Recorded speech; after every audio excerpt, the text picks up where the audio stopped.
Discovery, go at throttle up.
Discovery, go at throttle up.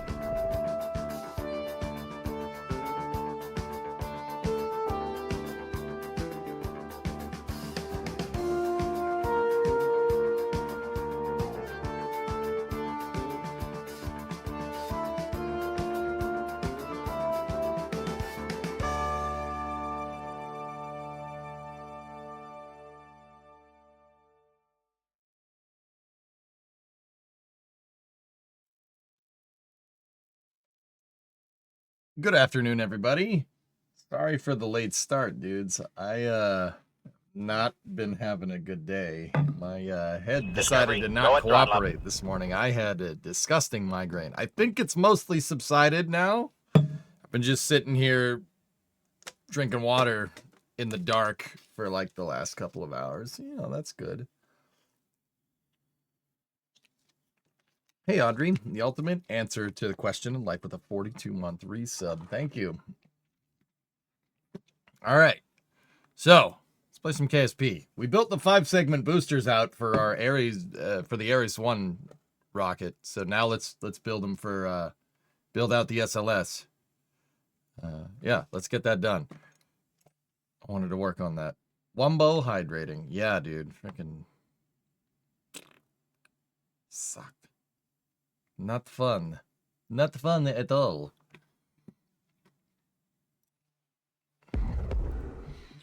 Anyway, hope you're feeling better now. I'll be all right, man. Yeah, I can stream sick. I can stream when my voice is going. No problem. I can't do it with a headache. I just can't do it. I get very grouchy when that happens, and I don't feel like cursing somebody out today, so it's too nice of a day.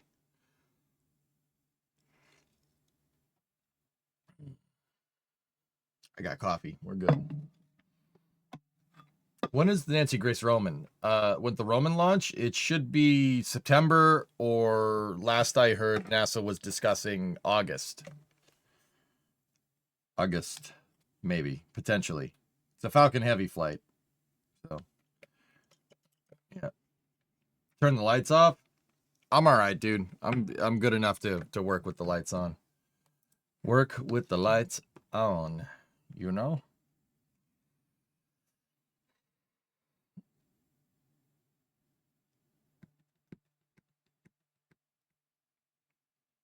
All right, let's get the tunage going. Yeah, I figure we'll just jump right in.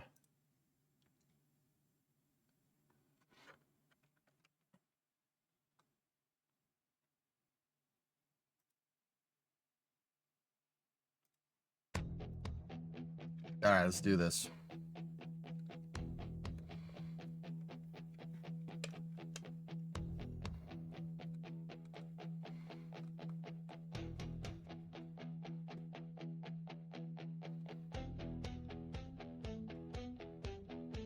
You had to get sumatriptan for your migraines. They're so regular.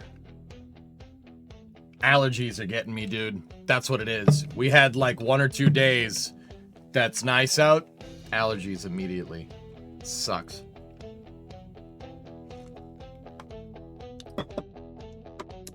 Discovery, go at throttle up.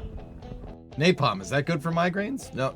Jojo, I don't think it is. Hey, Make, what's going on? YouTube chat, how you guys doing over there? Go at throttle up. Core stage is in the VAB. Yeah. Yeah, it is.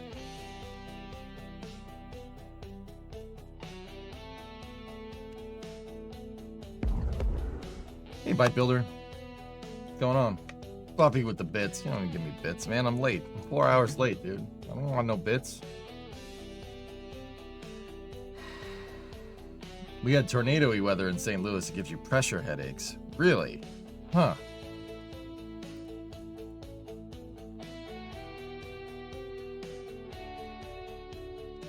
Doing fine over there, Dan? All right.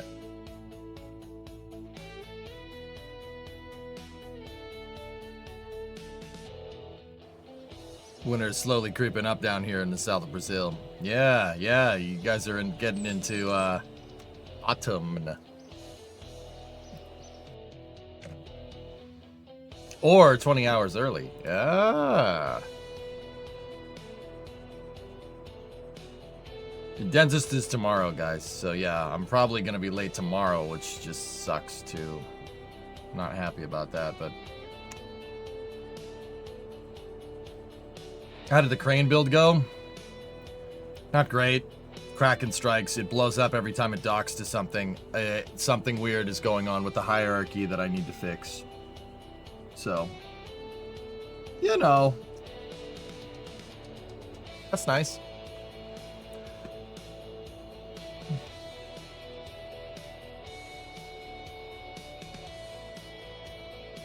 Yeah, I'll find out what's going on. Just not right now. Here we go. So where we last left off was building Gemstone 1X. It's KSP, expect the Kraken. Expect something, man. We got our 5-segment SRB, and it is very nice. We ended up editing the craft file to give this thing a little bit more kick behind it. You're dodging some naders last night in Indiana. Headache weather for sure. That's what Hannah was just saying. Yeah. I hope you guys are safe, dude. I haven't seen a tornado, but I've seen the nader weather when I was in Kansas. It is, dude, the sky, like, never seen sky like that. It was, like,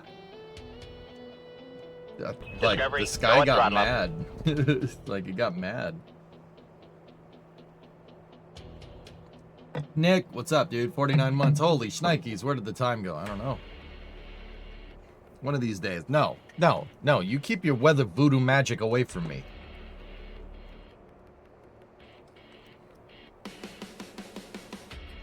Trey, what do you got? So glad Jared in the budget hearing said SLS is going to be extremely likely to continue, just under a different regulation, commercial contract to speed up and cheapen SLS launches post Artemis 5.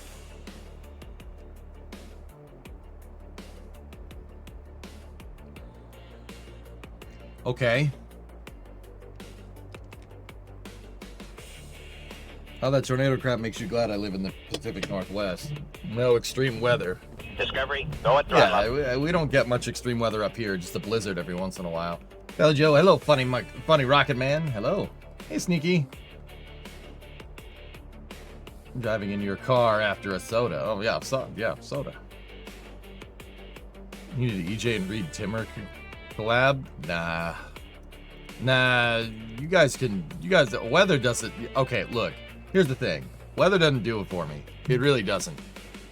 And that's like, I'm not hating. Quiet. Not hating by any means. Just, it's cool, and I appreciate it, but it's not like doing this or building airplanes. I'm like 1 degree of separation from liking weather, because I like things that fly through the air. Hey, Deborah, what's going on?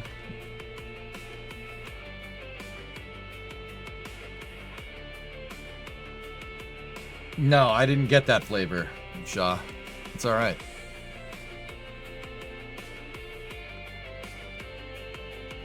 Do you think SpaceX will reuse HLS in future missions by sending the depot into low lunar? That would be a way to do it, Max. Yeah.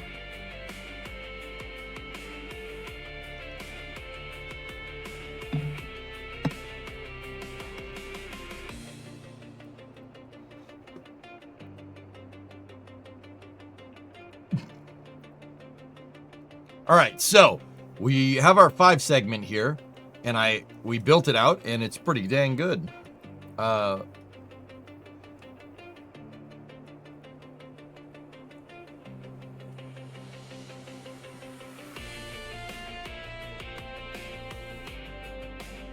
just thinking.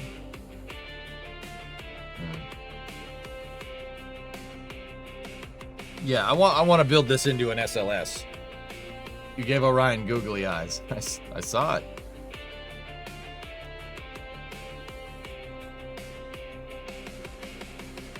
Yeah, like, I appreciate weather, guys. It's just, it's not one of my,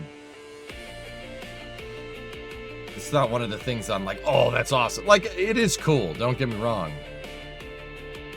Like, I wouldn't go storm chasing. Like I said, I'm weather adjacent. Like, I like, things that fly through the air, so I know about weather because I like things that fly through weather. You know what I mean? Does that make sense?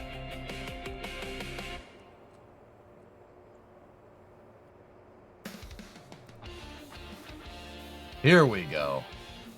Now, we're gonna take my Collins HLV, Heavy Launch Vehicle, stack prototype 2, and we are gonna start putzing around with this thing.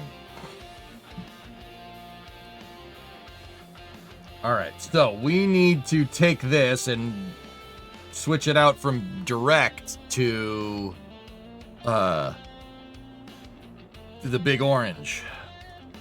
Audrey, you were out of commission for most of Artemis 2 for health reasons. I overheard something suggesting Gateway was canceled in favor of a lunar surface base. Can you confirm? Gateway is canceled, yes. They're going to take the power and propulsion element, or they want to take the power and, well,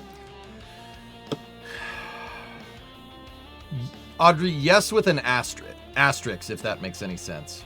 That's what Jared wants to do. We'll see if he gets his way. Congress might have other things to say about it. There's Jared is actually doing House confirmation meetings right now.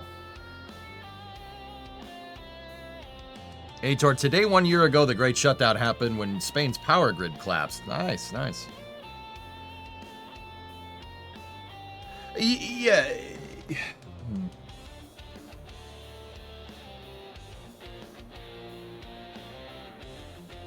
Hey, Rob, what's going on? All right, we need to get rid of these. Gotta get rid of those. Now, we have to set about converting these to 5-segment SRBs, which should be fun. I'm just thinking about how we're going to go about doing it. Why not just build another power and propulsion element and just do Gateway? Matt, Gateway is dumb. There. I said it. It's dumb. Like, the idea of building a lunar gateway is not dumb, though. Like, if that makes any sense. Here's my thing, okay? The way I look at spaceflight, dude. Look, I don't like Gateway, but if Gateway was going to be built and it was up there when they said it was going to be up there, and you know, I get it, stuff takes time, I understand that, right? This thing was supposed to launch on a Falcon Heavy. They switched the launch vehicle to make it happen quicker. And dude, it was delayed and it was supposed to fly in the early 2020s. We are well past we're past the mid 2020s. What is this thing supposed to do? Like, even I've heard things about the modules being broken and corroded. We know the program was a disaster. It wasn't managed very well, which kind of, I'm like, okay, because the guy that's managing it is now managing the Moonbase program, right? But I would like Gateway if it launched, if it was out there, like, but it's not. It's not even close. Like, and it's interesting because you could make the same argument about SLS, but I'm cool with SLS. That's fine. I think SLS needs to be built out more. I mean, SLS first delivered in 2022. It was scheduled to go in 2017. And a hurricane did screw up Michoud, to be very fair. So it was delayed. Natural weather, freaking weather, delayed it by about 1.5 years. So, you know, if you really want to take that into account, right? Like, okay, it took about 4 years. It's 4 years behind schedule. But it did eventually freaking launch, which is good. And now we're kind of getting into a rhythm here with it. That's fine. There's none of that with Gateway. There's none of that. They did those modules, like, okay, look, I understand it's going out to the moon. I understand that that's hard to do, right? Like, and I'm not trying to like be like, it sucks, but like, dude, how long does it take to make that thing? What does the funding for Gateway look like? We know from the Office of Investigator General that the project was not managed very well. They forgot the wire harness.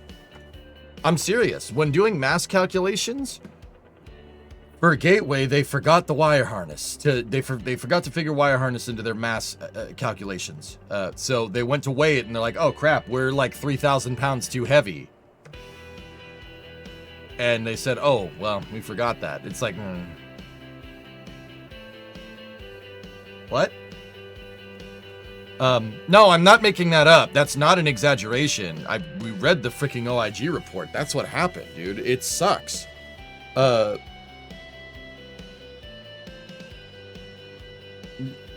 You know, like I said, if Gateway was up there right now, I'd be the biggest proponent of it, but it's not. It's hopelessly behind schedule. And even if we'd kept going with it, it wouldn't have launched probably for another couple of years at least. And that's with the quicker option of Falcon Heavy, which is funny because the Falcon Heavy isn't saving you anything. It's like, okay. You know, like, I'm very rarely, it's very rare that you'll get a scenario where I'm like, no, stop that. If it's built, if it's almost there, just keep going. It's better to finish it. There's no sunk cost fallacy with space flight architecture. There really isn't. I don't, you know, people like, man, sunk cost fallacy. Like there's a competitive market for rockets that go to the moon right now. Sure, keep coping. There isn't. And so, like, I don't mind a lunar station. I really don't. A lunar station is a good idea. Just the reason why we made Gateway because we wanted. Long story short, the Gateway is made out of the leftover parts from the asteroid redirect mission that NASA tried to do in the early 2010s.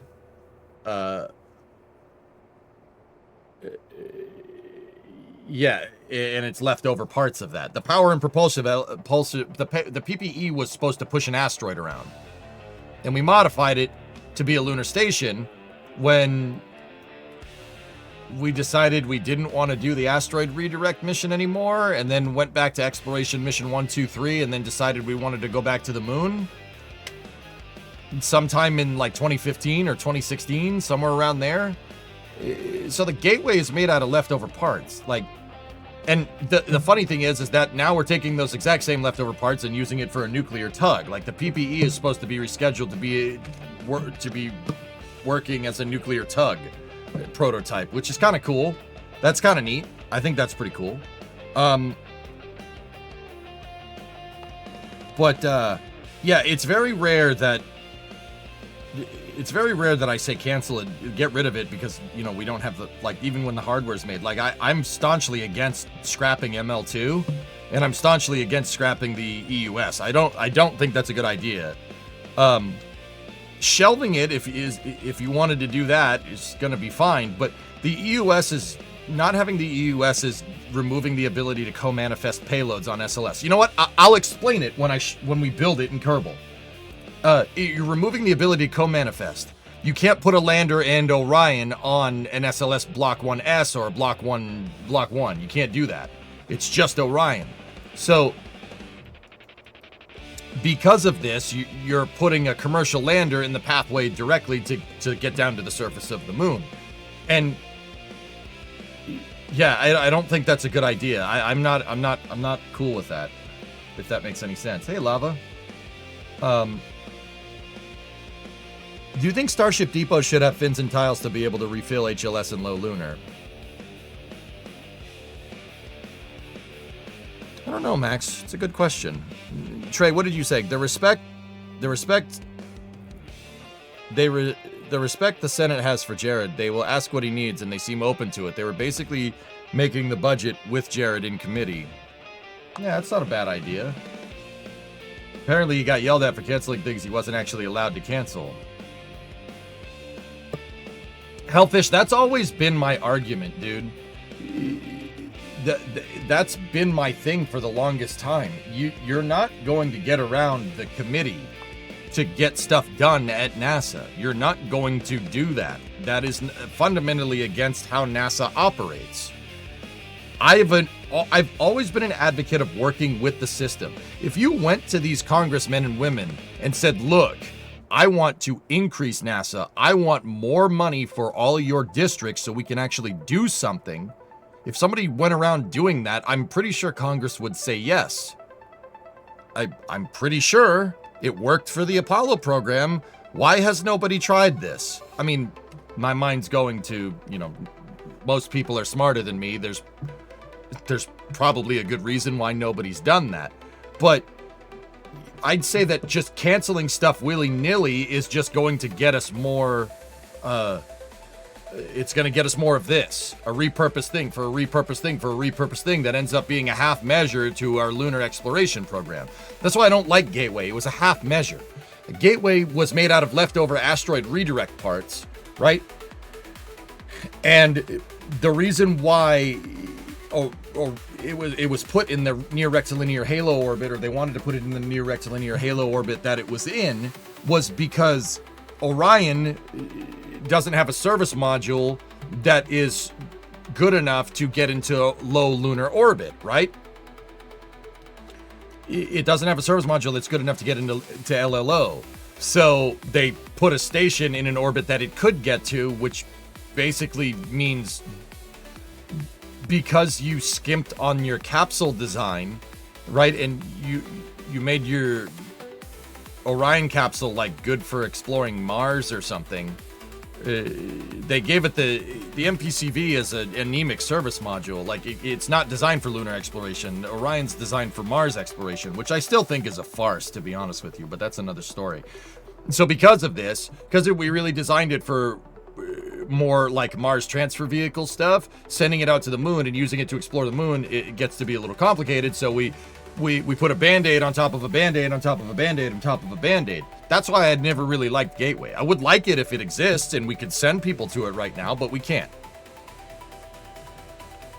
Similarly, I think we should go to the Europeans and think and talk about an uprated service module for Orion. You already have to redesign your pressure control assemblies in your service module per Amit Krishia, so might as well, like, staying. You know, the Europeans want to freaking work with us. They're not like, no, we do not want to do that. No, that is stupid. They're not like that. That they want to explore space too. Nice, Nova. Yeah. You seem to be buffering. I am not dropping frames on my end, Rarb. So if you uprate the service module for Orion and let it do its thing, I wouldn't even be against building a station in low lunar orbit. I'd be cool with that. I personally think that Orion is the space station in low lunar orbit, and it's a space station that you get back if you really want to look at it that way.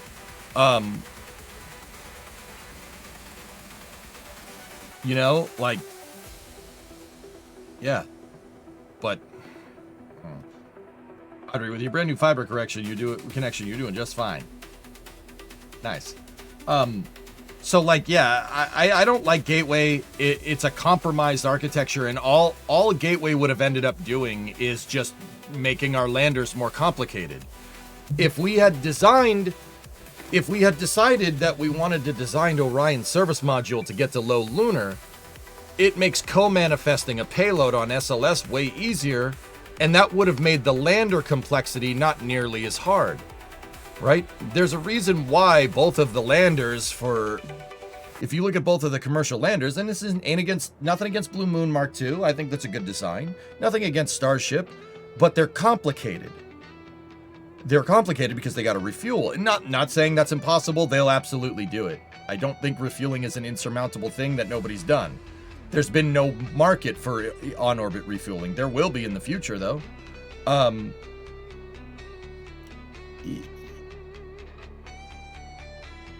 The big thing is that NASA has to, because they chose the landers, and the landers had to go to Gateway because that's where Orion is and that's where the people are, it increased your lander complexity tenfold, and that's coming back to bite us in the butt. Because our landers are now infinitely more complicated because they're designed to come down from a rectilinear halo orbit.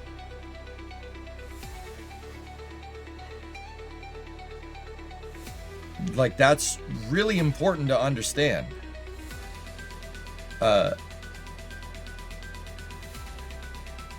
Gateway is in an orbit where only Orion can really get to it, and Orion can't get closer to the moon.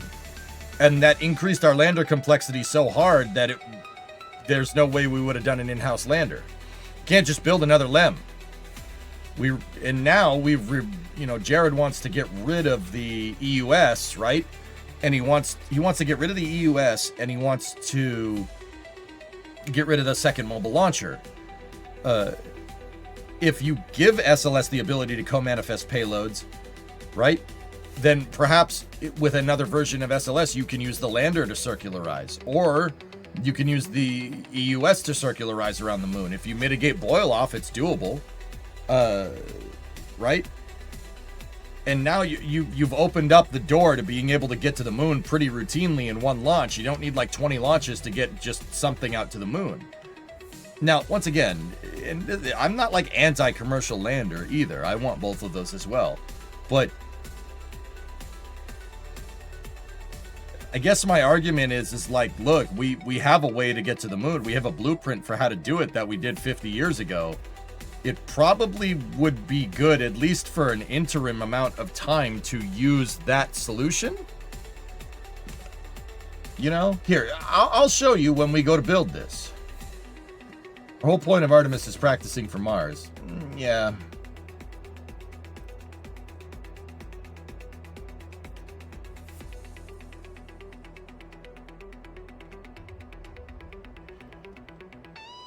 Yeah, Oglix, I know the conversation that you're about to have with me, so just stop for a second. Stop. Hear me out. Look, operating Orion's service module so it can do lunar and Martian exploration is not a stupid thing to do. Do not even sit here for a moment and try to tell me that it isn't, all right? That's incorrect. That's wrong, all right? We jumped the gun on trying to go to Mars, all right? You got to go to the moon first, you know?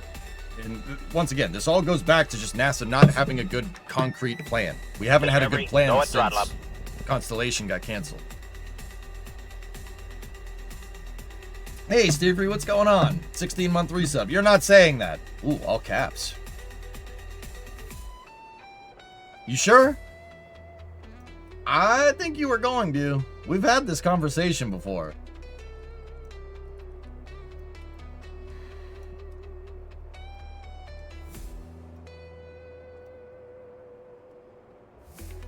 Well, all I'm saying is that gateway kind of inadvertently is the reason why the landers are taking so long and why we don't have a lander for the moon, dudes. That's the reason. Like, there's no... That's the reason. I need some chill design music. Hold on. We don't need to get rowdy right now.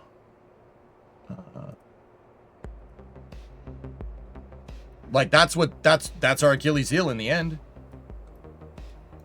It is, whether you like to hear that or not. Because we decided to build Gateway out of leftover asteroid redirect parts, right? That increased our lander complexity to the point where where the landers are going to take incredibly long, and it takes an incredible amount of time to get them out there. No one rocket would be able to put a lander into space. You'd need a 3-stage solution.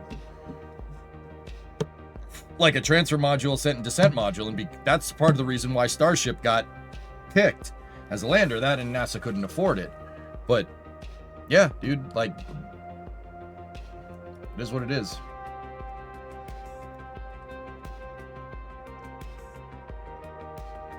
Yeah.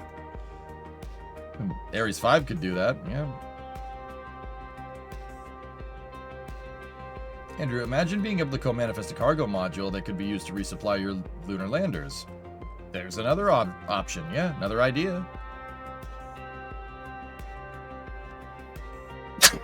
Look, all I'm saying is that if we have a cargo variant, if you have a cargo variant of SLS, right, and you put a Blue Moon Mark II on top of that cargo variant of SLS,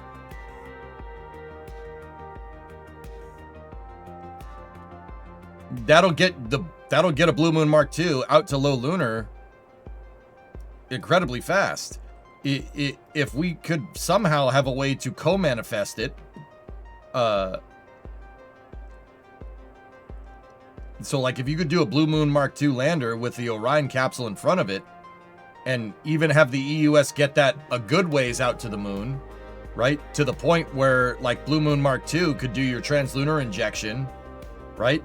Because it's designed to come back from Gateway. Remember that. It has the Delta V, it has way more Delta V than it needs. So does Starship, right? You could use the EUS for TLI injection, for translunar injection, and then you could use Blue Moon Mark II for circularization in low lunar, because it's designed to come from Gateway, which is more or less near escape velocity for the moon, right?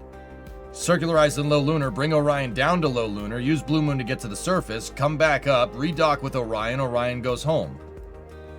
And then a future SLS payload, you just send a tanker out there to refuel it. 2 launches gets you to the surface, if we had the EUS. And if you could co-manifest. I don't think you could co-manifest the Blue Moon Mark II lander. I need to see how big it is.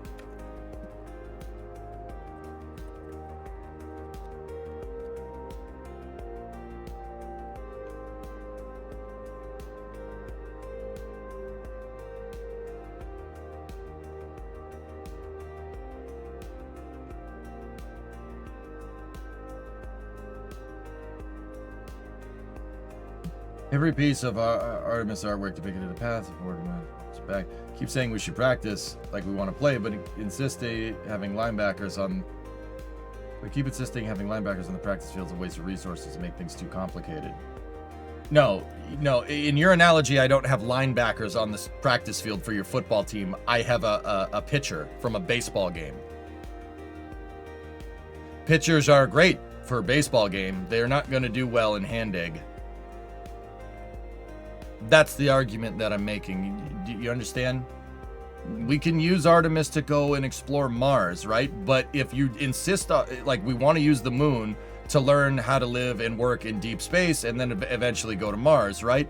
We can't even explore the moon right. That's what I'm saying, dude. We're gonna go to Mars without some sort of Mars transfer vehicle.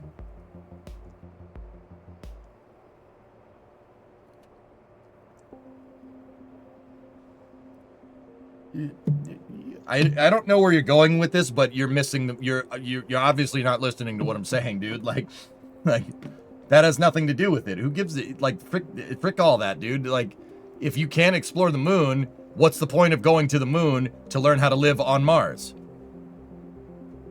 You're like 3 steps down the road. Like answer that question and then we'll go.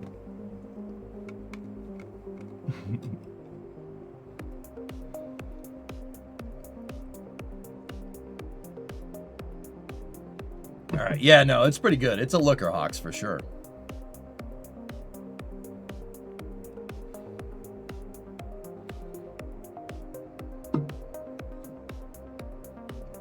Yeah, I'm kind of with you, Sea Kraken, but yeah, whatever.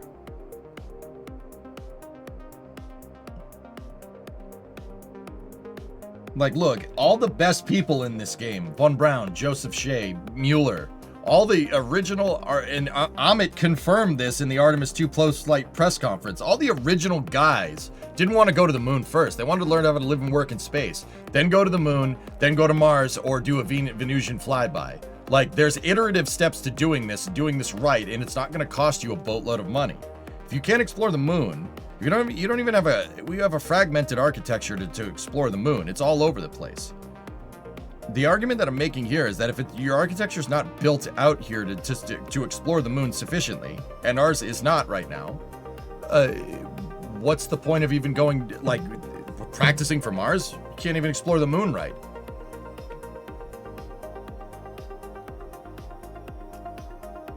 Fluffy, that's probably what I'm going to do. The big thing we need is the thrust curve modification and the segment fairing. That's the big one. Let's see. What's the size of this bad boy? 16 meters. Okay, so how about we go Universal Stage Adapter SLS. Whoop. Oh yeah, the stage adapter exists, by the way. Yeah, we decided we just didn't want to do that. What's its usable payload capacity?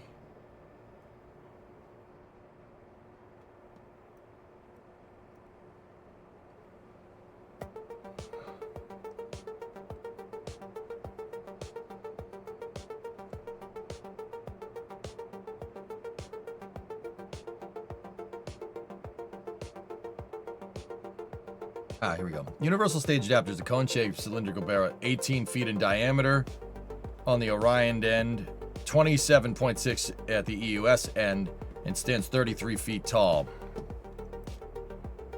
Yeah, Blue Moon Mark II won't fit.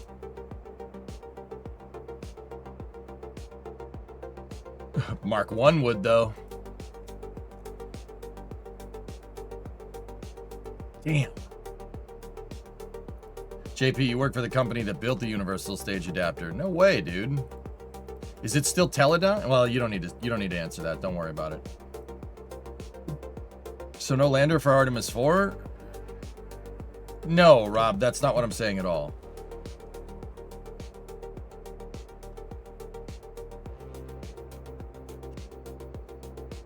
I mean, JP, I've always been of, dude, just build a lander to fit in this stupid thing. You're already making this. Why didn't we just do that in the first place? Why do we insist on commercial? And once again, you know, Gateway, it's trying to build your architecture around Gateway, which is a compromised architecture, which is based off of a compromised architecture. That's stupid. That's really not a good way to go and explore the moon, right?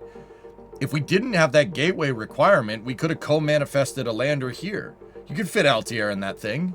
You couldn't fit Altair in it. You could fit something else in it though. You got plenty of space.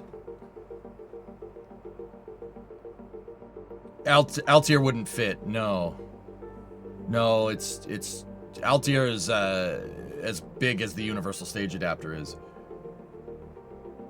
We designed the alpaca lander too, and I'll leave it at that. Oh yeah. Okay.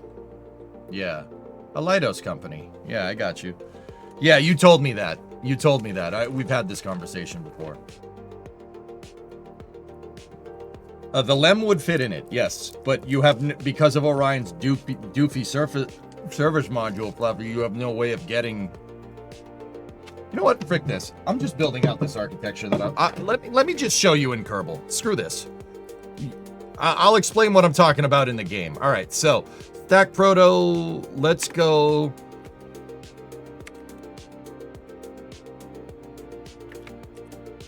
SLS. Let's just switch this. 5th generation shuttle-derived heavy launch vehicle.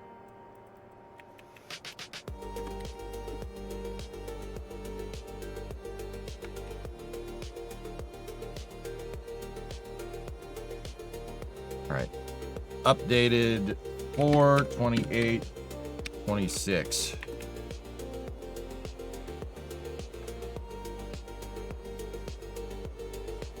All right, good.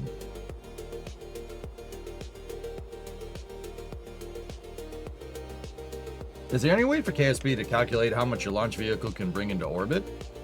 Of course. You keep saying Gateway is pointless, a waste, and that we didn't have an ambitious goal with Artemis. I'm not saying a set goal is achievable in a reasonable amount of time, and I'm sure as hell not saying it was managed properly.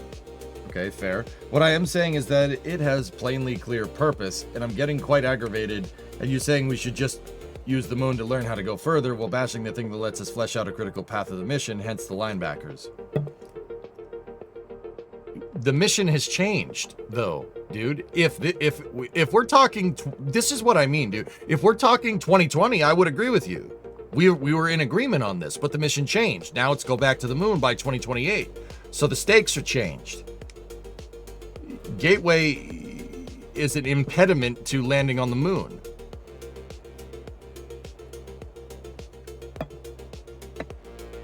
No, you want your Mars prototype transfer vehicle. I know, dude. I know. I want it too. I don't want it like that. We disagree on that. I don't think Gateway is gonna get us anywhere near it, but I want something like the MTV or even honestly Starship. Figure out a way to get Orion to dock into a Starship and then just use that as your transfer vehicle. Is there no radiation on the moon? Oh, there's absolutely radiation on the moon. That's why it's a good training ground, Russ. The moon teaches you how to work in deep space, and that is an argument for the Gateway, right? That's an argument for the Gateway. Having a space station that's in deep space that stays out there, right? That's beyond the radiation belt is a good way to learn how to work in deep space and not, get fried while you're on a trip to Mars. That's a good idea. All right, get rid of this. I don't want that.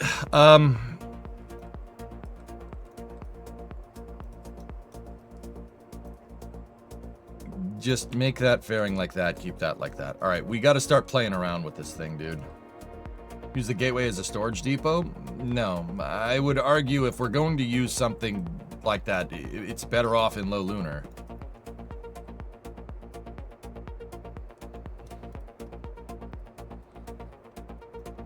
Isn't this core going to be stretched to fit the 5 segments? Precisely. All right, let's just start. I'm going to start just modifying stuff. All right, we need that, right? I don't know why I put a nose cone there. I think I put a nose cone for a 5th engine mount that we ultimately don't need. Let's get rid of those, and we'll replace them with, oh yeah. Nice. Let me just see something real quick. Hold on.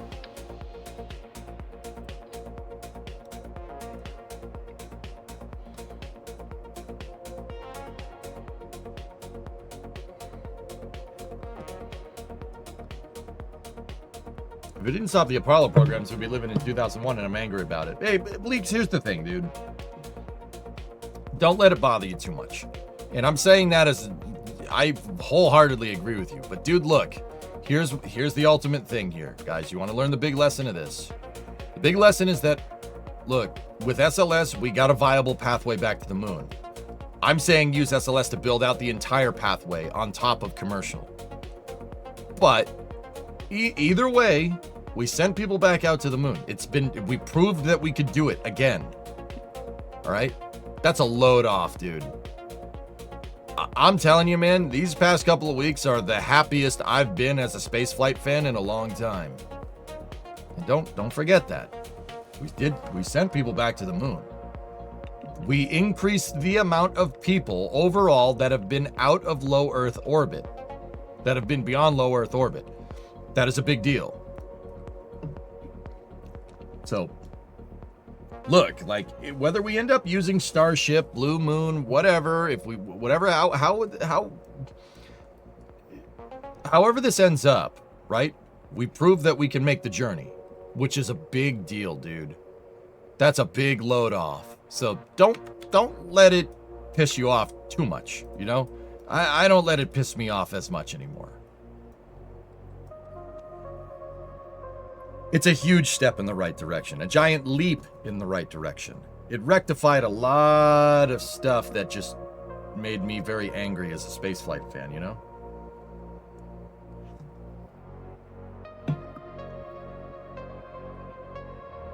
Well, Aqualux, I mean, the MTVs were, it's freaking, I don't have to worry about that, because Gateway's on its way out, dude, but yeah, I see what you're saying. I understand.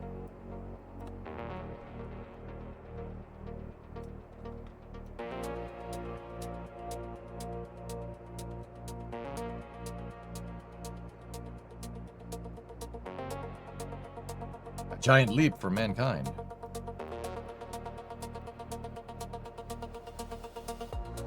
What is the diameter of the center core EJ's building? It is a scale, it's a Kerbal scaled replica. It's designed to fit in with the scale of the SRBs. So Max, what I did was I looked at the SRBs in KSP, the Clydesdale, because that's clearly a 4-segment shuttle booster, right?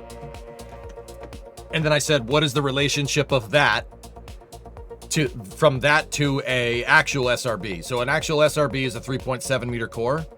That's a 2.5 meter core. And I figured out the relationship there, and I made a core that scales to that. That's scaled to it.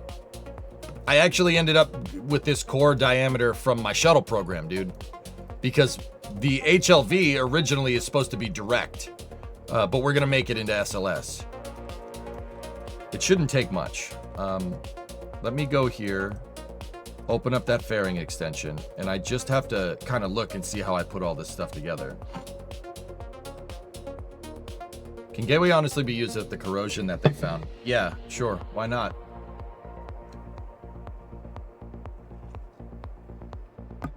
Corroded aluminum is fine. You could just re-weld it. You just grind out the corrosion and re-weld it. I would argue that Might be better off just building another one. But... Are we using Gateway after all? Not sure. It's hard to say, dudes. Alright, so... Let's go over here, save this.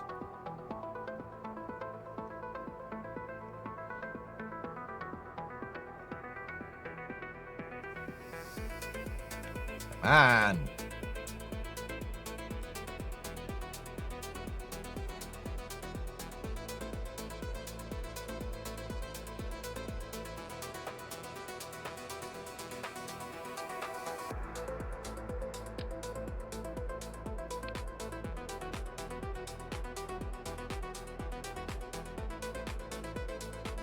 Okay, so copy that curve, right? Go here to the, first go here to the SRB thrust curve right. Take it here, paint it. All right, so that's the 5-segment curve. It's programmed into that SRB. Now do the same thing over here for curve left. Go here, paste the curve. We're good to go. All right, excellent. Now, the only thing that I need from this is, well, we got to go in and edit the file to give this 20,500. And these SRBs should already have the gimbal activated for them. Now, what I got to do is just go in here. We can get rid of that. Go in here. And then just give me that fairing. And we could just dump the rest of the gemstone right there. All right, we don't need any more of that. This is what I need. I need the segment.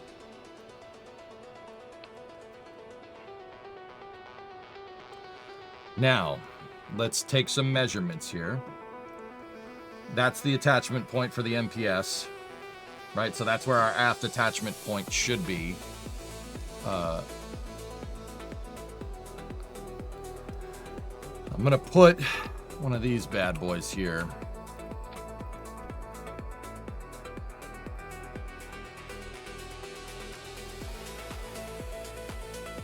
Just in case the strut gets undone, that gives us a positional piece. There, I'll do it on both of them because these SRBs are not in symmetry. The reason why they're not in symmetry is because they have asymmetric separation, like the real one. A lot of people don't know the shuttle and SLS, the SRBs separate asymmetric. If you look at the back thrusters are symmetrical, but the front thrusters on the nose cone, if you take a look, one is tilted in a little bit more than the other. So you'd think they're both doing this, but one is actually doing that. The reason why is when you want these things to separate, right, you want them to separate asymmetric. So you want one to kind of go out into the side and you want the other one to go kind of downward. The reason why is when the SRBs separate, right, what if one is tilted, it's very unlikely that the two SRBs would hit each other post-flight if they separate asymmetric. Shuttle and SLS does that. And yeah, that's a good idea. So now what we got to do is I have to, where's the inner stage piece? Where did I put it? Oh, it's right there. All right. That's our segment piece, and we got to attach the segment piece here. So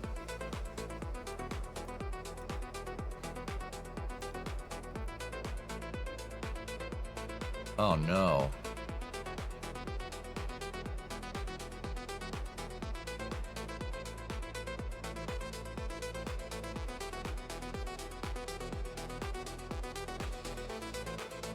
The SRB forward attachment point is attached to the booster itself. All right, well, let's take the whole forward section off then.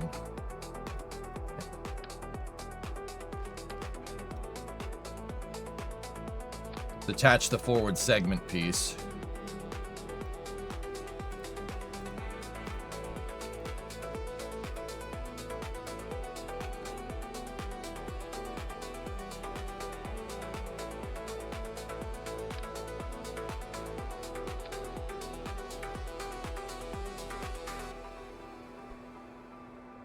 I wish there was a fairing variant that was completely orange. I'm sure you can get a mod for it, dude.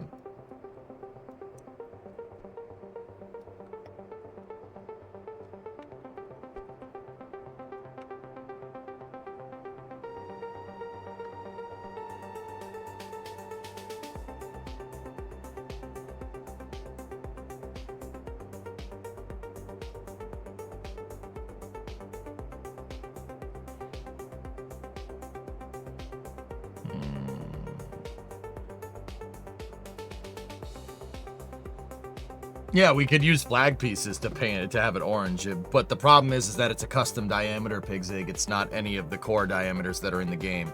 It's a little bit bigger than 5 meters. I believe it's a 5.2 meter diameter.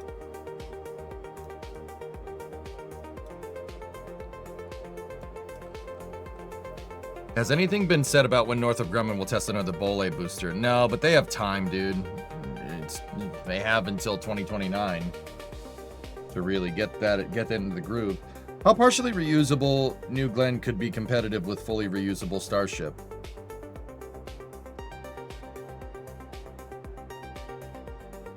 Defense contracts, long story short. Blue knows that you need two. The Air Force is always going to choose 2 launch vehicles. So, long story short, they don't have to.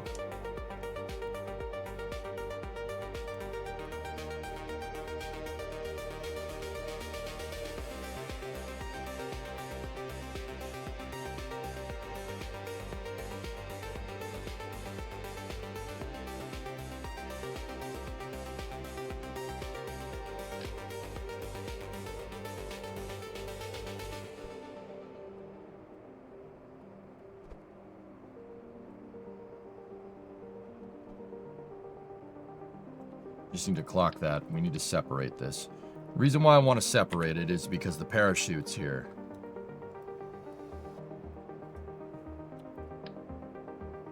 What the hell are those attached to?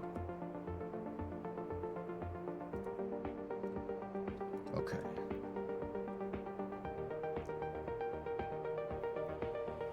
Isn't there a stock way to get other bearing textures? I'm sure we could figure that out, dude.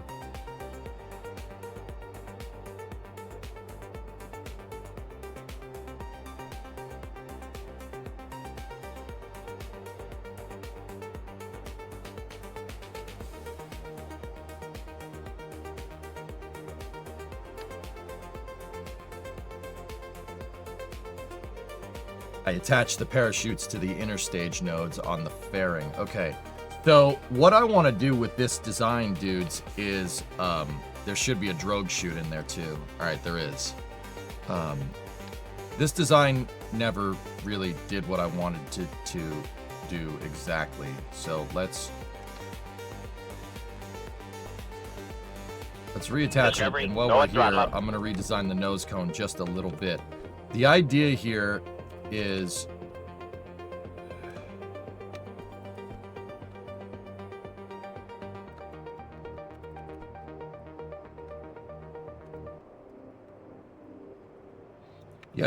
that I'm going to integrate the parachutes directly into the nose cone like that.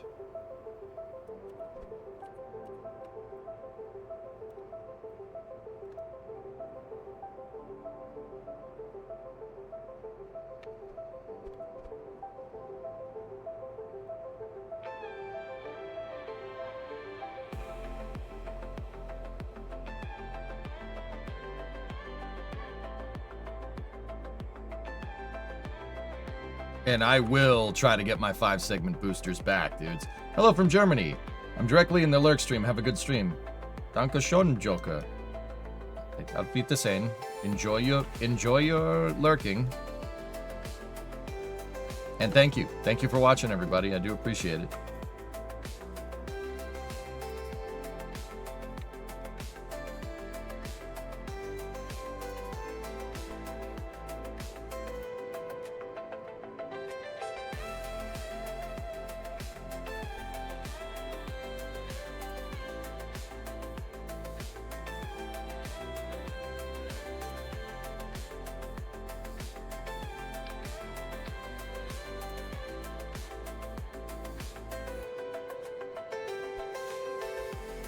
Now I want the cal controller in front of the segment, along with the battery. We can take the battery for the booster, put it up here. There's a probe core for the booster working right there. That's good. Good. Good. All right. That is all fine and dandy now. Now what I need to do is reinforce this. Now. Meow. Right, meow. I gotta reinforce this, meow.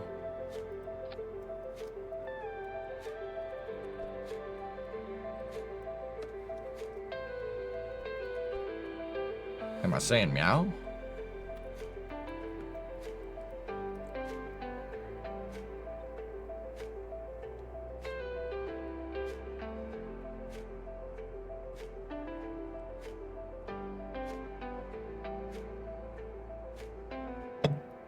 Stop laughing, right? Meow. What meow? What is so damn funny? Do I look like a cat to you, boy? You ever see me rocking around all wibbly-bibbly from tree to tree? Or do you see me drinking milk from a saucer?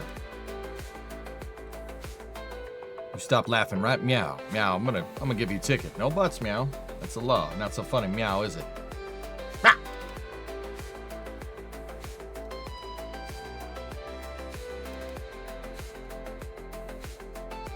Man, that 5 segment is nutso, dude. Are you going to put little docking ports in case you want to do serious recovery? Well, Mayor, here's where, yes, long story short, here's what I've opted for. Don't even bother with the drogue chute nose cone separation system. If we were going to really reuse this thing, that would be a pain in the butt to reclock the separatrons into the right position. So, because I don't have to worry about parachutes unfurling or whatever, it's better to just have the chutes sticking out the sides, man. And just keep them out of the fairing and just have them deploy, right? Like, this will automate the booster landing. I don't have to, like, separate. I don't have to do a manual command to separate the nose cone or whatever. And we don't have to reclock anything either. And am I thinking about that right, dude?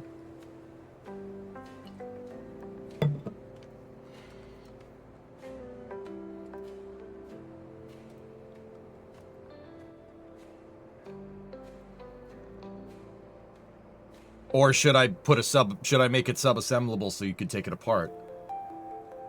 You gonna drive out there with a crane and pick up the booster? Well, with a recovery ship, we could just tow the damn thing back. How strong are monopropellant thrusters to separatrons? Could you use mono for refueling capability? I can refuel SRBs, Force. Monoprop is nowhere near strong enough. The Vernier engine is the best thruster. That makes 12. The separatrons make 18.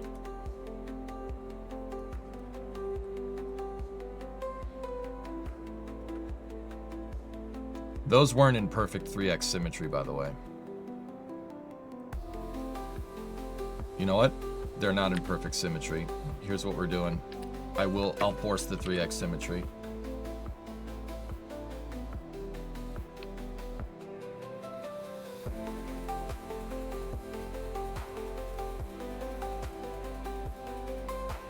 I changed my mind. I don't want to do that.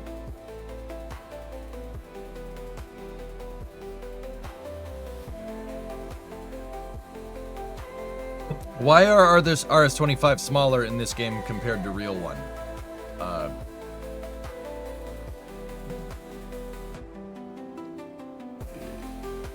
Gameplay purposes.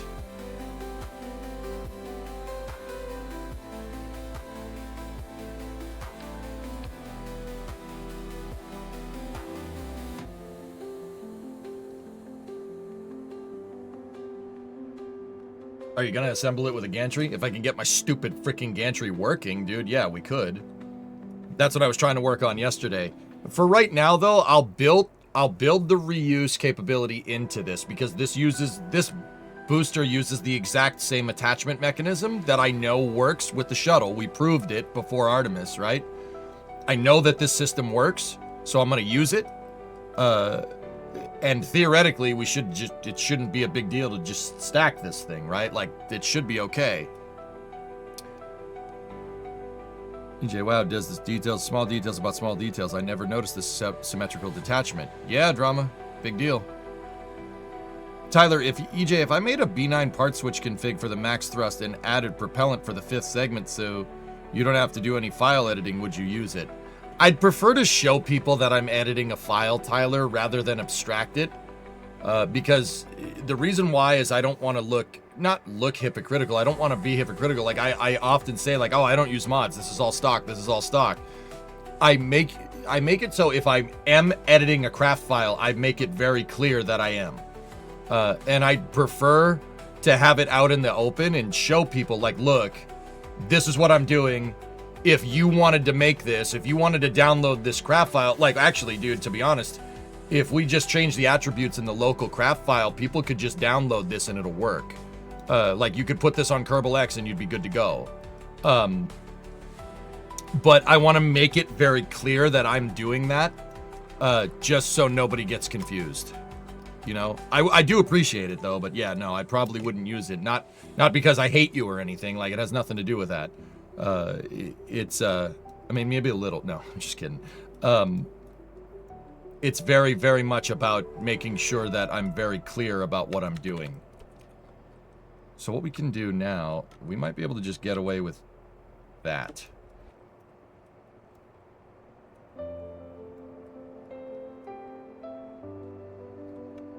Hey Vulcan, what's up, dude? Fun update from Boeing for the new core stage processing flow in the VAB. Yeah, they're using that Futuramic jig, dude. I mean, Vulcan, I hate to be a stickler. If you want my honest opinion, that should be at Michoud, but whatever. Hey, if High Bay 2 works, frick it, whatever, it's there. Let's go. Oh, yeah. Actually, Vulcan, we were just saying I want more of this, and now I'm going to build more of them. Dude, we did the math out on what a scaled 5-segment Clydesdale. You'd actually appreciate what we're doing in here today, dude. Oh, dude. Yeah. Let me see. Yep. So the reason why they're doing this at Kennedy Space Center, guys, is because the MPS, see this piece? That's the piece with the motors. There are certain components of the MPS that you are easier to assemble inside of a clean room. There's no so clean rooms are basically a sterile surgical environment for building rocket parts. It's like as clean as an operating room. About the same amount of sterility? Whatever. You know what I mean. The MPS is easier to build in a clean room. The problem is that they didn't have a clean room at Michoud. Now, EJ being EJ, I'm like, all right, so freaking make one, you putz. But they had one at Kennedy Space Center already. The Space Station Processing Facility is a clean room environment that they use to build all the ISS modules. It's south of the VAB. It's down by where operations and checkout are, where the astronauts suit up and walk out. It's the building next door to that, right? So the Space Station Processing Facility is good enough. It's big enough to fit the engine section. It's a big enough clean room for it. So they assemble the MPS. They do all the checkout of the MPS here at Kennedy. And once the MPS is good to go, there's this jig that they built in High Bay 2 right here. It was built by a company called Futuramic, and the reason why I know that is because I like cars. Futuramic builds a lot of tooling for assembly line equipment in Detroit. They're out of Michigan themselves, which is kind of cool. Michigan mentioned, right? Good stuff.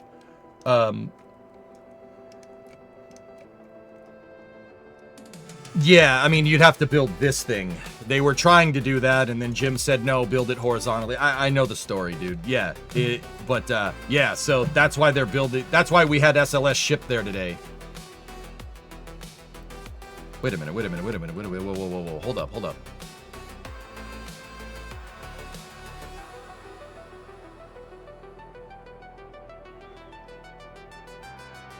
Core Stage 4 engine section into environmental enclosure. They're building a clean room in High Bay 2?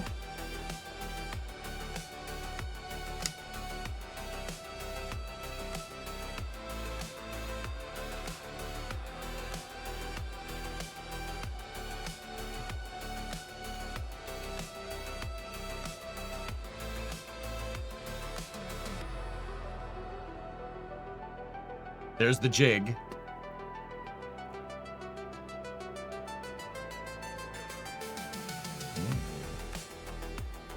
Yeah, you got to put the engine on the install jig.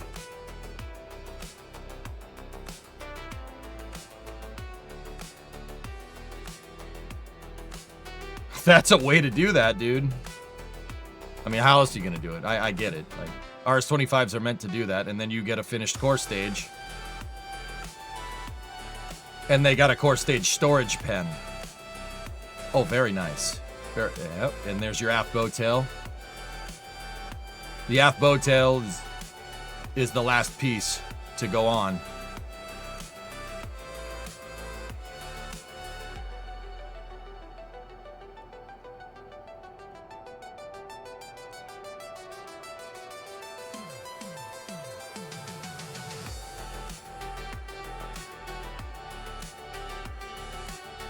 This is ticking the Tism Vulcan, I'm not gonna lie to you. I like this a lot. I like it a lot.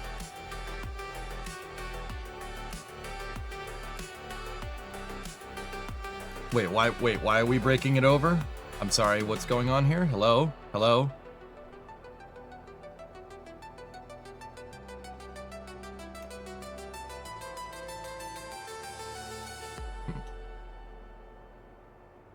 Interesting.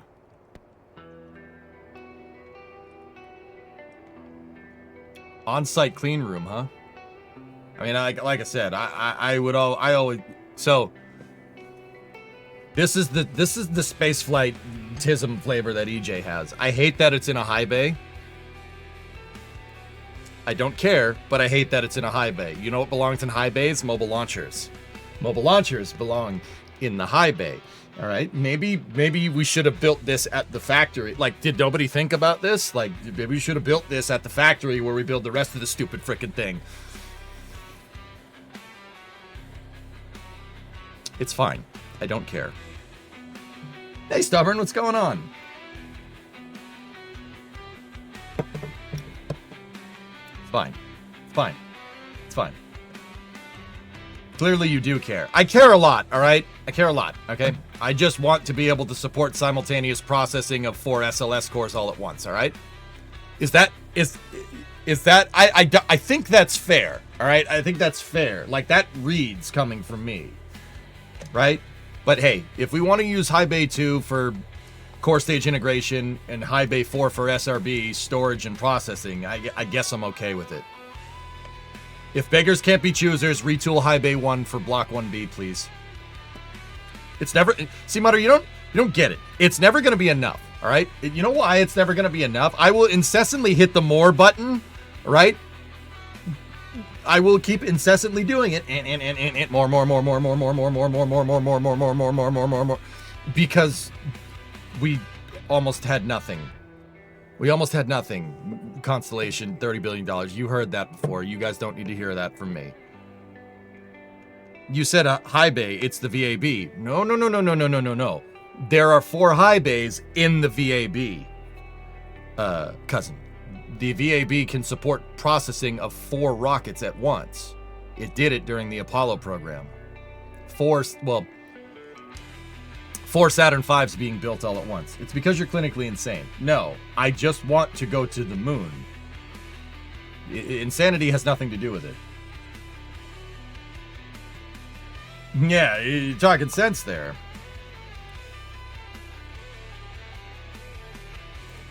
So, check this out. You think SpaceX... So, cousin, look at this. Here. You think SpaceX came up with this idea? Hell no. Those renders are inside of the VAB, right? So check this out. So this is a top-down of the vehicle assembly building, all right? It's in shuttle configuration here, but that's another... whatever. The VAB has at the center, it has this thing. This thing is called the transfer aisle, okay? The TA for short. You store stages in the transfer aisle. So this was designed for the Saturn V. So S1Cs and S2s are designed to sit in the transfer aisle. That's the whole idea here. You can stack a bunch of, well, not stack, you can lay a bunch of them here on their sides. The cells over here, 1, 2, 3, 4, 5, 6, 7, and 8, those ones, those are S4B processing. So the Saturn V third stage. You can outfit the Saturn V third stage here. That's what this area is for. Right? Because the Saturn V S1C and S2 segments came in assembled on the barge, right? The S4B came in via airplane. Not a lot of people know that. They moved them around with super guppies. Yeah, pretty cool, right? I mean, you could move them with a boat too, if you really wanted to. They converted a World War II munitions transport ship and made it into half barge, half ship to ship stages around. So you could fit 3 mobile, well, they built 3 mobile launchers, but you could theoretically do 4, right? They built 4 because you have 3, you might as well build another one just in case, right?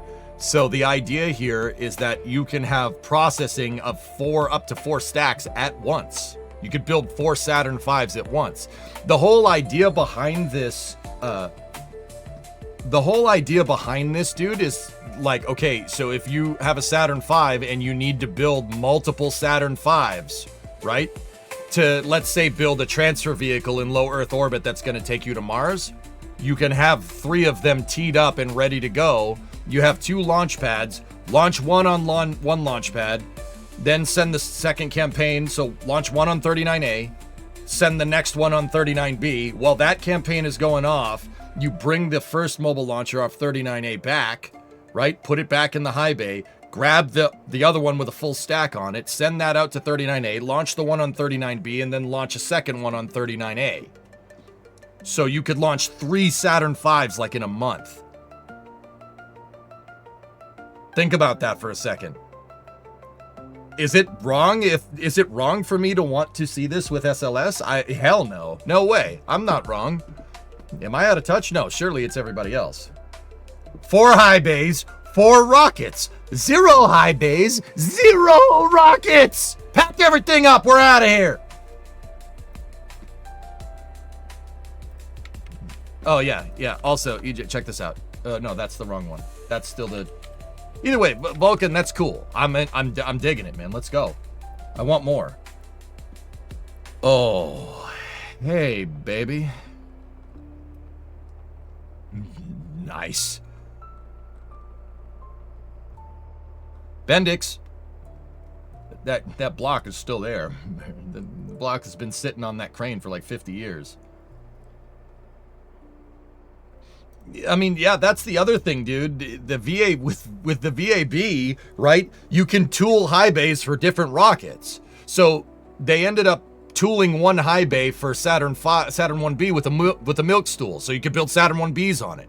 Or if you really wanted to, you could have one tooled up for Saturn V and the other one tooled up for a space shuttle. Like,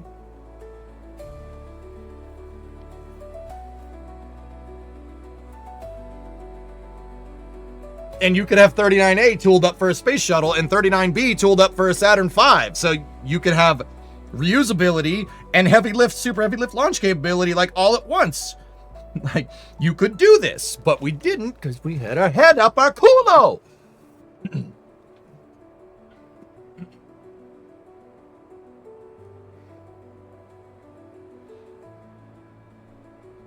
Chat, I need every rocket. What do you mean, every rocket? Every rocket! I'm gonna go back to building SLS. No comment, ARJ. No comment.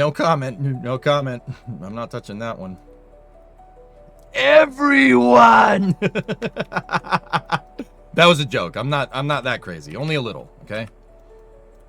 That was from Leon the Professional. Banny, get me everyone.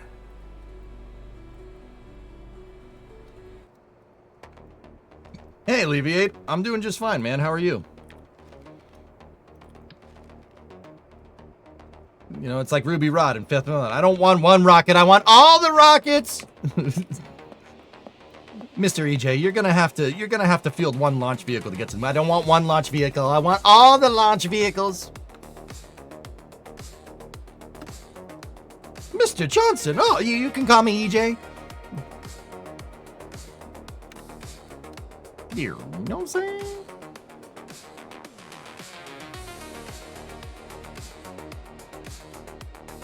Roger, ready for liftoff?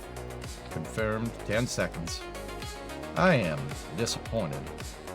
If it's one thing I do not like to be, it is to be disappointed.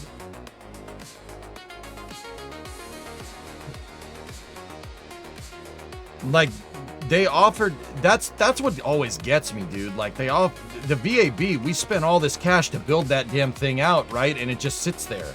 Like, bro, we could do Gigabay. We don't need a freaking Gigabay, dude. We don't need that. We got the VAB, and we have Mashoud. Make these things do things. Like, make it do.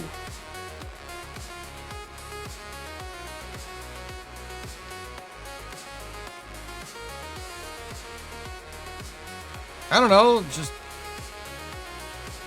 putting it out there.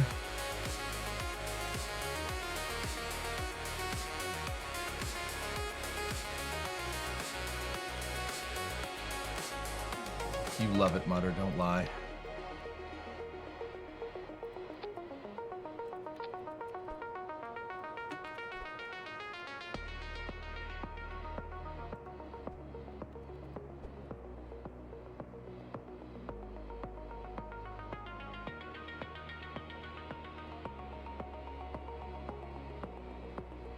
I mean, like I said, I'm happy that we're using it, but that's what I mean about the spaceflight.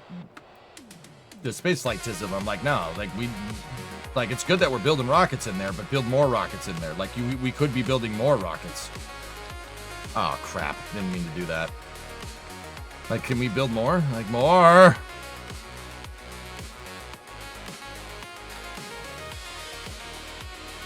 I don't like how that strut's acting. Throw it away.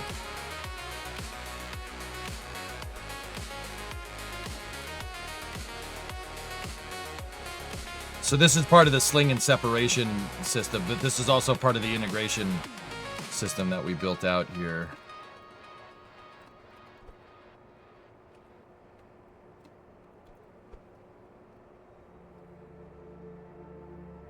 Saturn V bay, Shuttle Bay, Nova.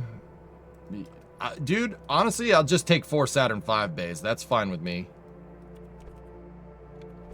4 Saturn V bays, like, oh, maybe, you know what? Maybe 3 Saturn V bays and a space shuttle. Like, I'll take that. That's fine. You just need Mashoud to be able to crank out external tanks and S1Cs at the same time. Like, that's what gets me about canceling Apollo. We were like, oh, we can't afford it. No, we absolutely could afford it. It's like building the things is not nearly as expensive as the, that's not nearly as expensive as the price we paid to freaking build Michoud in the first place, or Stennis, or Kennedy Space Center. Like, that's where your big costs came in from the Apollo program, guys. Like, I don't know. Why did you get a job at NASA? Make your way up to administrator, and you could have as many rockets as you want. It's easier to vicariously do it through KSP Singularity.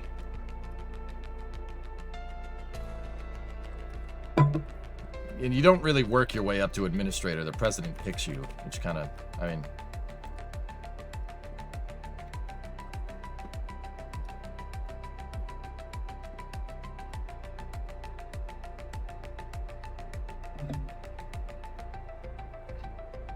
If somebody gave me the chance Singularity, yeah,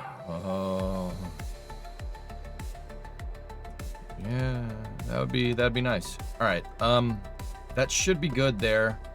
Now, what we have to do is I have to move the MPS and the hydrogen tank, quote unquote, backwards into their right positions. There we go. That's where that needs to go. Oh my goodness. Yeah, buddy. Oh, that's a monster, dude. Look at that thing. That other booster looks so tiny and small and insignificant. What a piece of junk. So become president, nominate yourself, and you got at least 555 votes. That seems like a very roundabout way to just get NASA to do things. But, I mean...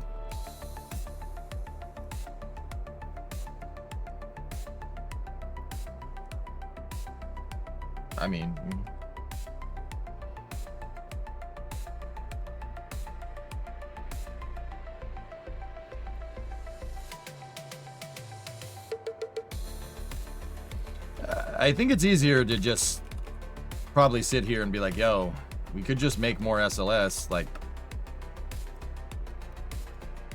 that'd probably be a good idea. What's up, Deep Deep? What are you saying? Am I planning on going to straight to Mars? No. Here. I want to make this right here.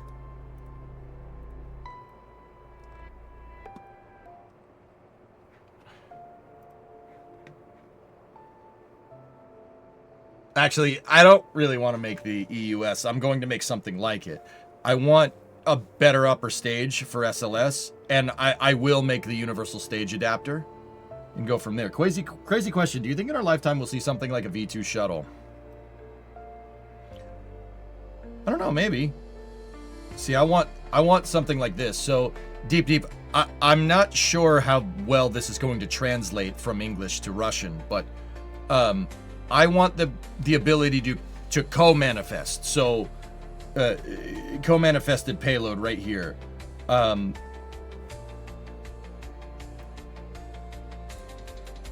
on, I gotta translate. To the moon. That's normal. Here, let me translate for you.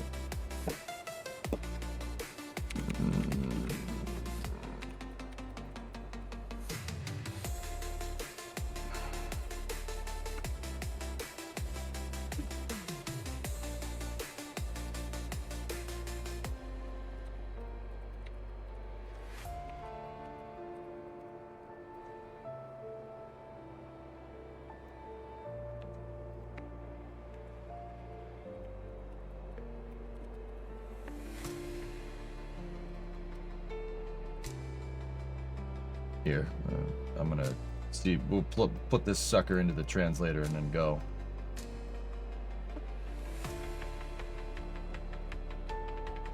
Let's see if that worked. Maybe Deep understood that. The translator doesn't always work right. I try to type like very plainly into the translator to make sure it translates right, but like I try not to use like crazy words and stuff. Saturn colored SLS, yeah. I'm going to build a higher energy upper stage though, guys. I don't like the EUS. I really don't. And now, this is more of the thing that we were just talking about. If we have the EUS parts already made and we have all the tooling for it made, I don't mind it. That's fine. Build the stupid thing. I would prefer, like, it's like what we need and what EJ wants, right? Like what's actually happening. The EUS is not a bad design. It's fine. It's good enough. Could we have a better stage for exploring deep space? Yes. We invented one. It's called the Earth Departure Stage.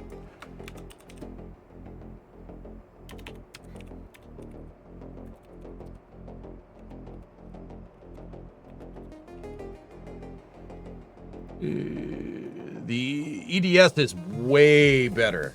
It's a high energy transfer upper stage that could throw a crazy big lander out. 10 meter core diameter.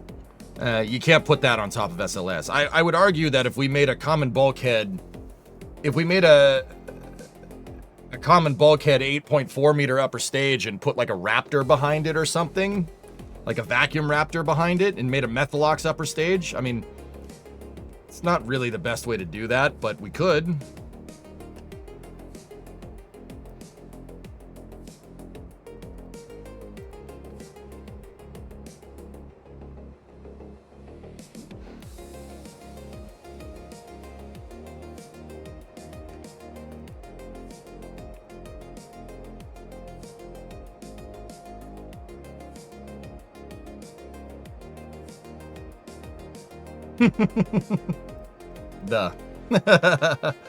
Or we could eventually tool it into a nuclear second stage, Seacracken, sure, yeah.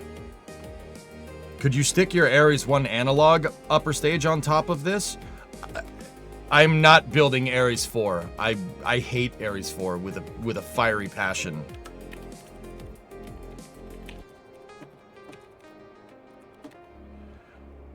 I hate that thing. That thing sucks. Compromised design. Stupid. It looks terrible. What 3 books would you recommend for reading about rocket science? What do you want to learn, Rob? Depends. So, Rob, like, the thing with rocket science is what you just asked is like, I want to learn car. It's like, all right, what do you want to learn about cars? Everything. Everyone. All right, so you know, okay, I will precurse this dude with this. This is a ridiculous rabbit hole, and you're never going to get out of it.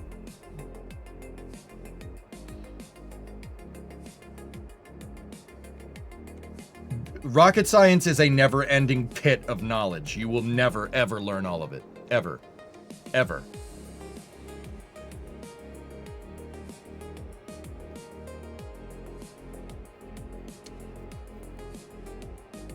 Let's go where to start. Give you a recommendation. How good is your math skills? I mean, Mutter, does the books command still work, dude? Do you think it's a good idea to use a whole SLS for a Leo mission? What's the alternative, Tyler? If the moon is an expedient goal, yes. If we weren't going to go back to the moon in 2028, by presidential decree, I would say there's probably better ways to do that. Yeah. Okay. Rob, the books commands that my mods just pinged. Click on that. Find books that you like. Or pick any title that's like, sparks joy. Go in there. I have a list of stuff.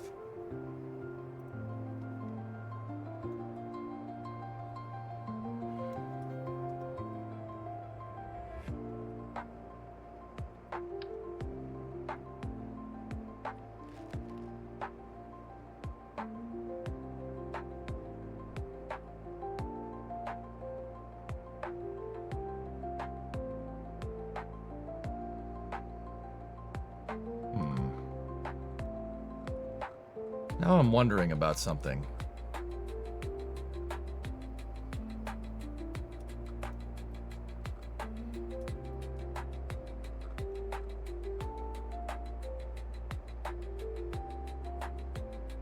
I guess Vulcan, but that's having issues. Vulcan can't launch an Orion. I know I've said in the past that it could, but well, it might be able to. You'd have to use a lot of Orion's service propulsion system to, you'd have to use a lot of Orion's SPS to finish off the burn.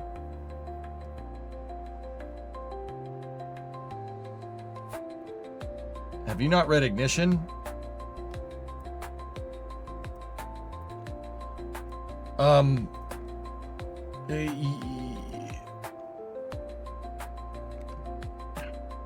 think it's over there. A long time ago, Cerebral. Like, I probably should go read it again. Okay, quick question. Trying to build a system that you use in your crane to use the fairing as a track, and that structural tube is wrapping around it, but it clips and it doesn't hold in place. You said bot should use the same vessel or something. I could not find it. Right-click on something and hit same vessel interaction. Click that box right there. That's how you get two things to collide with each other. They both have to be enabled. So if I wanted my nose cone to collide with the SRB, even though they're part of the same vehicle, you'd have to tick both the boxes. Has the landing site on the moon been determined yet? After all, these are still one-off projects, not mass-produced ones. Deep, it's...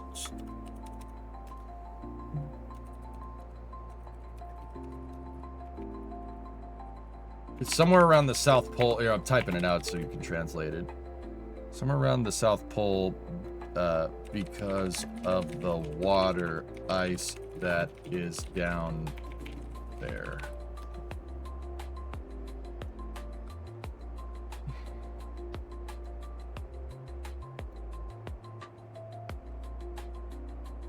See, okay, what I'm wondering here is the LOX tank size here.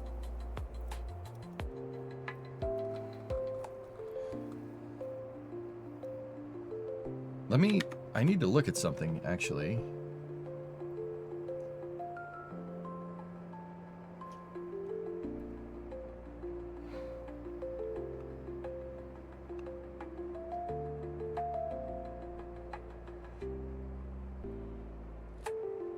Yeah, Aqualux, yeah, okay, he saw it. All right, cool.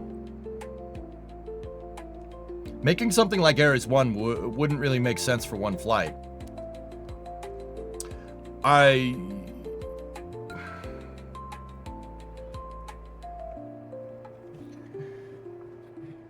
Look, here's the thing, guys. A one-off Ares 1 style rocket would be fine. I really don't have a problem with doing that. In fact, I think that's a good idea. I still think Ares 1 would be fine. Nobody would go for it nowadays because it left a bad taste in everybody's mouth because it got canceled halfway through development. There's like this prevalent theory on the internet that Ares 1 was a dumb idea. And it's not. It's not a dumb idea. It was just canceled midway through development. Every rocket is going to have weird development problems that are going to take time, all right? Think about how useless, like, Falcon 9 would be if they, went to attempt a landing, and it didn't work, and then SpaceX was just like, nah, never mind, we're not going to land boosters anymore, right? We tried to do it once and it didn't work. Then Falcon 9 would have had this reputation as this rocket that was supposed to be reusable but never was. Kind of like the space shuttle, right? And somebody asked me a little bit earlier, do you think we'll ever see a shuttle again? Probably not, for that exact stupid reason, which is dumb, but whatever. A lot of us in here are very big proponents of Venture Star, but it left like some certain rocket designs give people the ick not because it's a bad idea, but because the project wasn't managed well, but that's another story. Yeah, if anything, Starship would be the new shuttle. That's exactly right. But think about like Starship, while we're on the subject, think about how people would look at Starship if it was canceled after Starship Flight 1. Everyone would be like, that thing's a piece of junk, it was never going to work, etc., etc. Ares 1, all the problems that Ares 1 was facing were solvable problems, and I refuse to believe that they're not. People are like, oh, the vibrations, meh. It's like, dude, you think NASA couldn't come up with some solution there? Like, give me a freaking break, dude. With that being said, if we did design an Ares 1 nowadays, I really think that the commercial market could, be leveraged to make a really, really nice upper stage. That propulsion is not what it was in 2009, right? There are tons of companies out there. Okay, here, how about this? You get a BE-3U from Blue Origin, right? And you design a stage around the BE-3U, a single BE-3U, and make Ares 1's upper stage that way.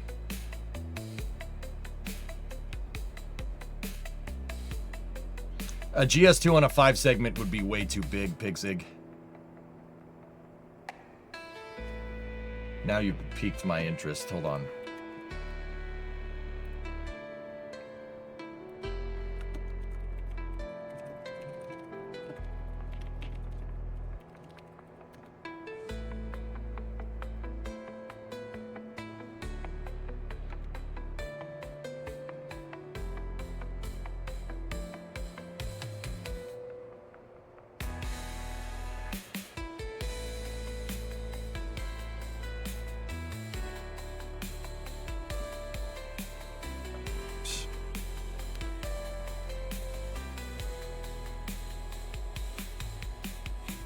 Nah, yeah, the GS2 is too big. It's too big. A 5 segment wouldn't have the thrust. It almost has the thrust. One 5 segment SRB almost has as much kick as 7 BE4s. Oh, it's close. The upper thrust ceiling of a 5 segment is 16,000 kilonewtons. It's close, but it wouldn't have enough. You could design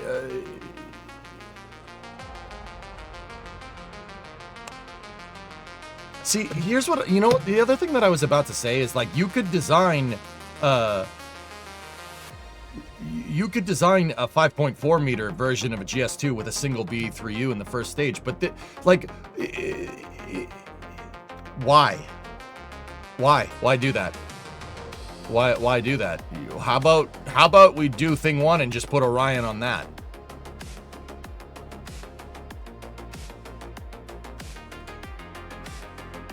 Like, that's where my mind goes. Just put Orion on top of this thing. Build a stage adapter there. Put the LAS on top of it and freaking fly the damn thing. Like, Tyler, like, you know, the commercial market's different nowadays. You could build an Ares 1, but why? You could put it might work on Vulcan, but it'll absolutely work on New Glenn. New Glenn could absolutely shove an Orion into low Earth orbit and recover that first stage.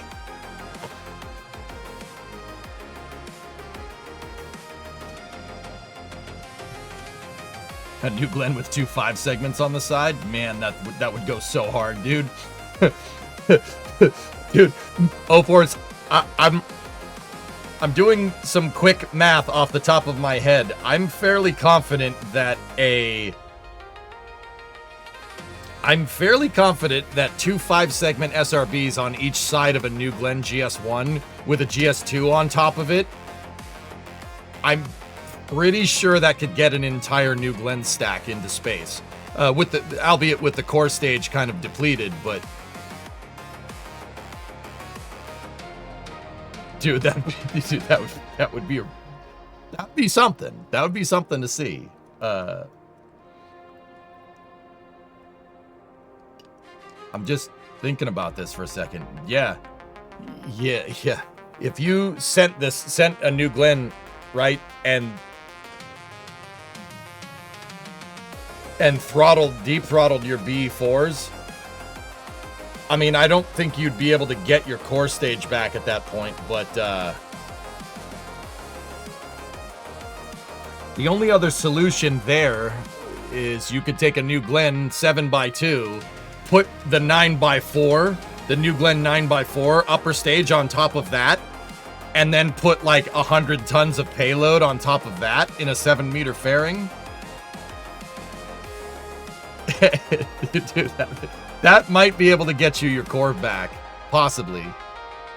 God, that would go so freaking hard, man. That would be ridiculous to see. It would probably wreck New Glenn, though.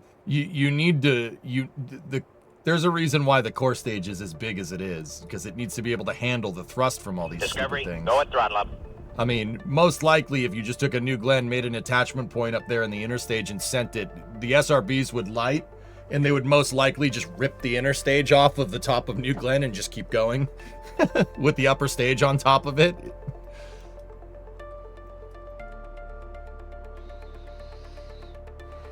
I still wonder if we have a better place to do something like Star Raker nowadays.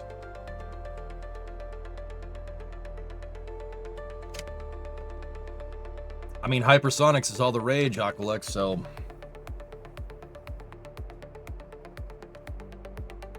Air Start GS1, that would make it even worse. It would rip GS1 in half at ignition.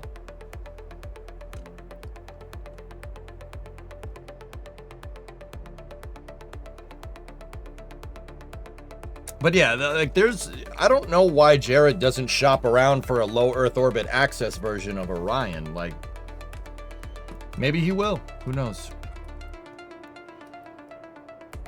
I know, I'm sure he's explained it, but it is the reason one is shorter than the other. I'm not finished. I have to modify this one in the same way that I modified that one. Yeah, the 4 segment looks weird compared to the 5 segment, for sure, dudes. Yeah, it definitely looks strange. We got to finish modifying this thing. Hold on. Let me just pull that off. I have all the connections and everything figured out. I really am wondering structurally how this thing is going to fare. Where I was at, guys, is, okay, so we lengthened the hydrogen tank. What I really was looking at in terms of development here, and this is why I didn't move to the other SRB just yet, is, okay, so my HLV rocket is direct. I don't know why I put that in all caps, but so it's the direct rocket. I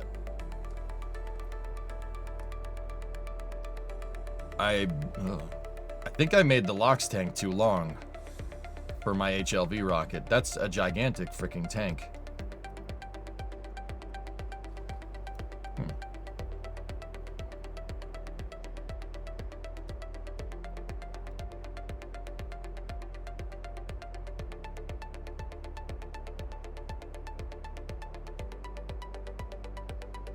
The same vessel interaction is only available if you have advanced tweakables enabled on the settings. That's why I could not find it before. Oh, yeah. Yeah, that's right, Starwalker. I always forget that, dude, because I don't know why you wouldn't have advanced tweakables enabled. The devs just should have made that the default. But yeah, I apologize. All right, I need to look at something here. I need to make sure that... Yeah, see the LOX tank right there. It doesn't look to be that much bigger. I think I already made it big enough with my HLV design. That looks right. That looks like the core stage length, and the proportion of tank to tank looks correct. I mean, obviously, I gotta build the fairing, right? And it looks like Direct was using a cut-down version, cylindric version of the ET, so... I'm gonna go ahead and guess that from the Direct renders that I was just looking at, that it's probably shorter.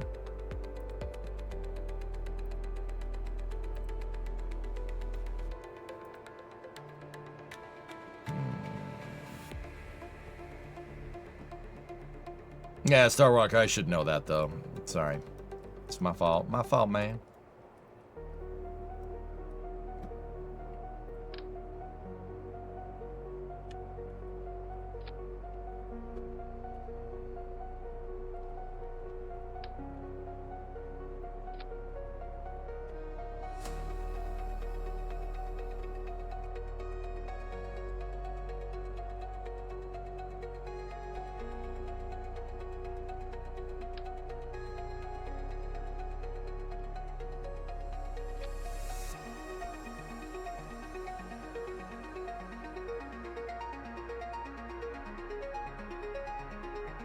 Yeah, that actually looks right. It looks like my HLV design had too big of a freaking tank.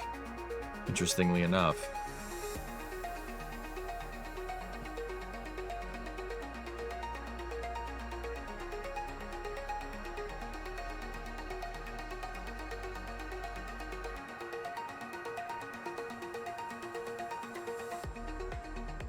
I'm not going to modify the fuel tank design, I don't think. I want to see what this does.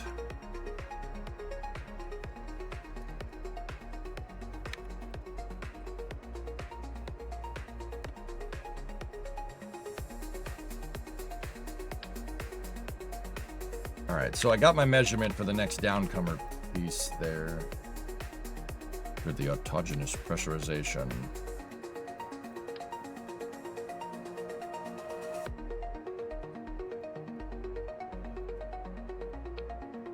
Oh no. Frick.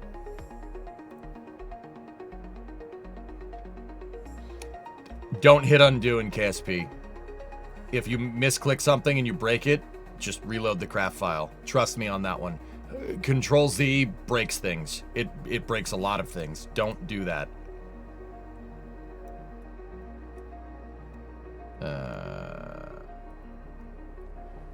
Right, how far along was I? Okay, did that. Do they have the right programmed curves? Yes, they do. All right, cool.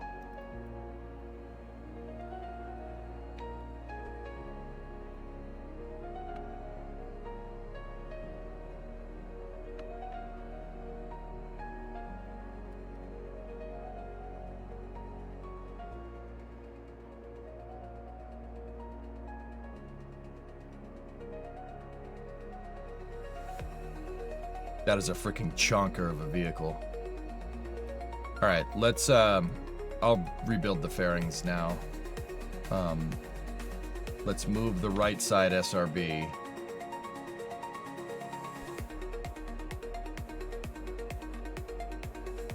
Move the left side SRB. The left side SRB is still 4 segment. I haven't built it out yet. We will do that next.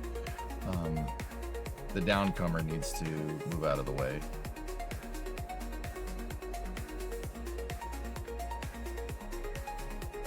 And then I can take that fairing.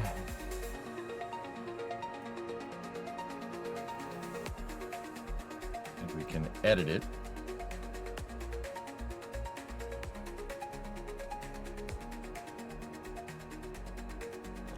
Got to move the AP lines out of the way too.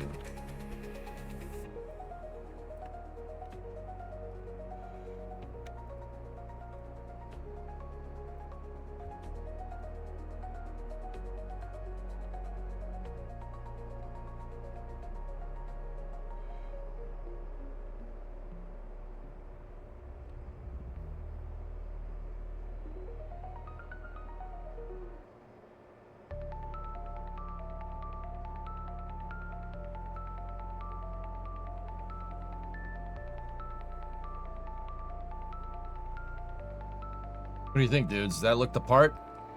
Looks pretty right to me.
They gotta extend the fuel downcomer. Now, to be very clear, these are aesthetic. They're just there to look cool. And they do look cool.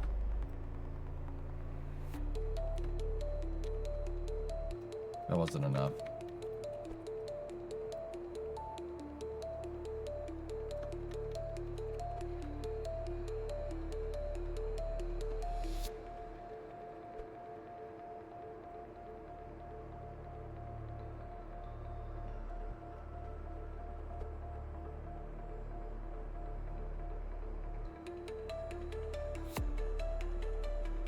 Yeah, baby. Now, technically, I don't know why I didn't do it, but there should be another downcomer on this side. On SLS's design, it doesn't use a single downcomer. It uses two. If we're looking at the booster on the long axis, it uses two. One at 12 and one Discovery, at 6. go at throttle up. I might be able to just copy the entire subassembly.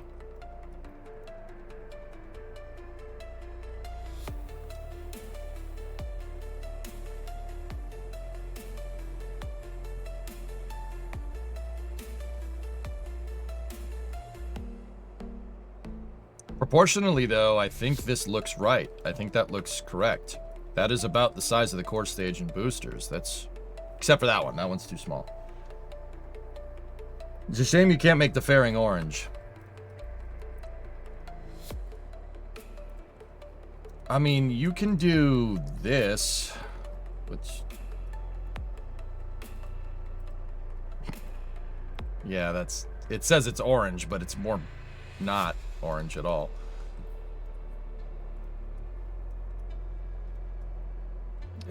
You could do orange with flags, dudes, but the thing is soy orange, yeah. Lloyd, 36-month resub.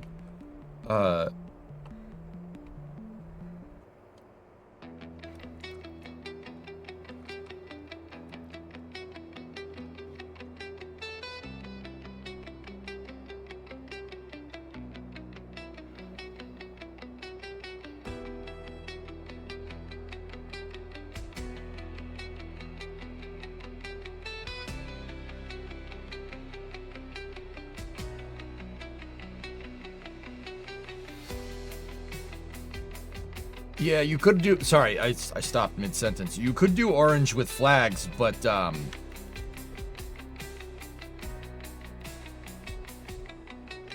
Sorry, just let me finish this, then I'll explain it. It's a custom diameter. That's what I was trying to say. Sorry, I couldn't spit it out. I was trying.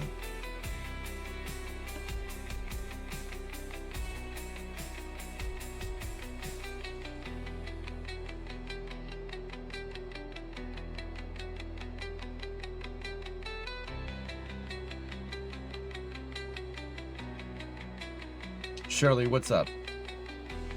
When an SRB is spent, does it simply unattach and fall away? Mine has ejector engines because they're based off of the real one. They're smaller ejector engines, yes. They're called, in Kerbal, they're called separatrons. In real life, they're just called separator motors.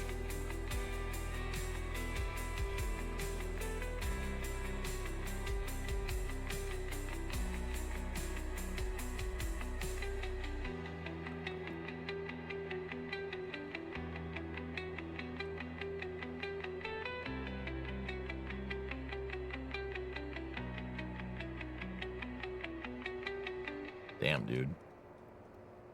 That's a very nice. It looks good. It looks real good, man. Yeah, kind of with you guys. Freaking want to make it orange.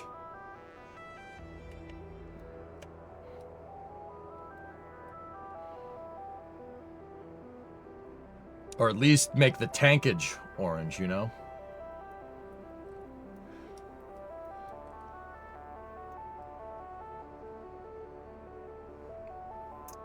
Tyler, I don't want to do that.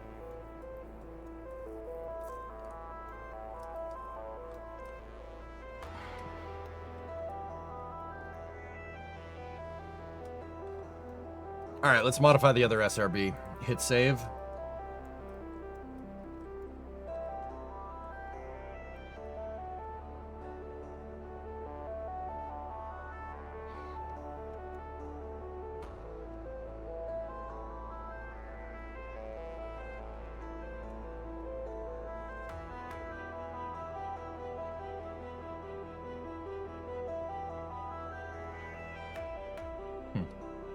Sorry, I was just thinking about something.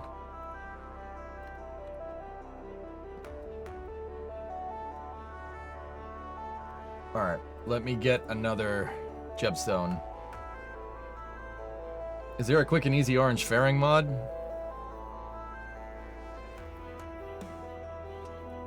I'm sure there is. I'm sure there's something out there.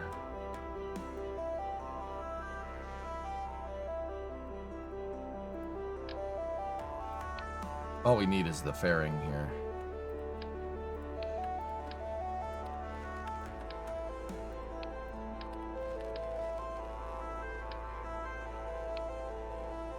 Alright, so how did I do this? The first thing that I did was pull the nose cone completely. The nose cone assembly.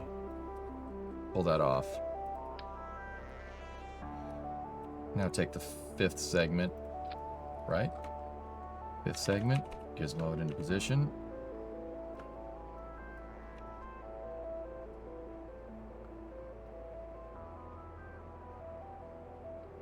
And then what I did was I took this segment, right, and we moved that up into position there. There we go. All right, now it's just changing the attachment positions. I also took the separator off.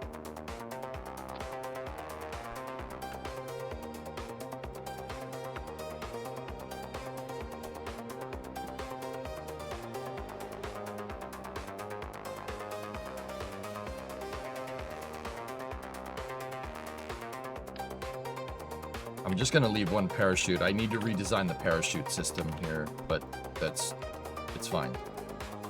I moved the plate back to that position there at the top of the segment. And then Discovery, go and throttle up. I took the cow controller, reattached it up there, took the battery, reattached it up there. There we go. I'm gonna have to figure out another placement mechanism for those. And then I ran my strut design.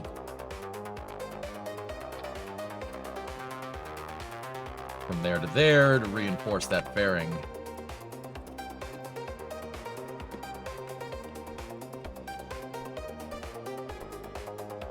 There we go. Hey Chuck, what's going on? How's the family? Everything's good, man.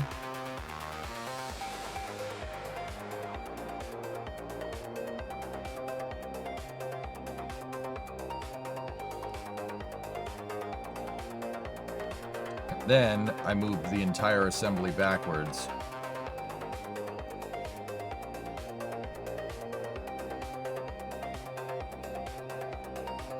Block that in the right position.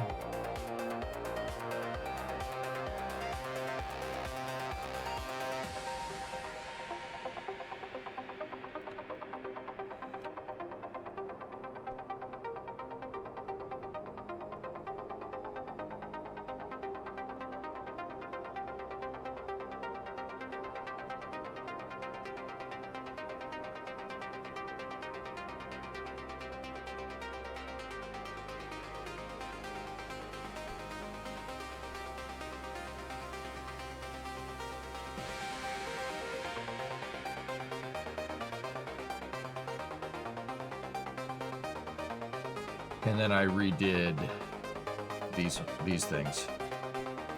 Detach those struts, get rid of them for a second.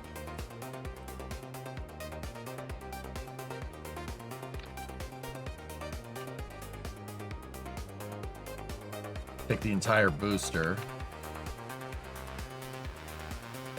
Move the whole assembly.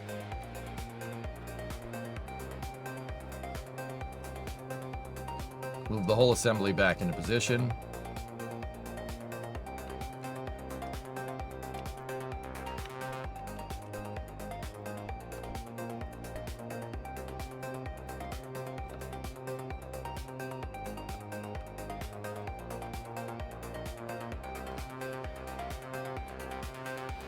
Make sure the alignment struts are lined up.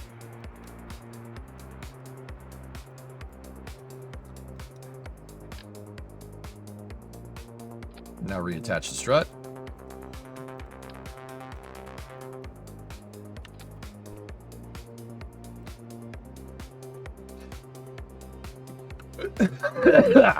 Excuse me.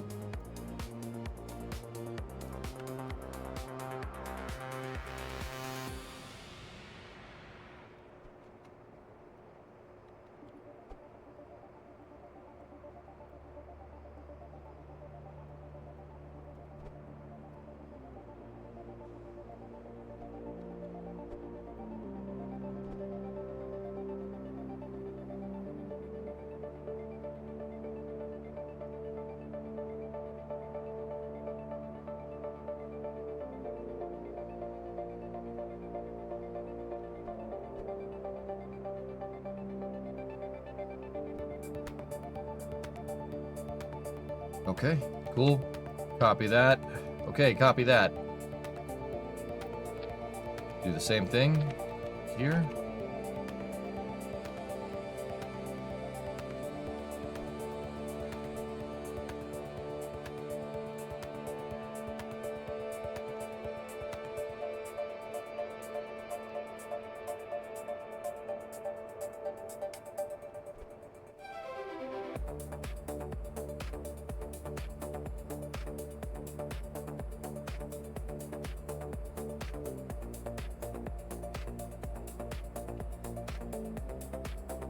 Hang on one moment. There's something I gotta fix.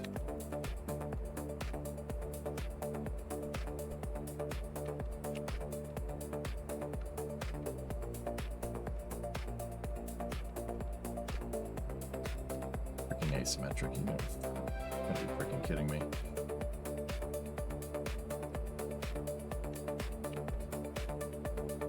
In my original design, I never made these completely line up with the attachment points. Now they are.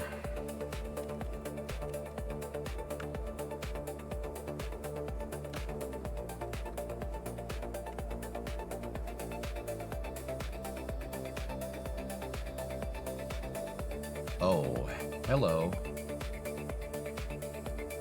Wow, this level of detail is awesome. Good job. Thanks, Crossbow. The reason why it's so detailed is because I build this for reuse. The SRBs, I have to redo the parachute mechanism in it a little bit, but the parachute mechanism, I could reuse the SRBs. Yes, you heard that right. Reuse the SRBs. No, not clickbait, not bullcrap, dude. I could parachute them down, I could go get them, and I could bring them back, and we can refuel them. There's a way to do it if you do some hacking with a Cal controller. You can refuel SRBs. I proved that it could be done. Source, I've reused SRBs, but I haven't reused SRBs for this rocket. We proved the workflow. I didn't actually fly the SRBs on 2 missions, to be 100% honest with you, but I proved it could be done with this.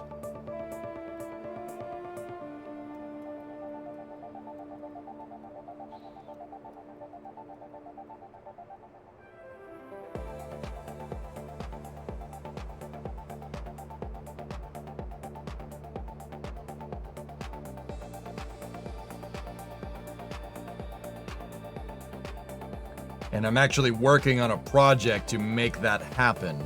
It's another project that I'm working on in KSP. I worked on it a little bit yesterday. The project is to build a shuttle launch pad so I can reuse all this. Because, yeah, you got to do that. If you want to reuse your shuttle, you need to build a reusable launch pad with it too.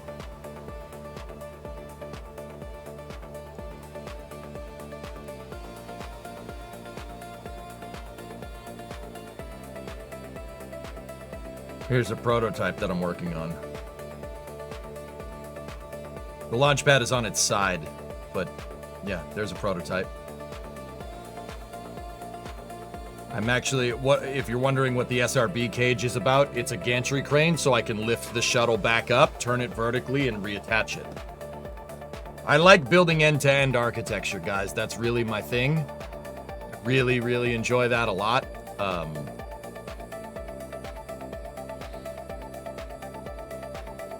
And I don't know, I think it'd be cool to have a space program where we run SLS, Ares 1, and the space shuttle all in the same thing. Have you ever tried any of the near future mods? I don't really mess with mods too much. I have a couple of visual mods in this game to like make the atmospheres look a little bit nicer, but in terms of parts, no, I haven't really dipped my toe in.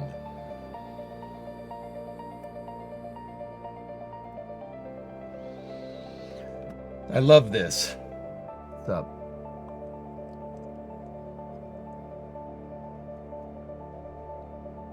Crew 13's patch pays tribute to Apollo 13's patch. Nice.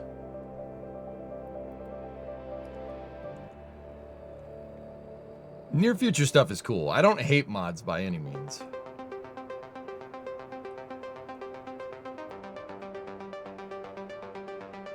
Uh-oh. Oh, there it goes. All right.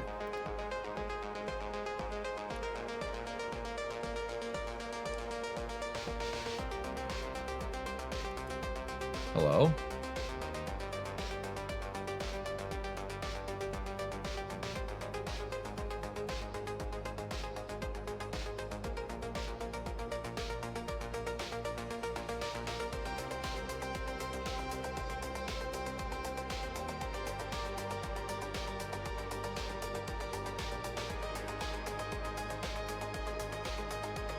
What I would really like to mess with sometime is Blue Dog.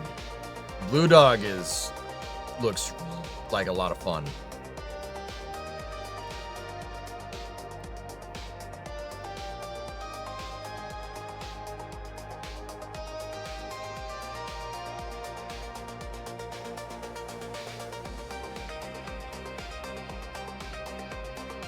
And also, I wouldn't be necessarily adverse to plane parts for mods. I know there's some good plane part packs out there. I wouldn't be adverse to that either. Because, yeah, the parts are really lacking in the plane parts department in stock KSP.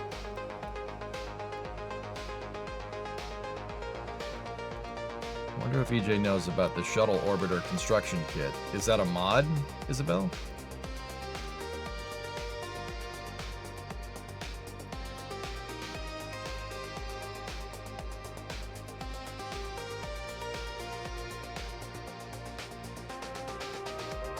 All right.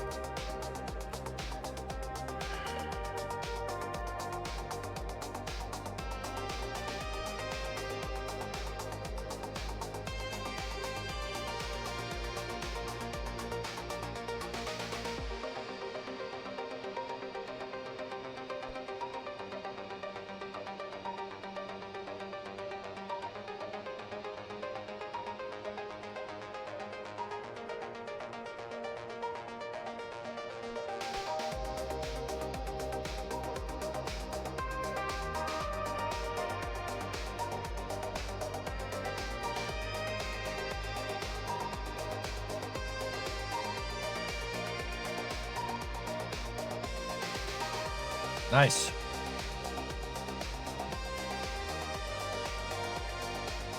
Real life JNSQ is still good too. Yeah, I heard people speak very highly of that.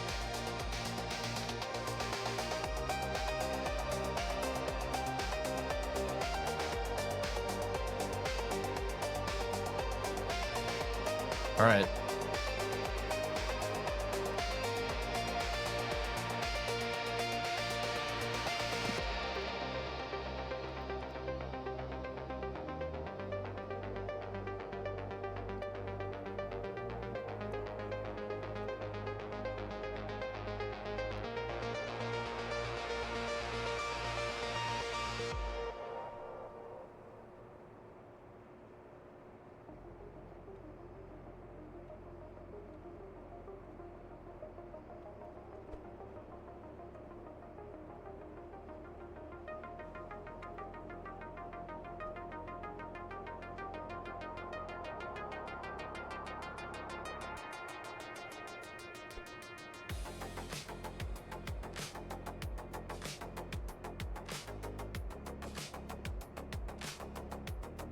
I'm just looking around for any struts that are out of whack.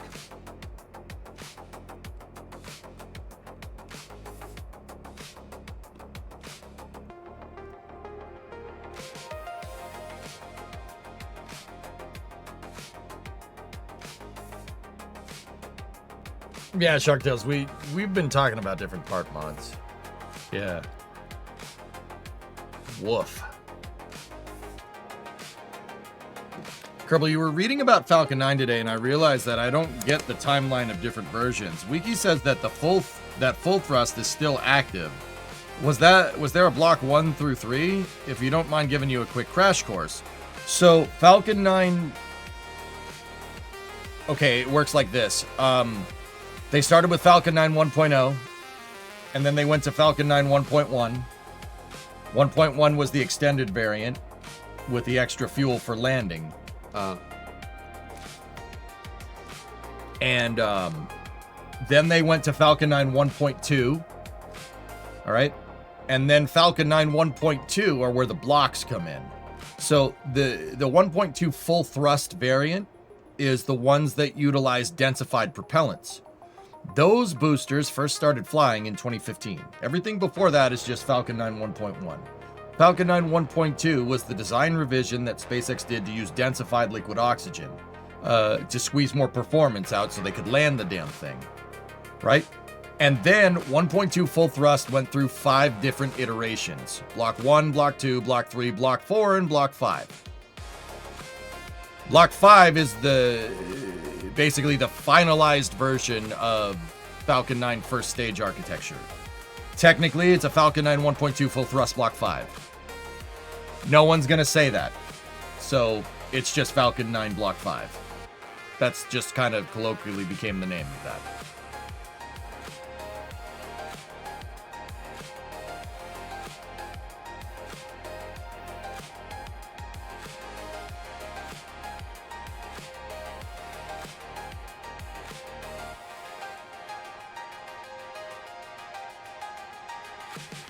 Hey, Bob. Okay. Nice. This is good, man. Actually, pretty hype on this. This is pretty sweet.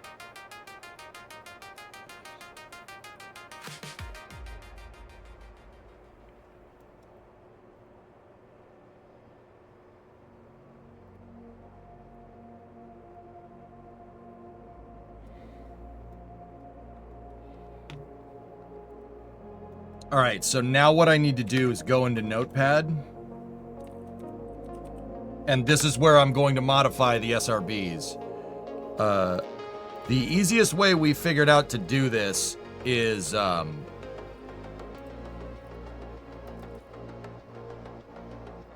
just add more solid rocket propellant to the booster, or to the craft file, to each booster in the craft file. That's what I'm trying to tell you.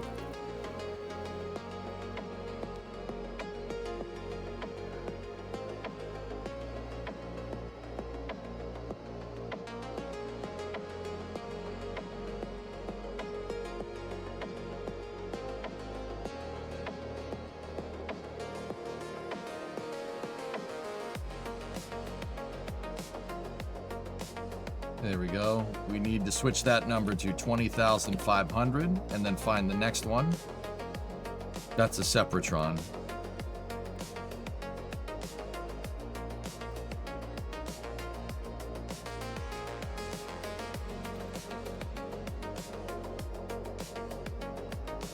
Let me just make sure this is the right. Yeah, module gimbal 800. All right, cool.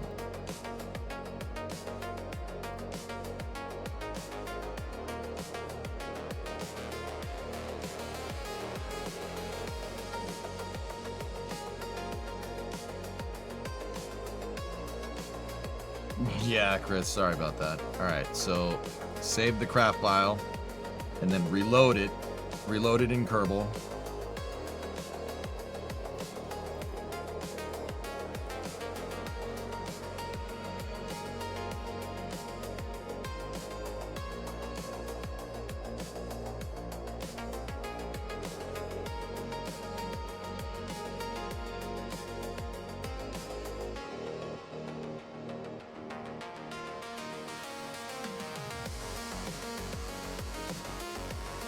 It didn't do it.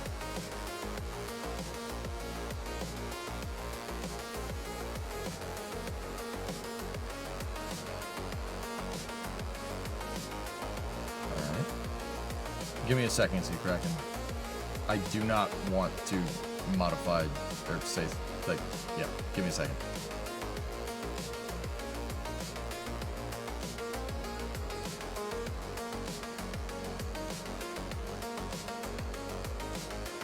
There we go.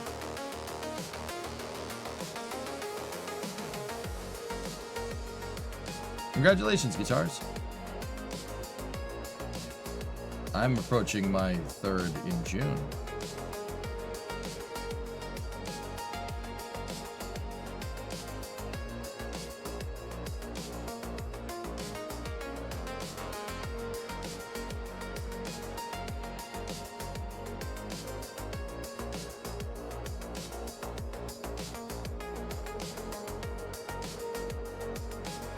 I don't want to put shuttle engines on this.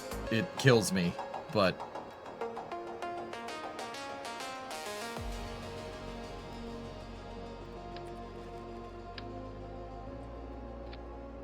I hate it. I hate it so much.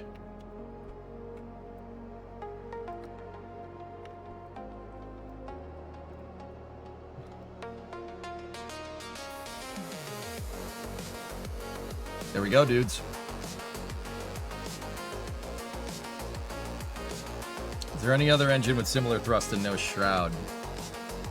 We could overclock skipper engines to make it more economical. I mean, look at the price difference here.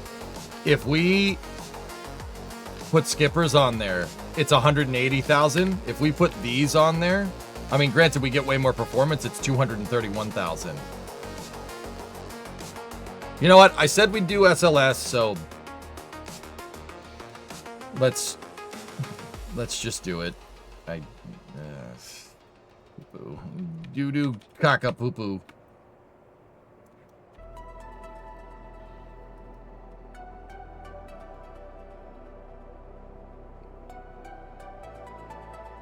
we go.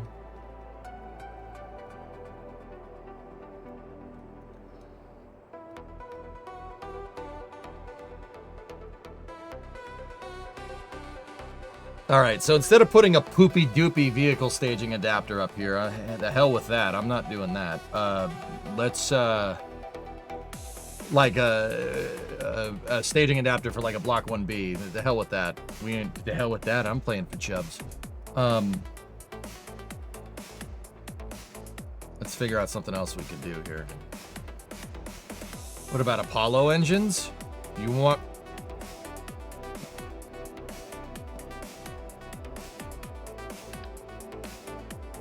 I mean...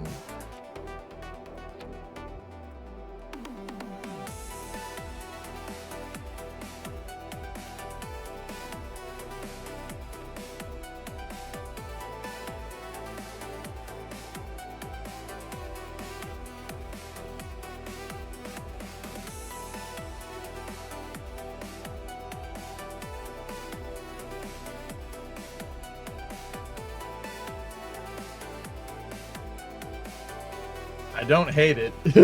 I don't hate it, but it doesn't look bad. You could definitely do something. You can make a good vehicle, but it needs the shuttle motors for the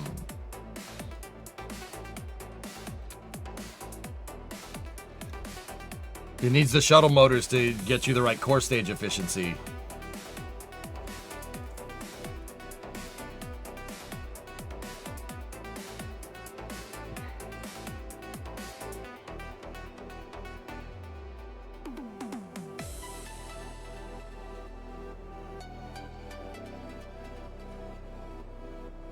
If only you could count tweak the specific impulse, yeah.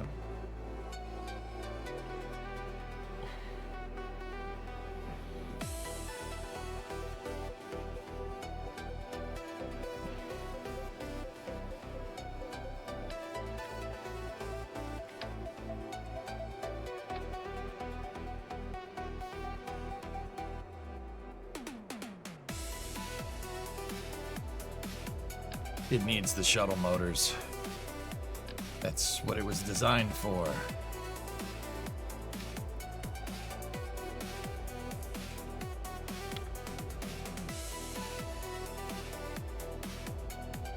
I did not get to your question. Rocket Lab posted some shots vids from one of their recent launches. Oh, nice. Those look great. Bob, you spent Thursday at one of the stamping plants. Meetings all day, so no ka-chunk fix. That's a shame. Next time, no choice, up close and personal, my guy.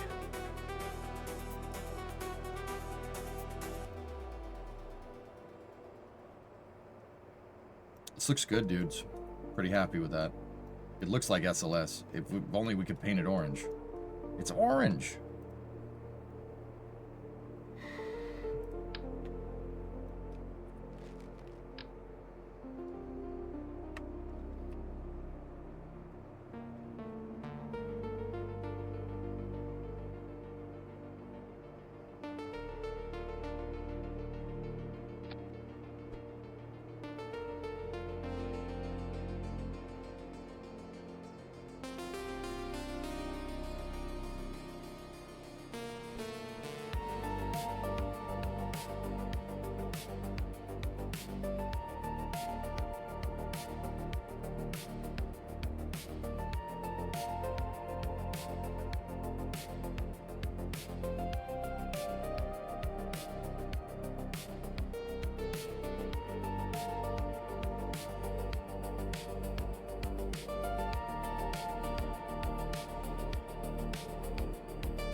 Oh, if only we could get that right.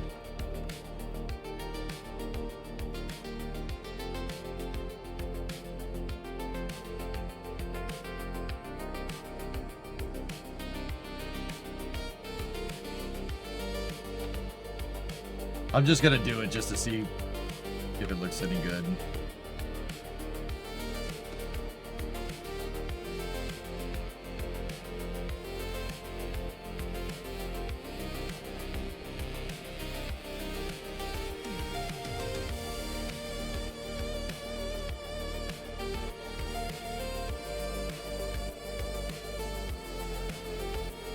if we could set a flag, a blank, with the orange on it.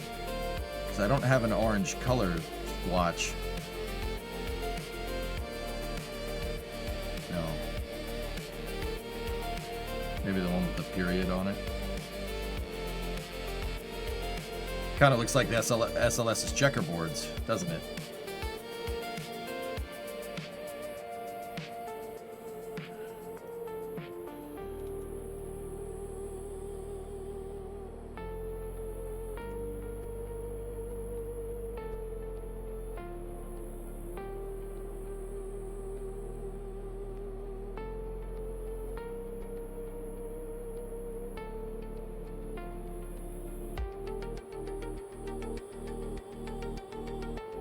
Line up the gaps at the raceway.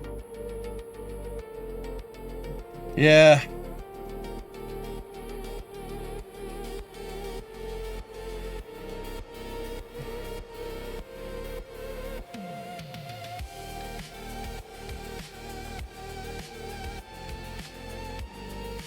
Let's see what 6 times symmetry looks like.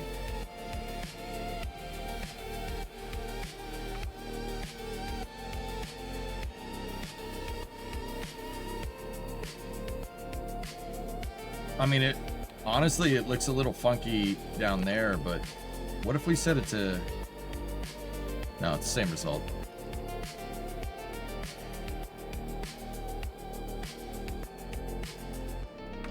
Do flags affect arrow? If they're set to a panel part, if they're set to orange panel, yes. If they're set to just flag, no, they do not. They're physics-less if they don't. If you don't make them a panel piece.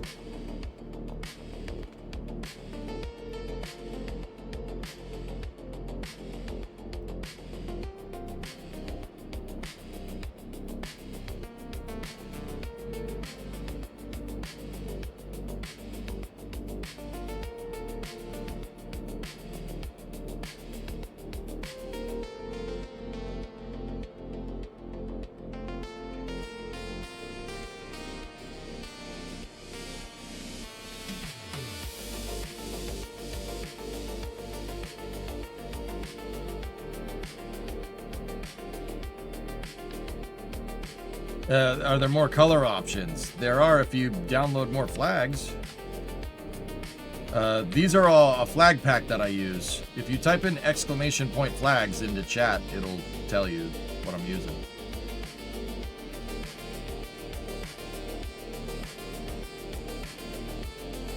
Oh, if only that didn't Z-fight. That would look perfect.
Slight bend in the roll direction.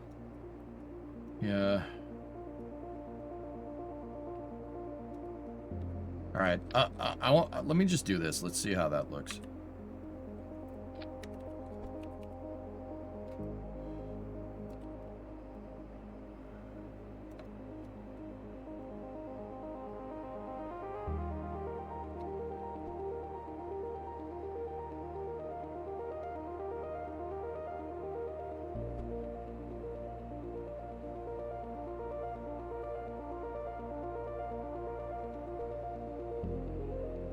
Makes it look a little funky, that's for sure, but...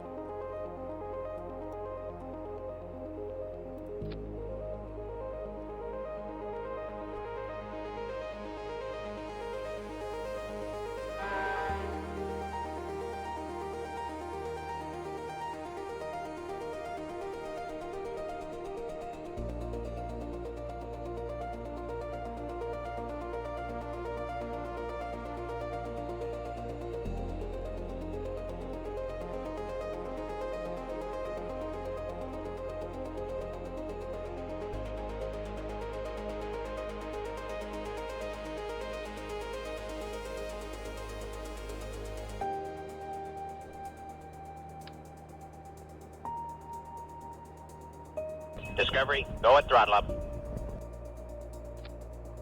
Dude, it's kind of strange that my fairing segments are almost the exact lengths that we need here. That's very weird, but whatever. Ha! It doesn't look bad. I don't like adding this much weird stuff to it. Orange flag if you want. No, thank you.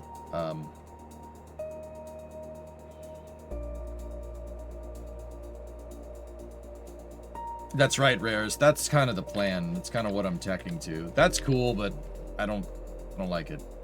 I'd prefer to go and find a fairing texture that's orange. If we were going to do that, or make my own fairing texture that's orange. But yeah, this does look nice. We would need an interstage texture, and then we'd need a tank texture. But other than that, yeah, this looks fantastic. All right, so how much TWR does that give us at liftoff? 1.43. Oh man, this thing's gonna go. It's gonna go so freaking hard.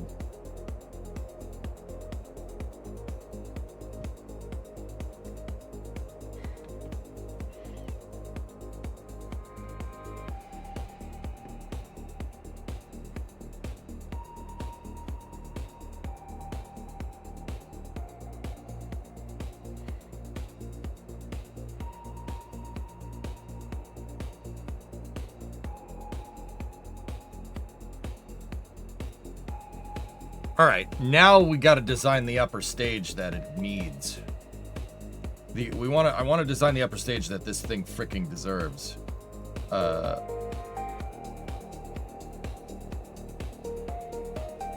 Rares, you just got Paul Stillwood's Complete History of the Battleship New Jersey book. It's definitely worth your time. Oh, I'd believe that. Think their center of gravity should be moved for those SRBs, or do you think it won't affect flight? It won't affect flight, dude. I think we're all right.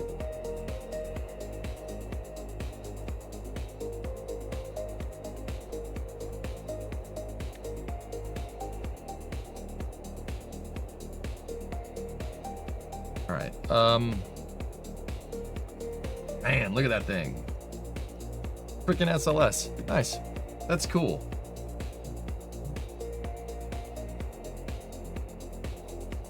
Oh, the parachutes. Forgot about that. Yeah, we need those.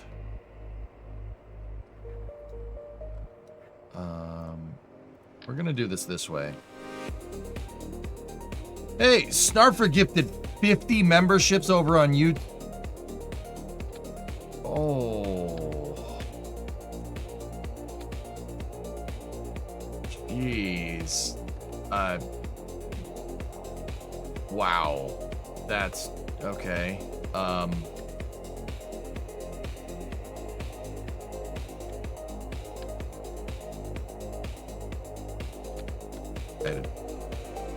Thank you. Dude, you're too kind. You guys don't owe me nothing right now.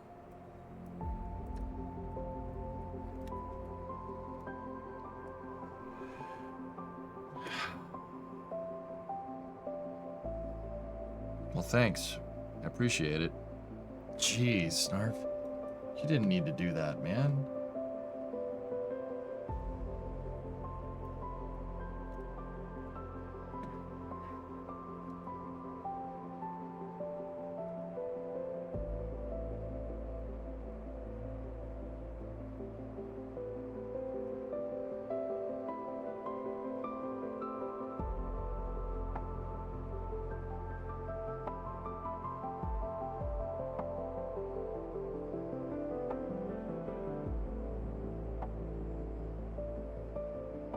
So, what is our liftoff thrust currently?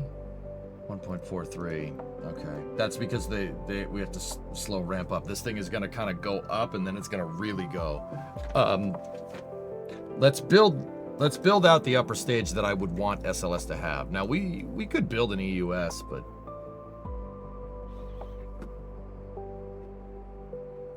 it's kind of dumb. It's kind of dumb. Let me think. Honestly, the frickin' an S4B would be fine up here. You were part of the unlucky 16. You do what you can. Oh, I appreciate it, man. Thank you so much. Yeah, Alpha, I was thinking an Earth departure stage. An Earth departure stage with a J2. One of these bad boys. Definitely do us right.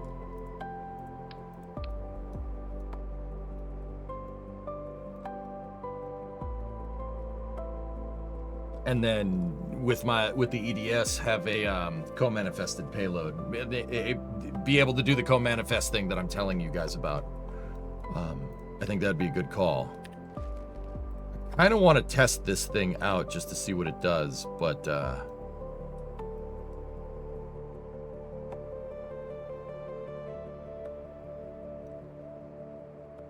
we could probably single stage to orbit the damn core stage at this point.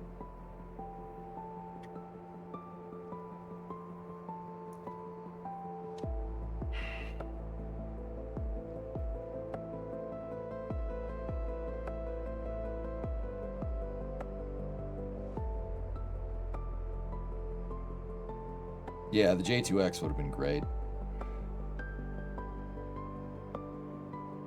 The baller move would be to put a freaking S2, a Saturn V style upper stage on this with 5 engines.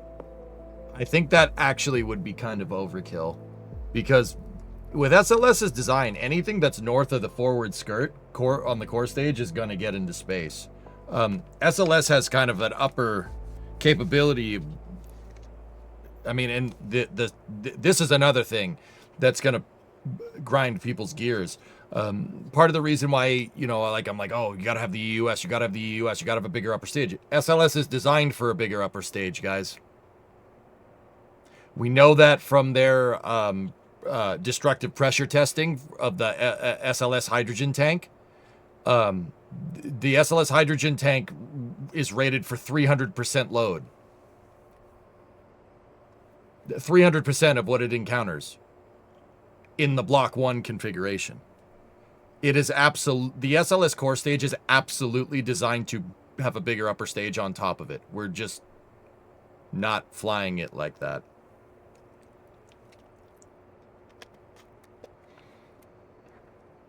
Why are the Kerbal trucks floating? It's just the shadows that are screwing it up there.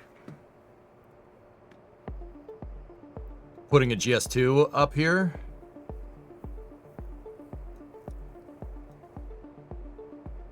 Putting a GS2 up here would look probably somewhat like this. No.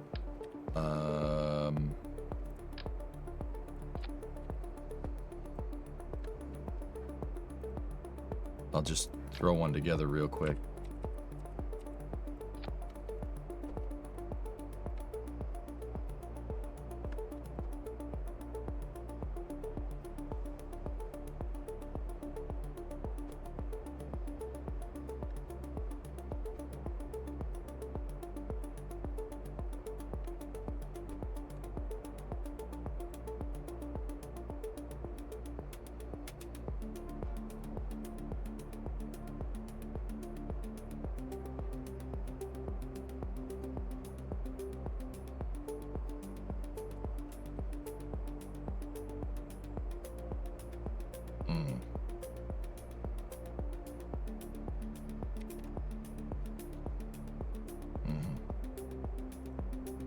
That's actually too big. That would be too big for a GS2. The diameter is off by a half a meter. So we're off by, what is it? 250 centimeter on either side. But that's approximately what it would look like. Actually, I think GS2 would be a little bit longer. So probably somewhat, oh man. Something like that. That's actually pretty sick, dude.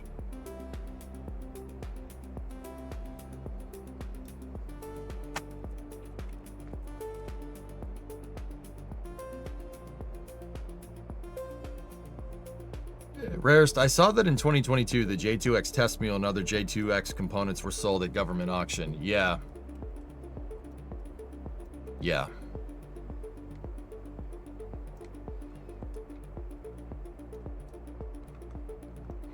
Yeah.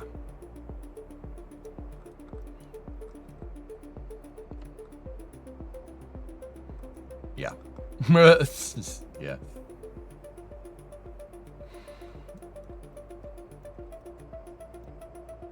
SLS is Aries 5. Yes and no, Alpha. Different core diameters and stuff. The SLS is much more shuttle derived than Aries 5 is. But yeah, I mean, yeah. Which is kind of dumb because if you know, they had to redesign at the 8.4 meter core diameter to make the core stage and stuff. It wasn't just, oh, like, make an external tank a cylinder instead of point it at the front and call it a day. You know, these things were used, SLS is using milled aluminum, so it's using ortho grids, right? And yeah, the external tank had internal stringers that were not welded. They did that to make it simple, right? With SLS, they switched to the ortho grid and a billet friction stir welded design.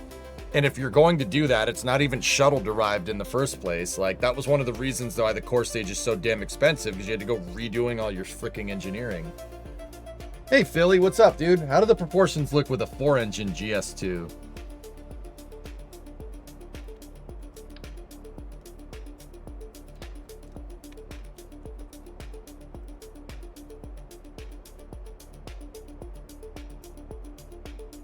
Actually, hold on. Let me just...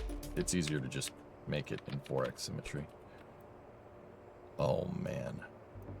I don't hate it, dude.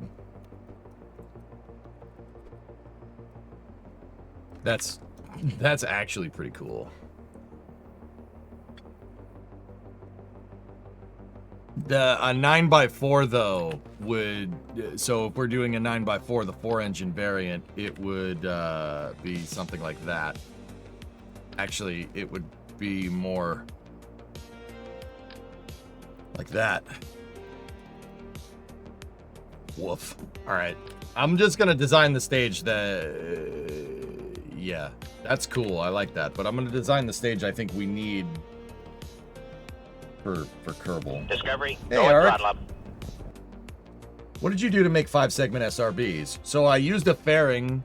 I measured a segment length here, Arc. And then I made a fairing exacting that segment length, right?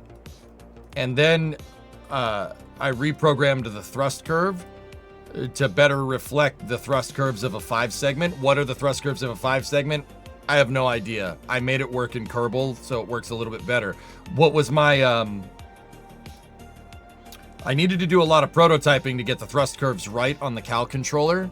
So we made Aries 1, and I made Aries 1 work for the most part, with a 5-segment booster, and then I took the programmed thrust curves and I put them here.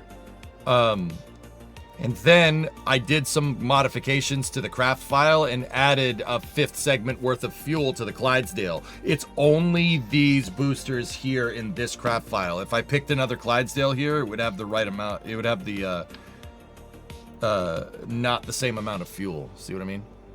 Yeah, so... we have the Clydesdale, which carries more fuel, right? And then I built the fairing segment out and I changed the thrust curve a little bit. But yeah, they look good, dude. It really doesn't look too bad.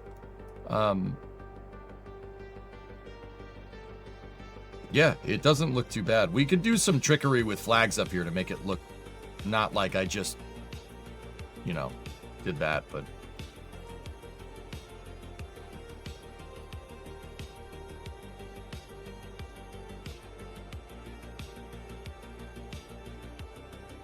Bunger, you'll be fine.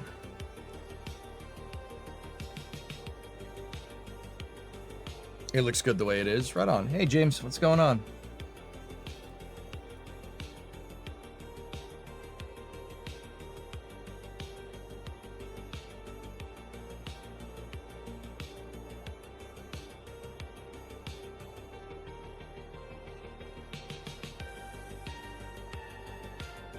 Yeah, I cover the whole booster with flags. No, it would... It would be good to just do some trickery with the 2-5 flag here.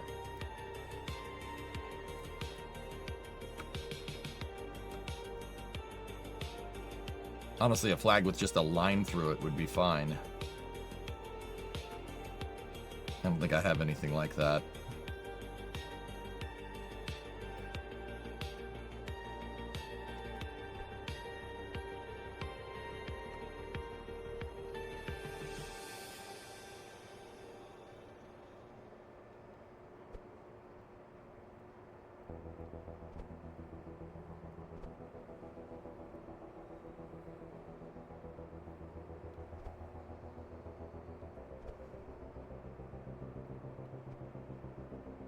It needs to be a little bit larger than that.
See, we could do some trickery. Trickery with flags. And the flags are inside of a fairing, so I wouldn't worry about them being, like, too wonky anywhere.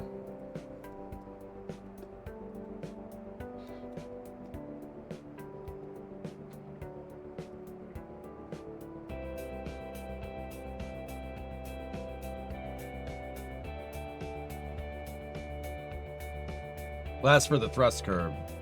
What's that, Kraken? Bolle versus current SLS booster thrust. Damn, dude. Bolle boosters would be sick. Can you imagine? All right, here's where my mind goes. Can you imagine Ares 1 with a Bolle booster? Holy balls, dude. Ares 1 could put a fully fueled Orion into Leo, no problem. Ares 1 could probably move like 40 tons to Leo. Easy.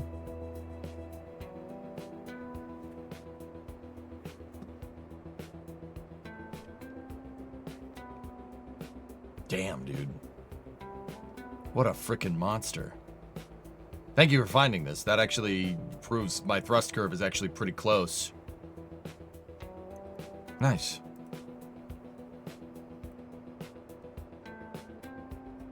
A carbon composite wouldn't survive recovery. No, Pigzig. No. Unfortunately. Now, how do we make that little ridge in the center? How do we do that? What could we do?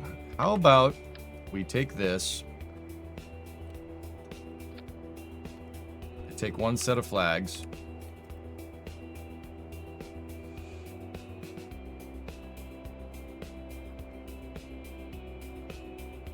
Put them in the middle. Change the flag shape to gray. See if we can find like an off-white, like that one. No. Too white. This one.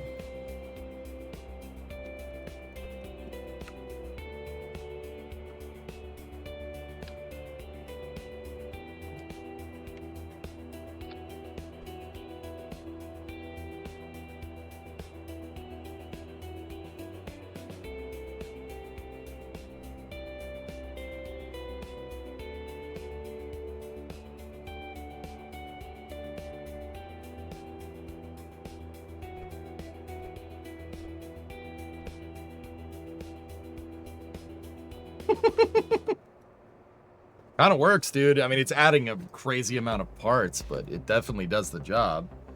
Have you seen the new city builder, city-state master planner? Yeah, I have.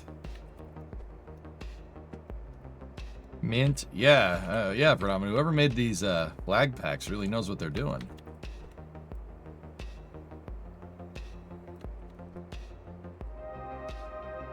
We just baked it. I won't do the gray stripe. That's just too many parts. The black stripes, though, get the point across. The other thing is the raceway going up the sides of the SRBs.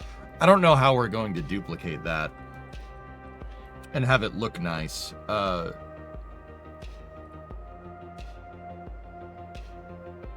of don't care. White fuel lines? Yeah.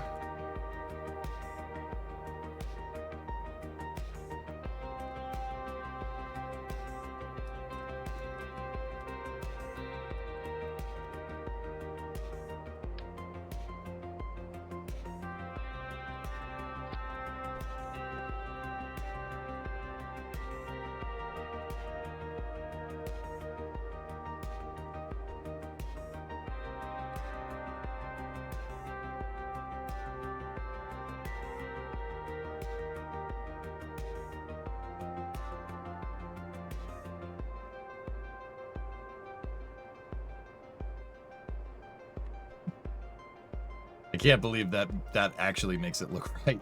That's really funny, dude. I was just kind of on a whim. Somebody said like, "Oh, flags on the core stage." And I'm like, flags on the boosters.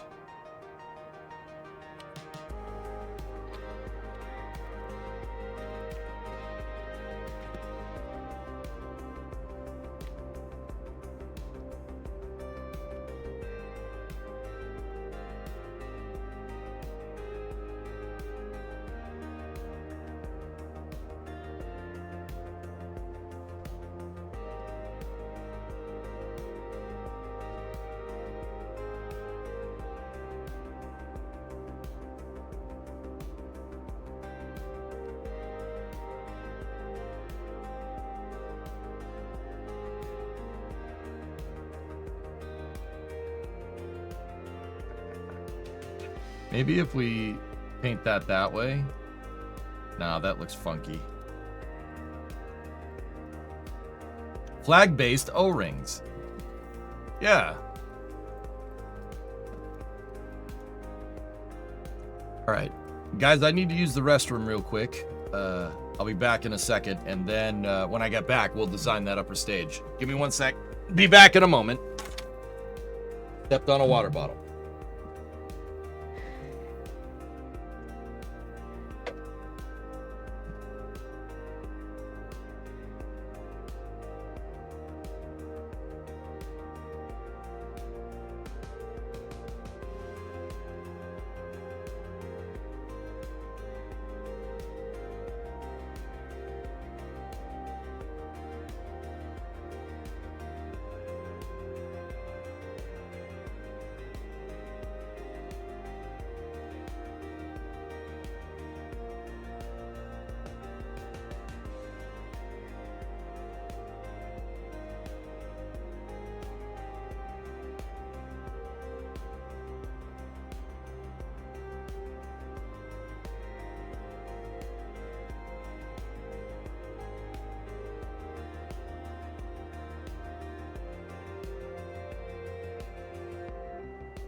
All right.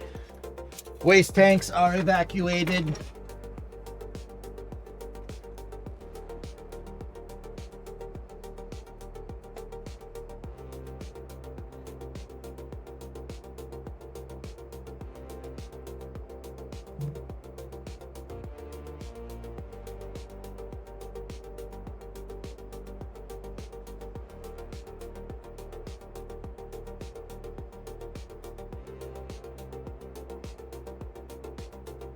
What's 60,000 bits in today's money?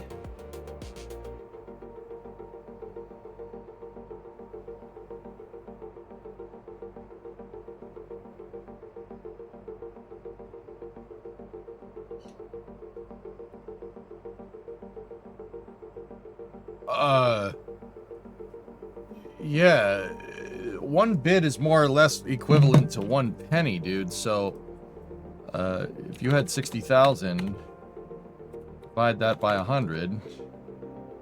Yeah, that would be 6 grand.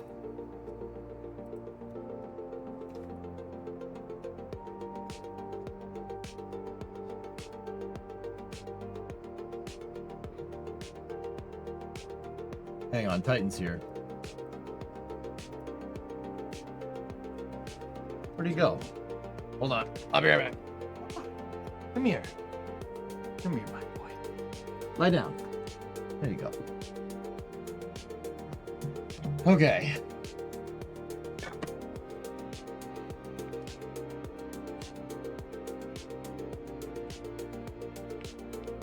You've given me 6 grand. Oh, well.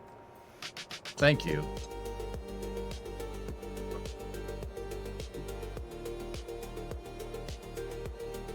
But that 6 G's is over the course of like a decade, dude.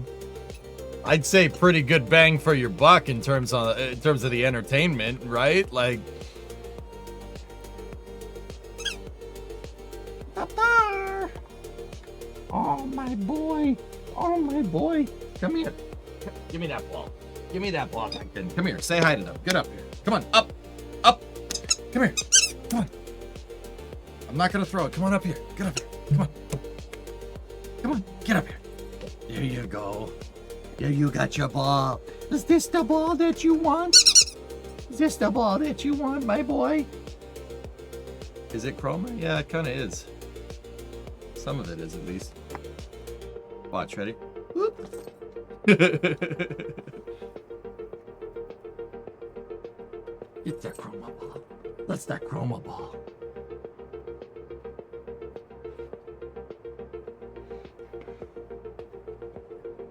Wait. 60,000 is 600 bucks. You put 600,000 into the calculator. Well, that's what he asked. I don't know. The numbers and stuff, dude. What are you doing?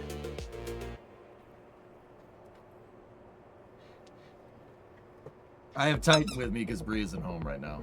She's out with friends. What's that? I found him alone and sad in the house, and he needed to come with me. There you go, my boy. You now have my dog sitting up at the TV expecting a ball. Oh no. Come on, up. Oh. There you go. There you go, my boy.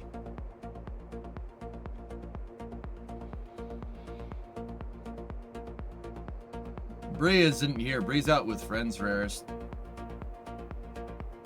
Yeah, I found Titan alone in the house when I went down to use the bathroom.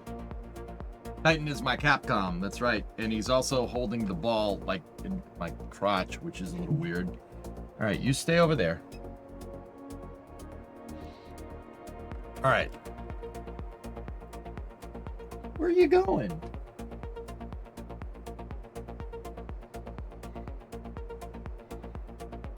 He needs a place to lie down. Give me 1 sec.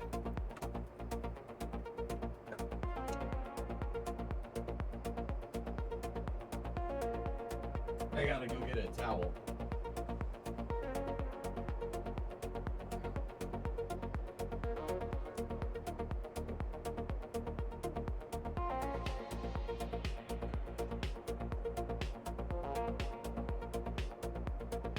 Where'd you put the ball? Where'd you put the ball? Where's the ball? Can you go up? Can you go up? Oh, you want to sit in the chair now?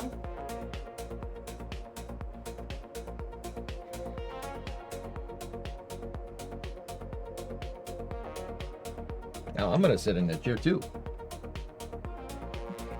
Hi. Hello. Hello, my bud.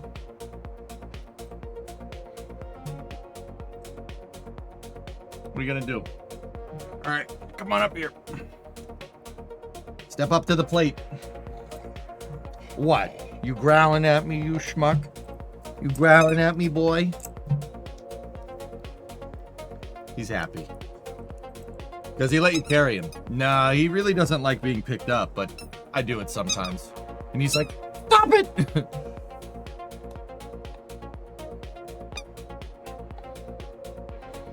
All right.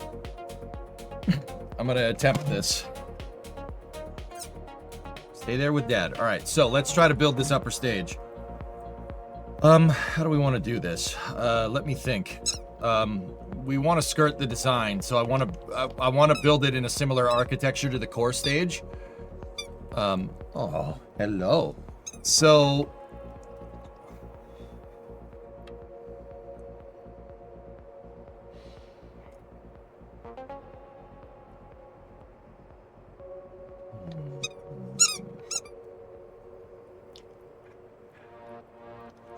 it would probably be better to get a baseline capacity here for this before we do anything. So let me do something absolutely insane. And what? What's wrong? What's wrong, my boy? I was thinking maybe put... Well, we need to approximate the math of... I want to co-manifest this. So if we were going to do it, we'd do it with a Taurus capsule, and then we'd have a lander behind the Taurus capsule, right? Co-manifesting it, like Block 1B. Oh, or Saturn V. I'm kind of going to make our own kind of hybrid cross system here. I mean, the absolute right way to do this would be to just take an S4B, a LEM, and a CSM and just put it on top of this. Like, in all seriousness. But, he's got his paws up on the desk. What are you doing? What are you... This freaking dog. Look at this. Hold on. Look at this.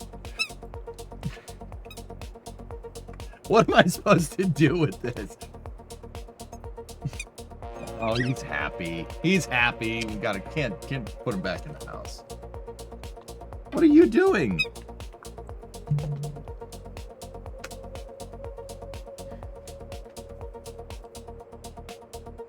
Oh boy. The chair is big enough for both of us. That's kind of cool. What?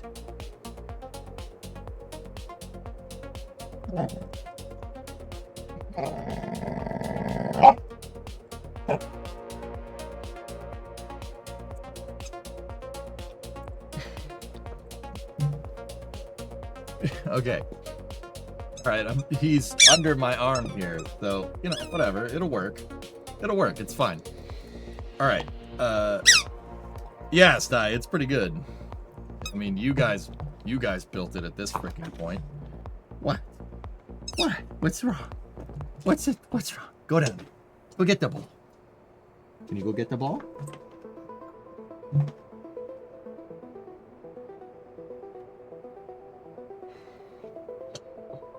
Titan does have a point. All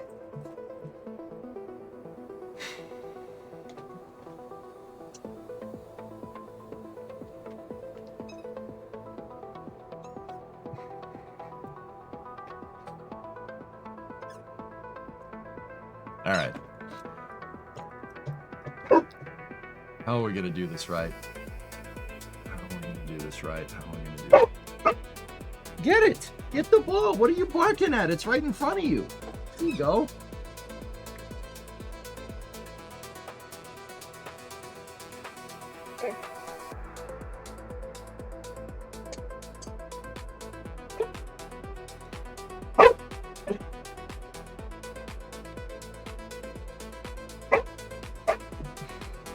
Okay.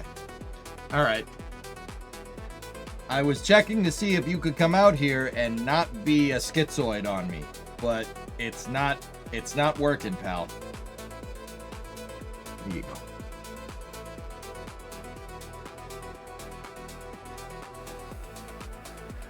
Lie down. No, stop screwing with my lights. So here's what we should do. We want the capsule, we want a lander, and we want the stage. Here's what I want. Let's put 140 tons up here, up at the top. And what I'm gonna do is we'll run a test flight here. Let me edit the fairing, and then we close the fairing on the stack like that.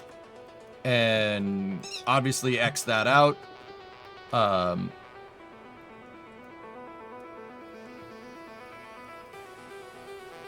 And let's just put a nose cone up at the top.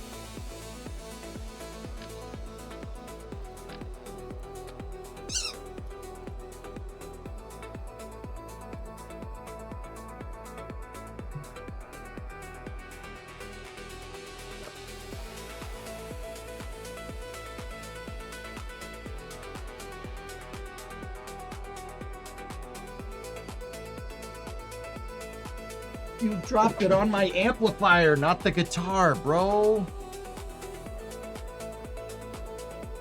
The guitar, man. Anything but the axe.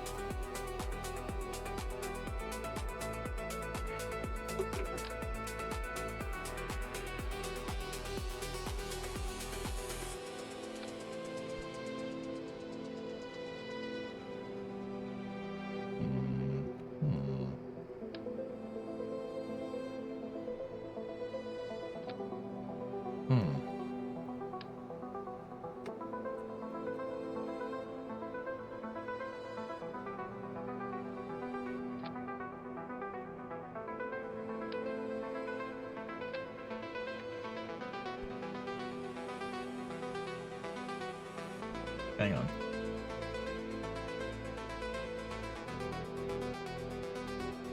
Where'd he go? Let me just make sure he's on the couch. Give me 1 second.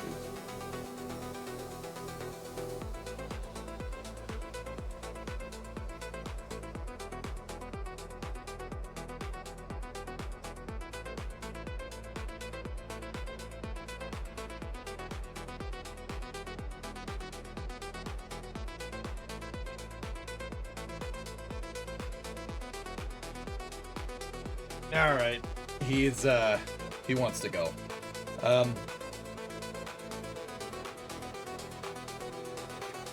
Guys, I'm gonna take him back down to the house, and then we'll test this with the payload. I'll be right back 1 second.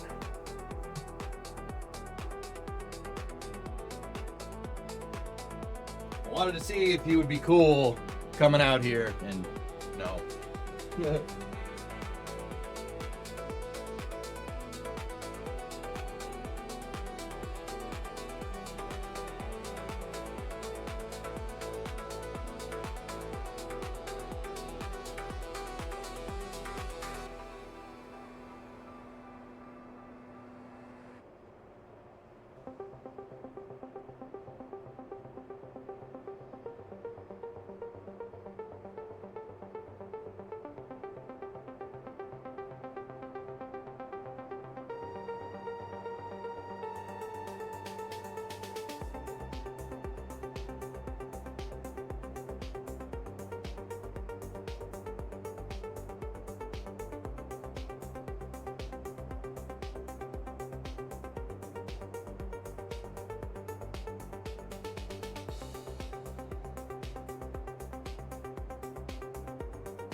Okay. We're back. Sorry about that. Let's go.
All right, so we're gonna do a mass simulator test with 140 tons up at the top.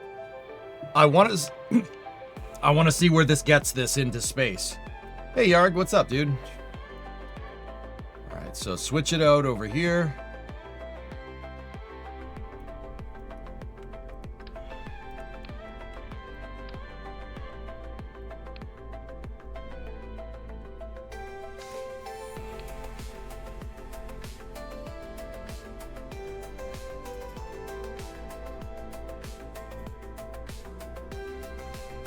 All right, let's see what happens.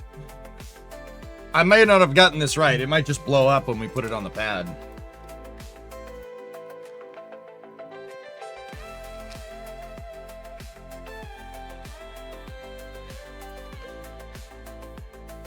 How's the head treating you? I'm all right. I had some coffee, hokey, and I feel better.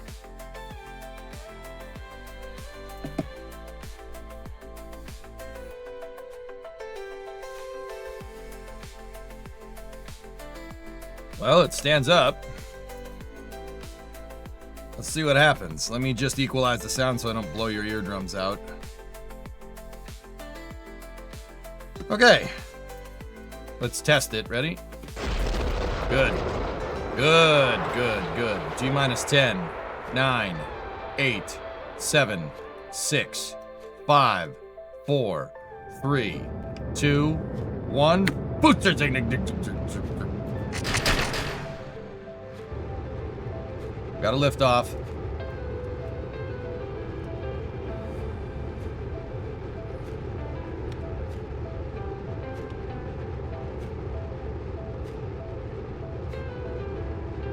Okay, roll pitch program.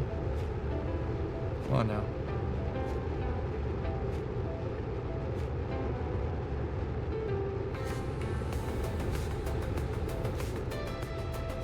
I'd say that up there is really fine.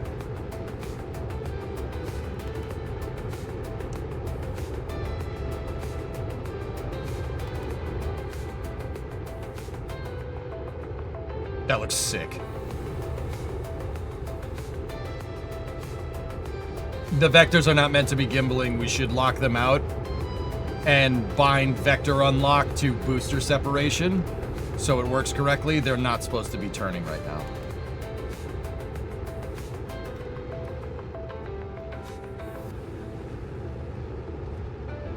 Clouds, no longer.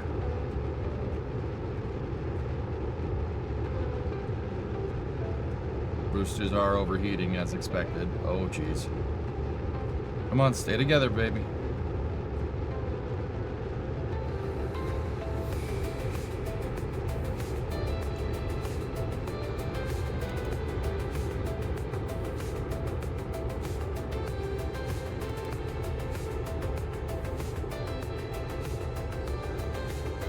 Thrust tailing off on the SRB, standing by for separation. We are getting an overheat.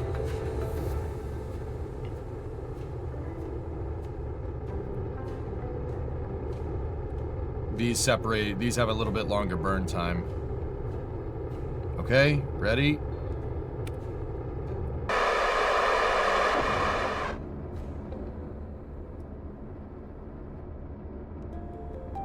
That was pretty good.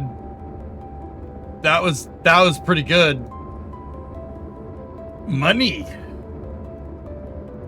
That was pretty good. That was pretty good. You didn't throttle down, yeah.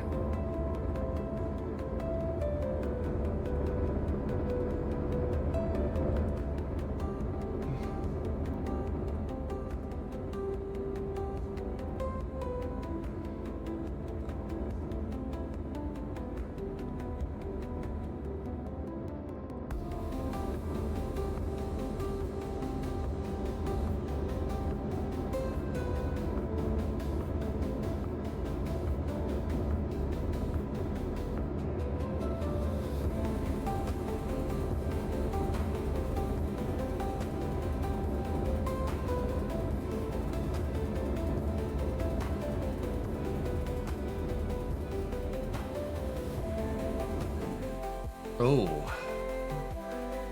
Oh. Well, that's not great. 1680. Oh, man, we're about 400 delta V short. No, more than that. About 700 delta V short.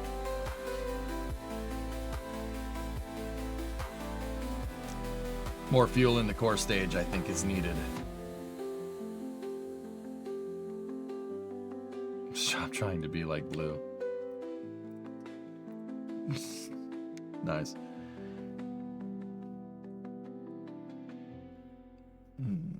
I did not actually add any fuel to the core stage. That's why I wanted to do that test. To see where we're at. This is still technically the amount of fuel that Direct has. We can change that. Let's say. Is it supposed to be in orbit after the core stage? Yeah. Don't worry. Old EJ's got it. We got it under control. I just need to see the strut configuration.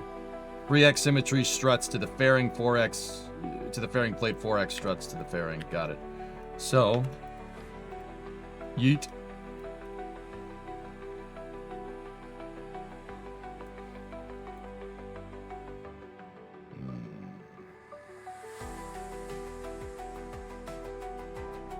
Oh.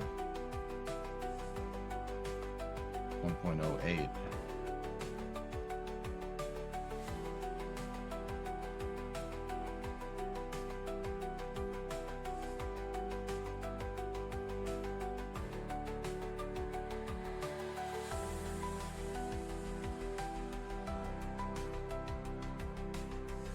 Bonk. Donking. I don't think we need that much. Let's do that. Let's add that there.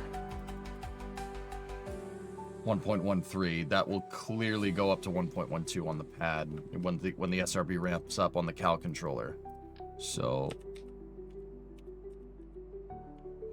3 times sim back to the fairing. And then the actual fairing plate for the fairing shape. 4x sim to the plate like that. There we go.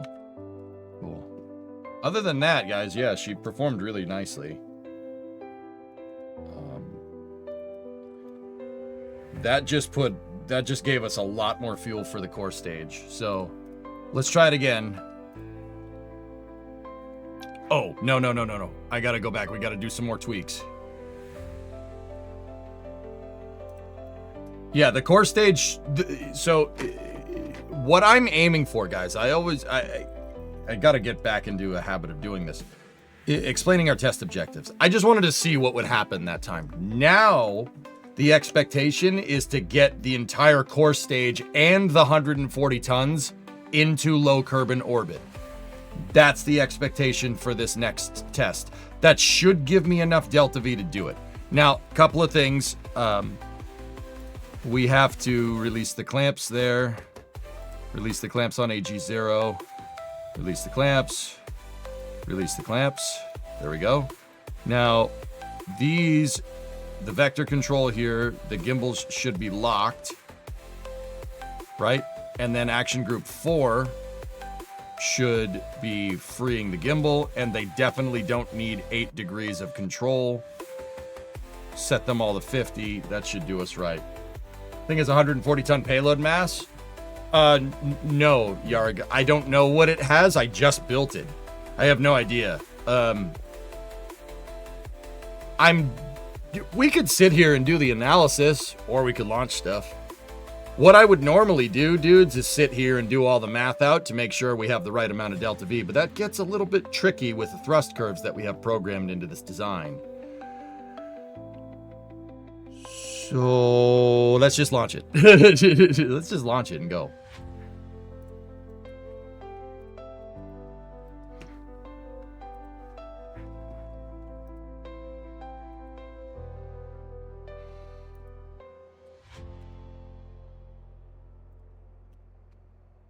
Who are we, NASA or SpaceX?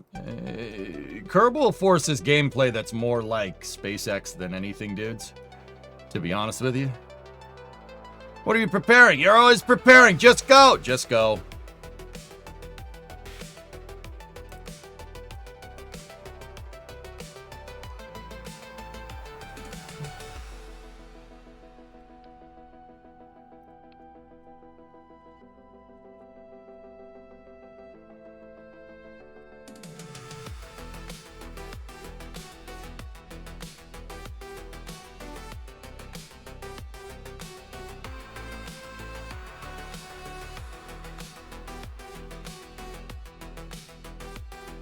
Let's roll. Have you seen Spaceballs 2 yet? Is Spaceballs 2 out?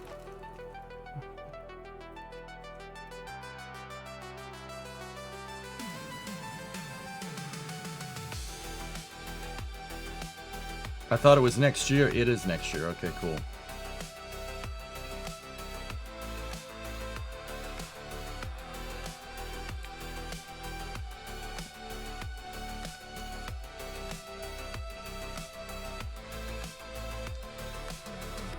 Okay, T-minus 10, 9, 8, 7.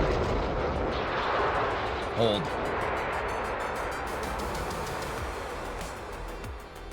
No, the SRB controllers worked fine.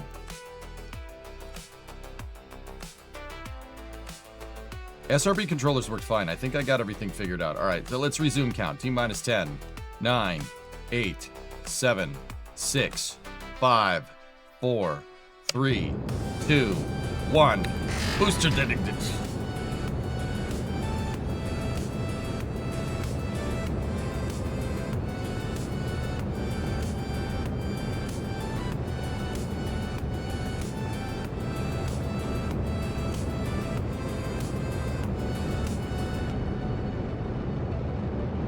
Okay, vehicle's pitching downrange. Oh yeah, dude. That is sick. Even with the weird Chota-looking front stage, it looks amazing.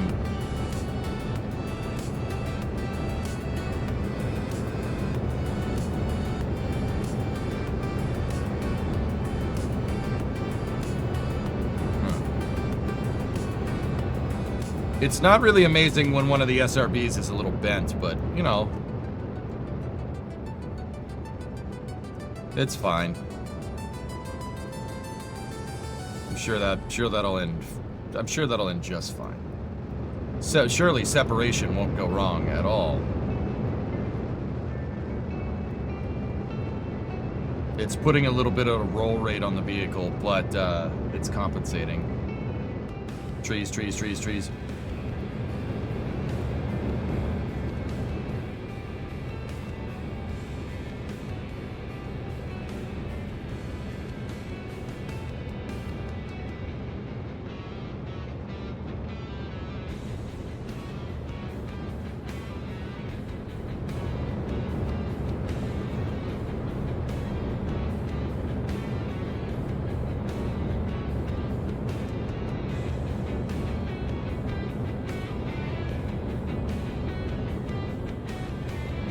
Thrust tailing off at SRB. Stand by for separation. Hopefully we don't break.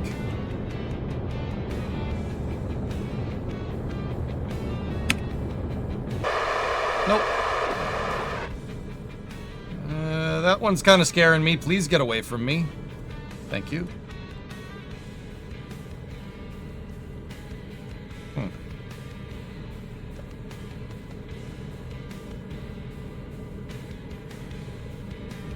Something weird happened with the struts. We should just check them before we lift off next time to make sure that's all working.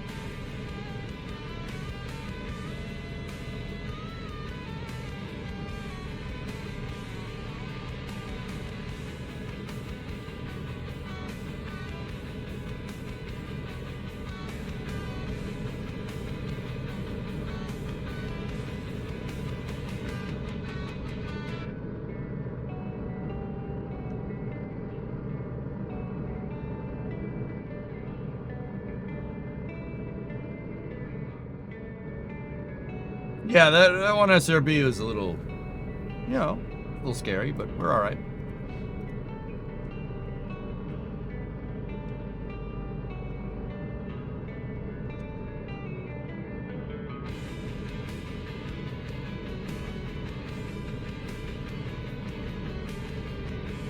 Yeah, Yarg, I don't think she's gonna make it.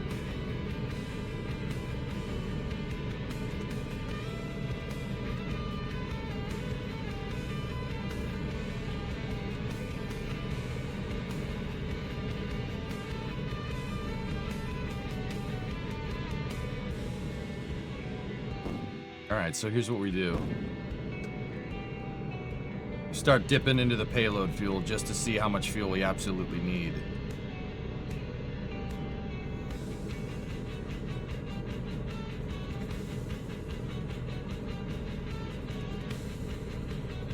That's way too much. That actually should be, well, call this an overestimation.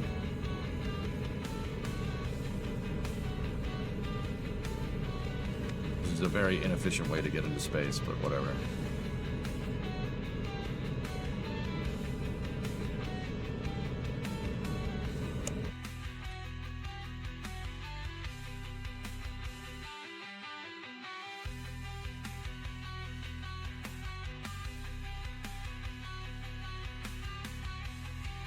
That's 144 tons of fuel in tank, and we used about half of it, so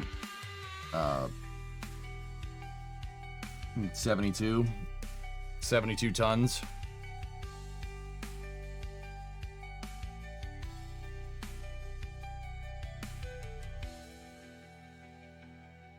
Keep in mind that was a horribly inefficient way to circularize, so it's probably a little bit more. I would ballpark us at like 80 to 90. Which ain't too bad. Have you tried Principia? No, I know I haven't.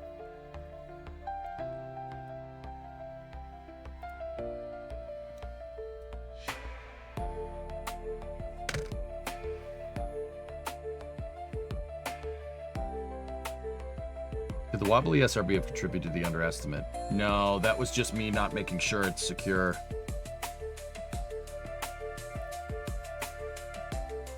Can you explain the roll program and why a cylindrical rocket needs to do it? The antennas are on one side, Brown. You gotta have the antennas facing the ground on ascent. That's kind of important, right?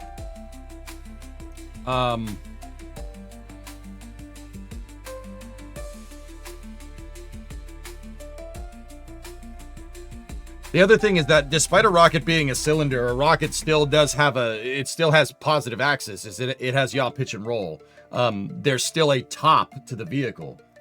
Rockets have an orientation system that's similar to like an airplane. You have, pitch, you have yaw, and you have roll, right? Yeah,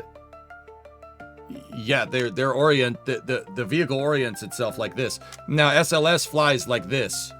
SLS flies upside down into space. So, you'd have to turn it. You have to roll it to the right roll program. But keep in mind, the other thing, Brownfield, is that rockets don't always fly to the same orbit. So sometimes the roll program is like a 70 degrees. Sometimes you roll 70 degrees. Sometimes you roll 90 degrees, right? The vehicle already needs to be able to roll. So it's easier to just have it roll off the pad. And then, obviously have the antennas facing down towards the ground. So this thing would if like I said, if it was a plane, right, it'd be flying like this up into space, right?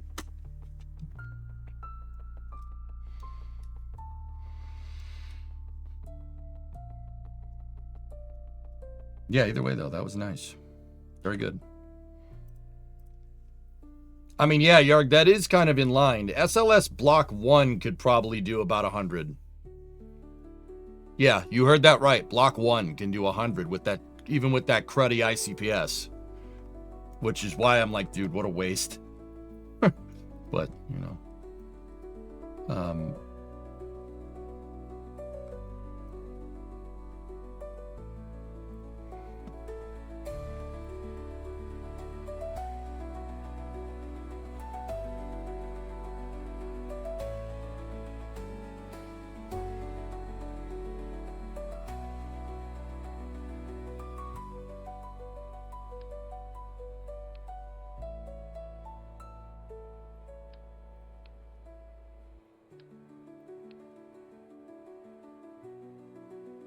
I mean, Block 1 can put a fully fueled ICPS in Orion into orbit with just the core stage. Yeah, and Philly, that's nowhere near its maximum capacity, dude. Now, Philly, I could be presuming here, but my rule of thumb here is, okay, cast your mind back to like 2019. They're doing that destructive load testing on the SLS hydrogen tank. If I recall the results from that test, I do believe they had the tank stay at 300% load for 3.5 hours and predicted the failure mode. They predicted the failure mode with like a 98% accuracy or something, which is bananas to me. But the fact that they rated it, like when they're pushing the tank to its limits, they rated it for like 300% load. That tells me that SLS can move way more into space. It's designed for the core stage right now is designed for the EUS or an EDS or something. It's designed to have something bigger up there than an ICPS and a frigging Orion, right?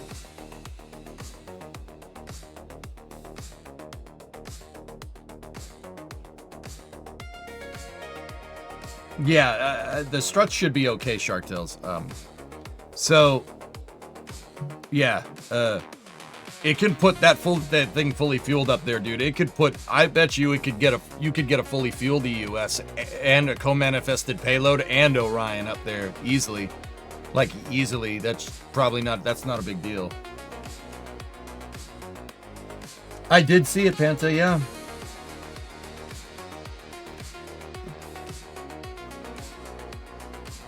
I mean, that's just a conservative estimate, Philly. I'm pretty sure that's about right.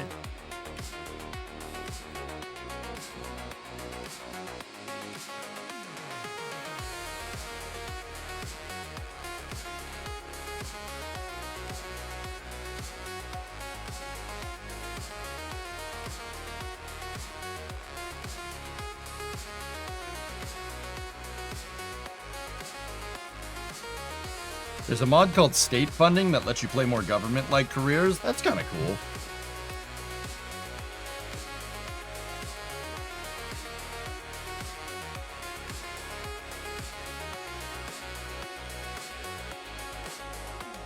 Also for Artemis 2, the core stage was single engine ATO for most of the burn, so there's a lot of extra performance on there. Yeah.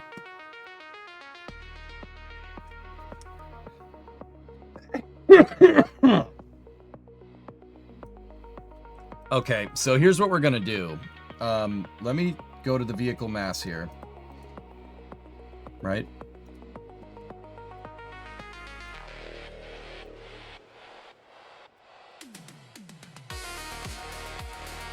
$840. 79. Okay. Let's set this payload to half the amount. Let's see what it does.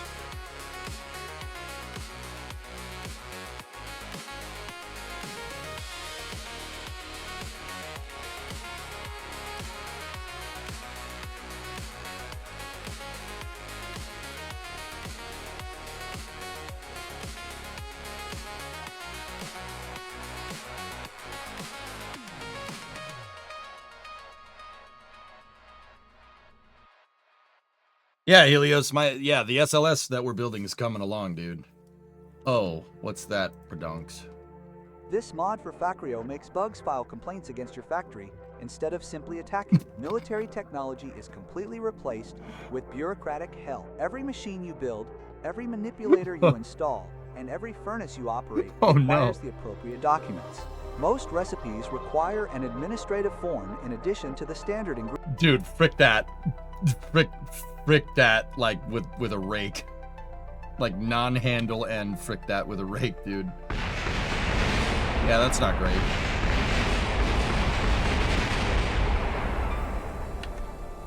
That's, what happened there is not ideal.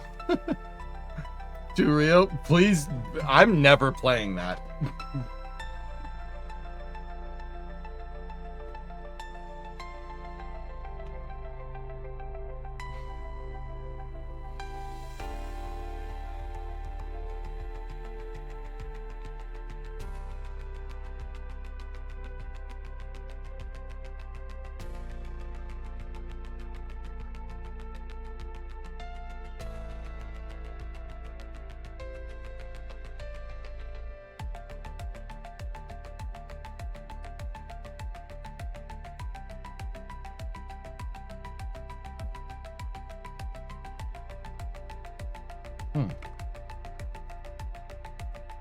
That should work.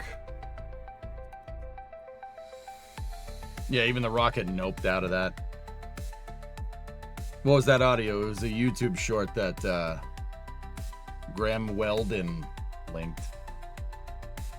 What was that a video for? It's a mod for Factorio where you have to file administrative paperwork every time you want to build something. I just looked at it, Jackster. Yeah.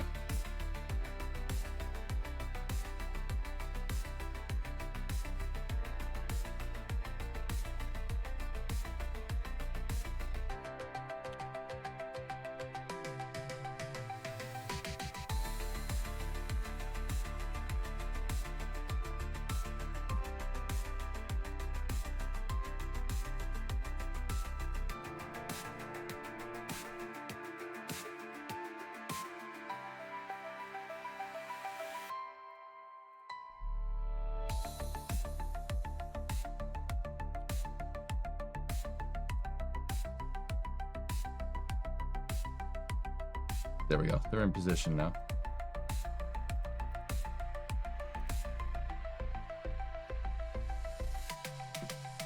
Remember, I borrowed the SRB design from my shuttle, which has the reusable SRBs. So the whole attachment system is the same, just like SLS.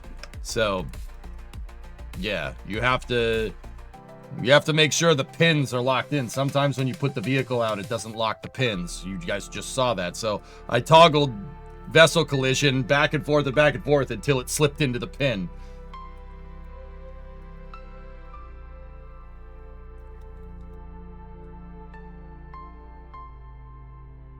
Struts are good. Everything's looking good here. Control, how about that bubble wrap? Please give me a status on the bubble wrap.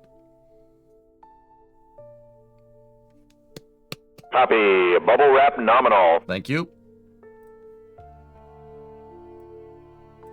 All right. Oh, this is space. I'm in space. Thank you for gifting a sub, Nova. It's a space launch system. T-minus 10, 9, 8, 7, 6, 5, 4, 3, 2, 1. Boosted in. Discovery, go at throttle up.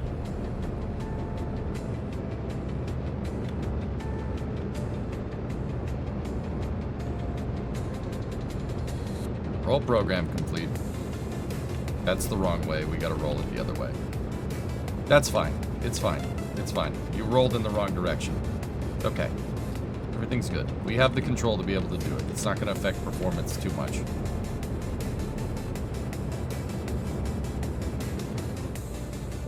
So this is with a half payload amount. Let's see what it does.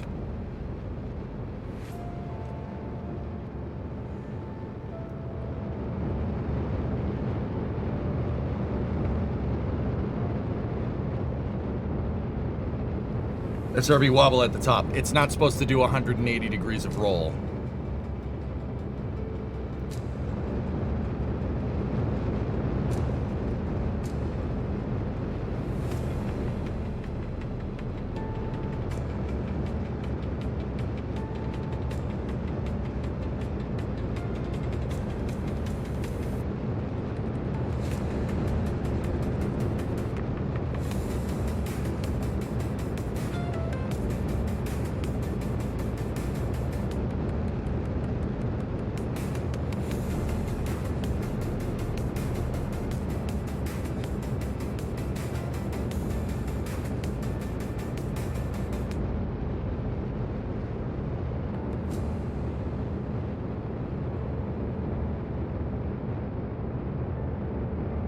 Thrust tailing off on the SRBs.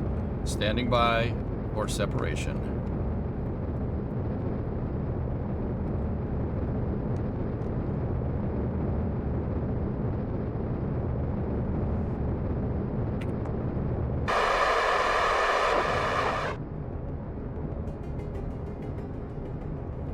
Nice. That wasn't exactly what we were looking for, but it was good enough. They did get hung up on the pins again.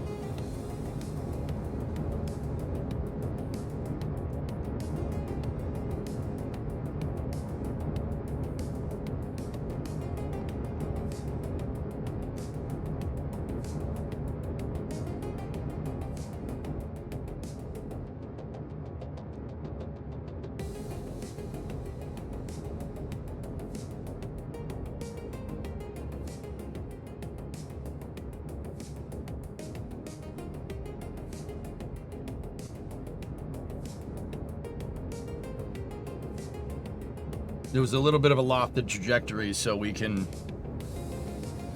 kind of ease it up a little bit.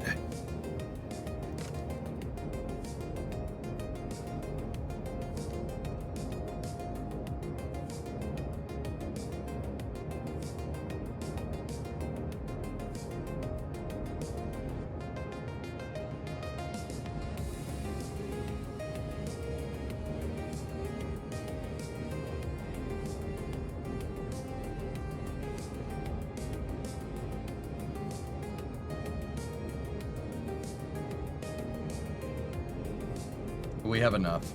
Just got to make sure we fly a decently efficient trajectory here. Lopo, that is the Scatterer, Waterfall, and Parallax. And Astronomer's Visual. That's, yeah, that's what I carry.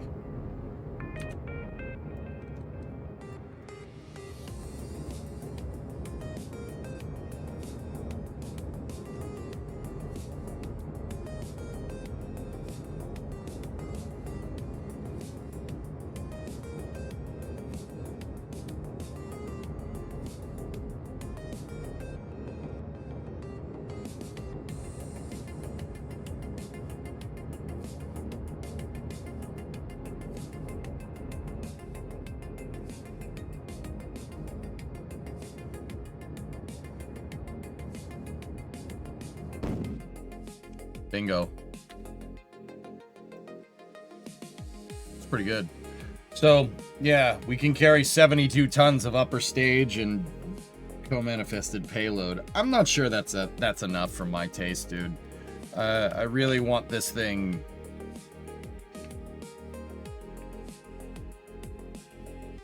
Yeah, yeah, I want more than that. Yeah, I want more than that.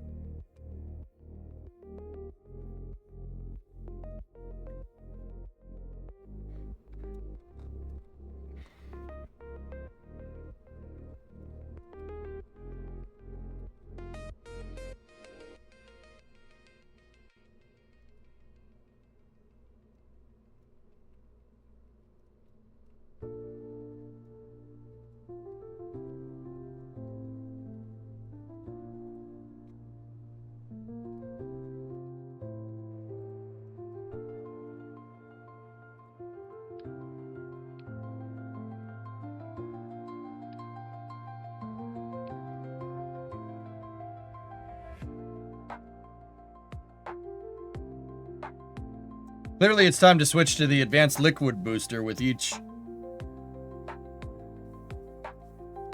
with 4 F1 engines. Oh, yeah.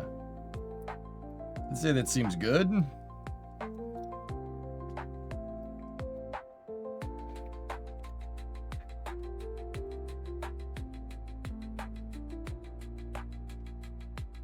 Yeah, it should be able to do a little bit more than that, Yarg.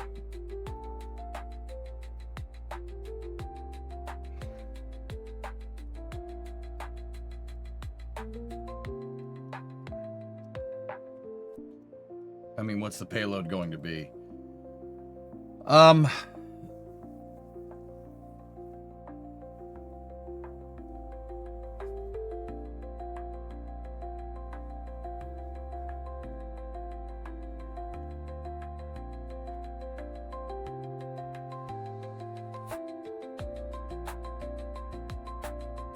Well, I know we design around that, Philly. Like, I know that's what you should be doing, but I don't have a lander technically for this thing yet. Well, it's not 72 tons, Yarg. It's the upper stage, too. So that's the margin for upper stage lander and capsule. You know?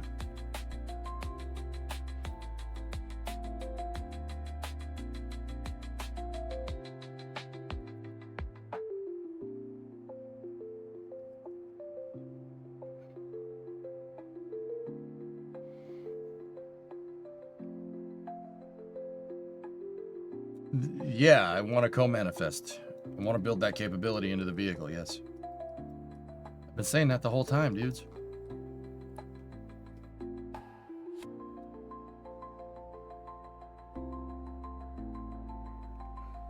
SpaceX just bought land in Maryland and all the jobs are Starship based. There are welding jobs in Maryland.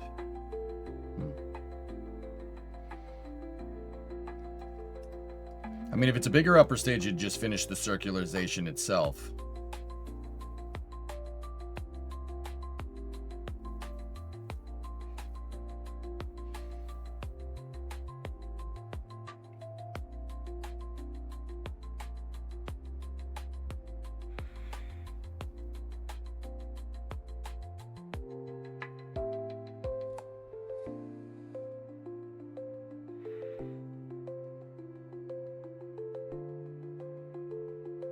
Night Sun Temple.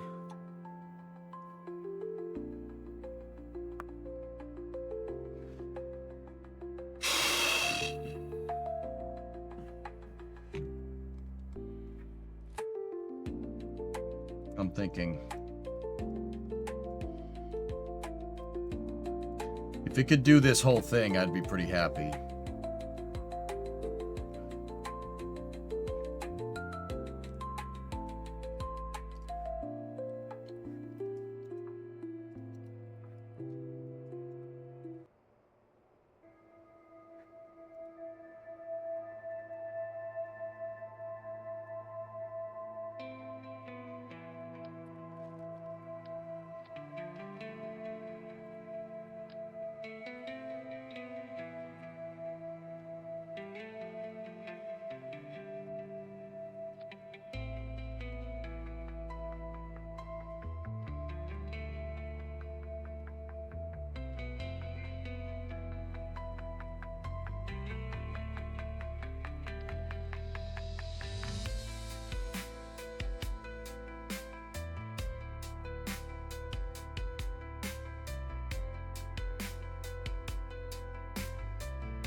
I'm gonna build the upper stage I think SLS deserves.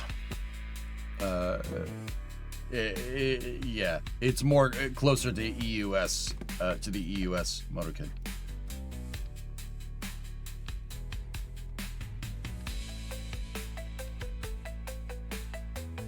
This thing's gonna be a little sluggish off the pad. But actually, if I'm remembering right, SLS, wait, what's that down there? I did have the engines overclocked.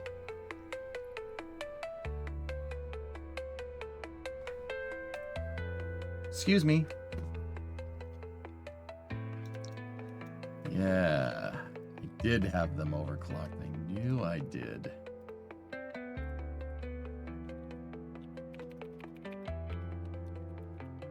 Let's call this KS25E. And let's dial in 109.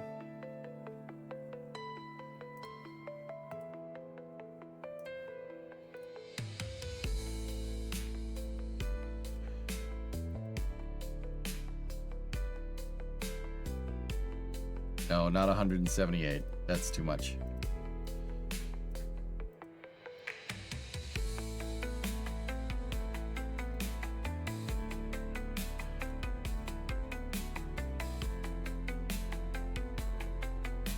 $113 is fine. That'll work. Scaled.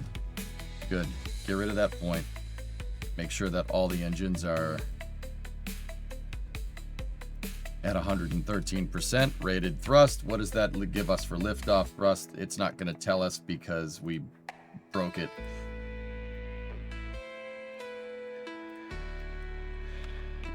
This will give us the kick that we're looking for.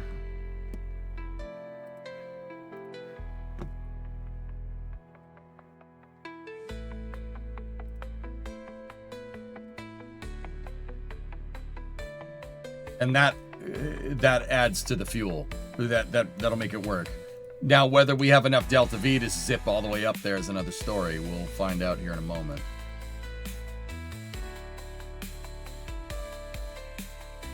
Aren't the SRBs the main lifters? I have one more trick up my sleeve to give the SRBs a little bit more punch out of the gate. We'll see if it works. It requires modifying the craft file, but that's fine. In code.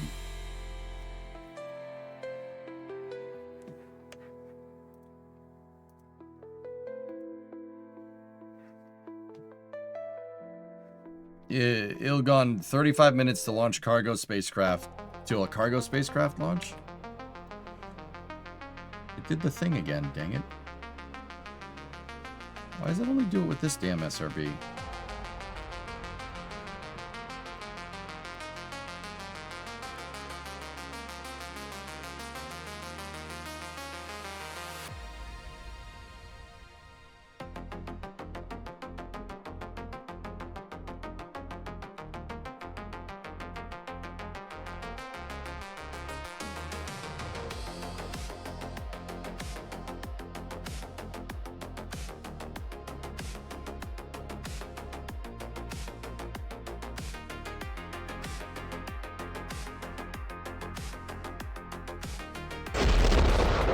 Minus 10, 9, 8, 7, 6, 5, 4, 3, 2, 1. Boosters and ignition.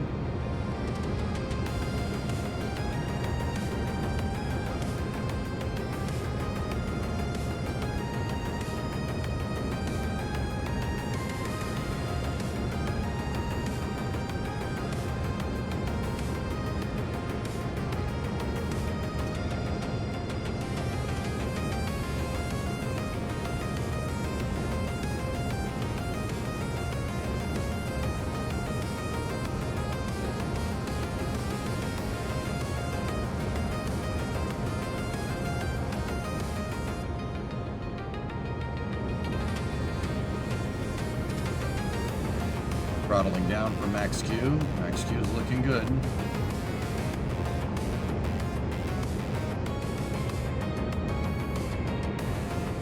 Oh, that looks freaking so good, dude.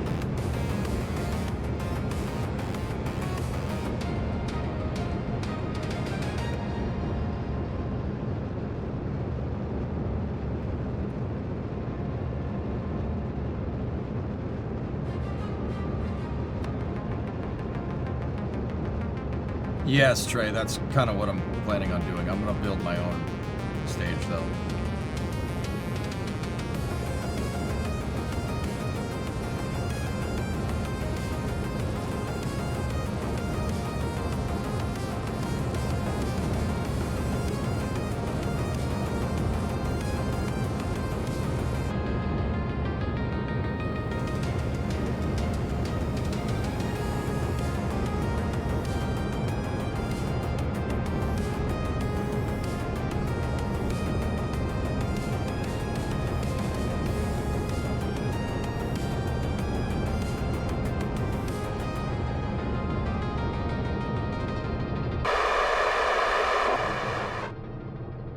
Yes! That's what I'm talking about.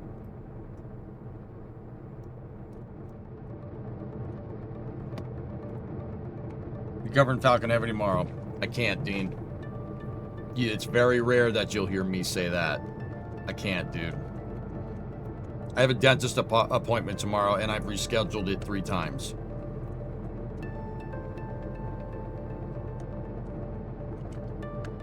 I have a temp filling in my tooth, dude. And I rescheduled it because of Artemis 2 and because of DBF. I can't miss it. It really pisses me off that I have to miss a Falcon Heavy launch. I'm not happy about that, but... Oh, yeah, no, Dean. Yeah, you say it as many times as you want. My mods didn't like that, but you can say that as many times as you want.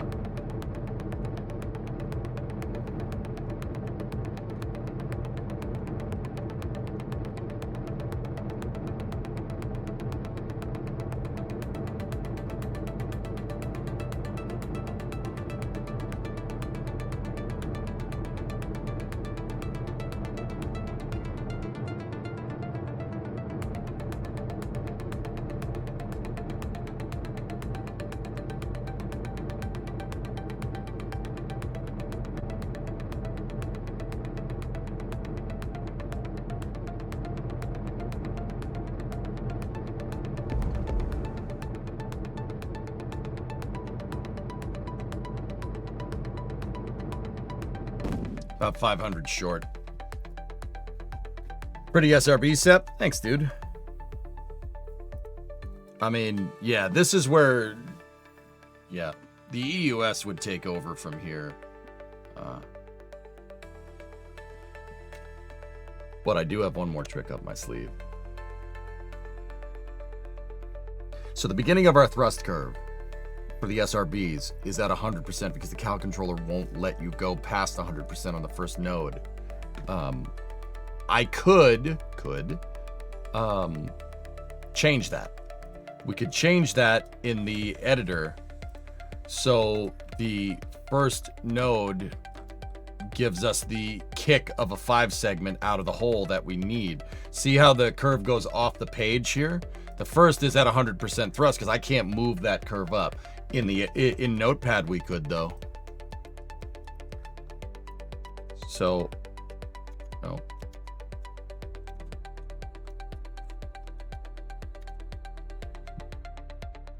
HLV SLS has been modified. Do you want to reload it? I do.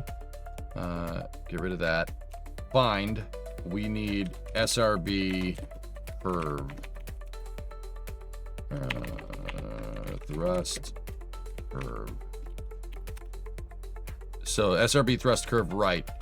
There's the robotic controller. All right, let's go down here. Yeah, see? The first one is at 100. If I take that, we copy it, and we put 134.212 right out of the gates, we won't have as much of a grav loss.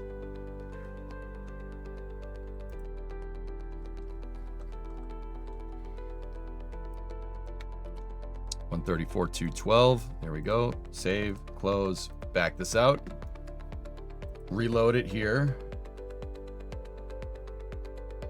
Yeah, that'll give us more liftoff thrust. That's less time taken off of the atmosphere. I mean, we got to be very careful. This thing is going to freaking really get off the pad now. Just like SLS. That was my last trick to dial this thing in.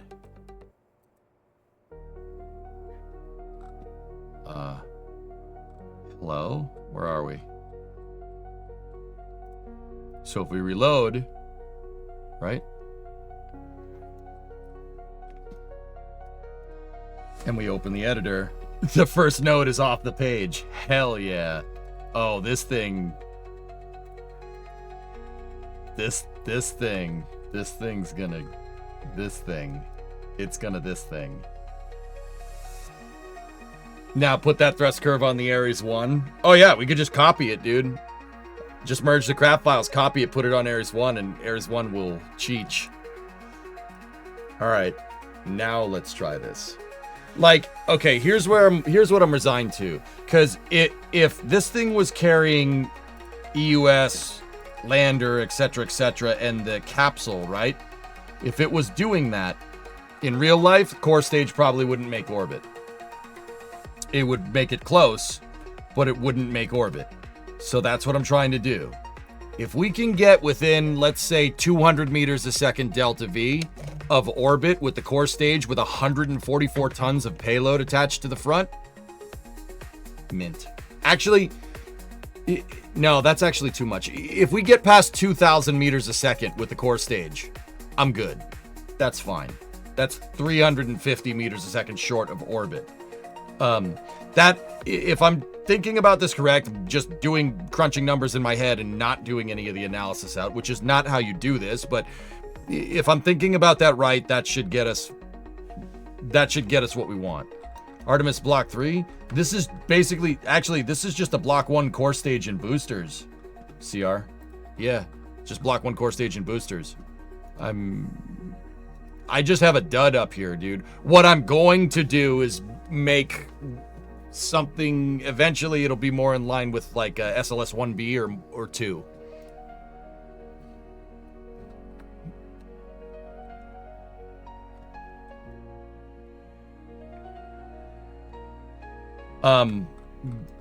You know, for this test, it's probably better to strut some things.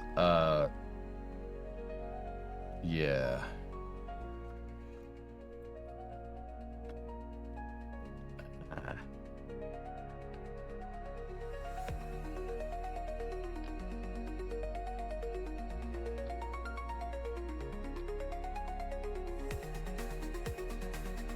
Probably better to do that.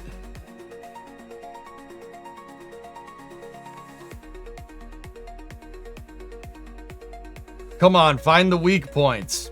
All right. Whatever, dude.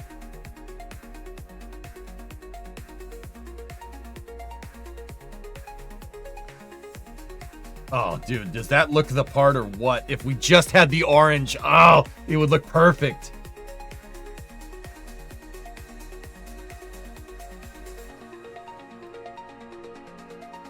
Once again, my expectation for this flight is to get the core stage with that 144 tons attached to it, get that up above 2 kilometers a second near orbit. That would be the expectation here.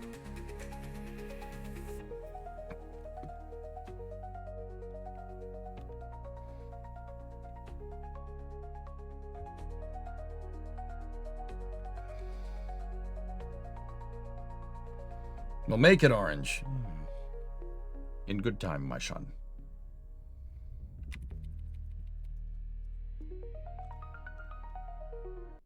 If you spam, you know, the collision thing, like right off the bat, it'll seat correctly. Cool. Okay.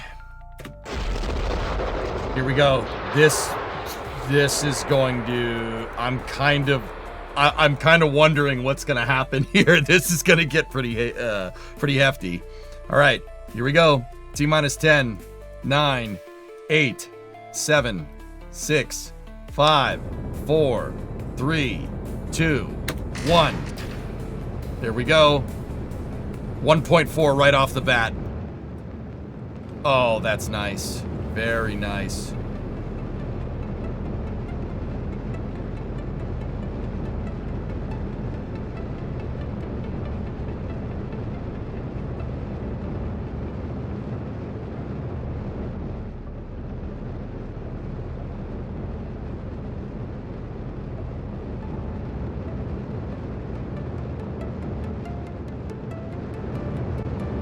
Clouds.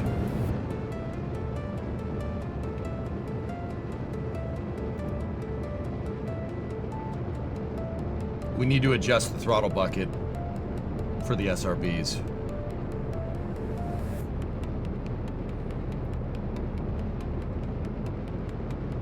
Actually, no, that's pretty good. That's okay.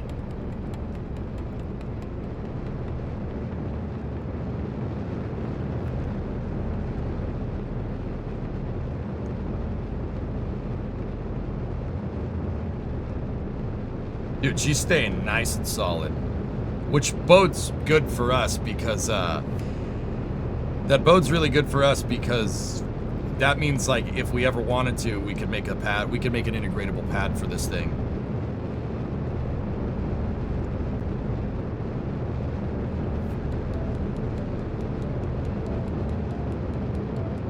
Dude, what a punch. That's awesome. Okay, 20 seconds till SRB separation.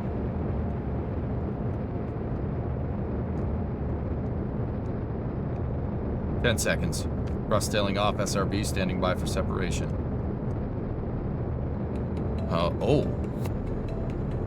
Never mind. Because we squeezed out more thrust, I can stage at the same time as the shuttle. That'll do us right. 13. We're just past a kilometer a second. Yeah, baby.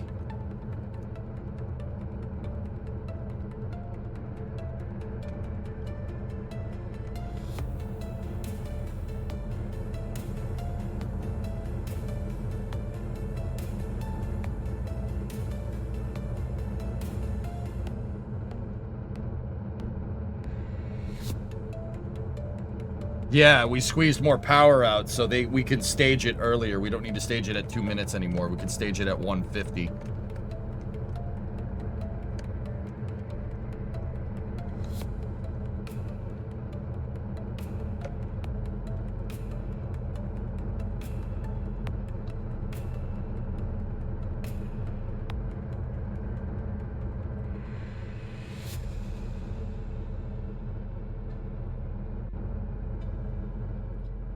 Heck, dude, look at that thing.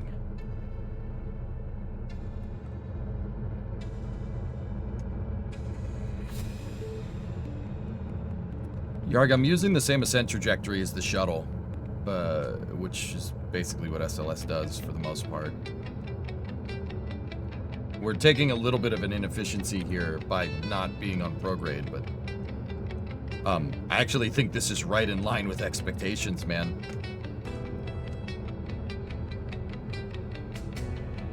It's probably gonna flame out at maybe 1950, something like that.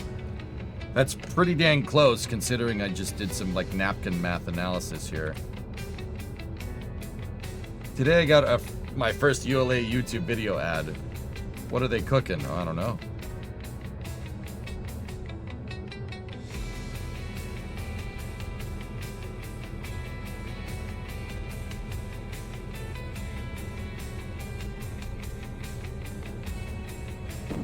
$19.28. Dudes, that's pretty good. Yeah, that's pretty much in line with what I want. Yeah, we have buku payload capacity here with this design. This is great. This is exactly what I want. And, you know, just to make it look cool. Boing!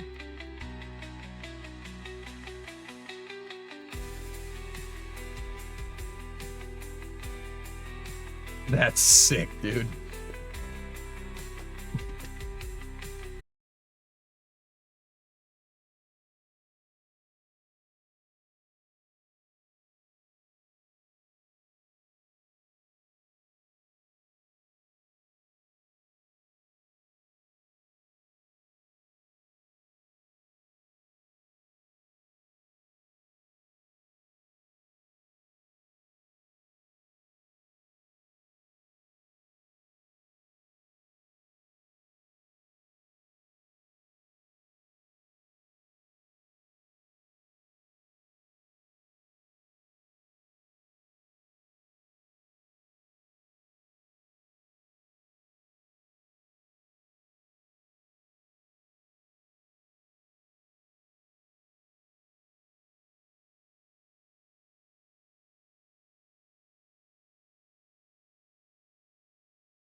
your core stage in a little bit.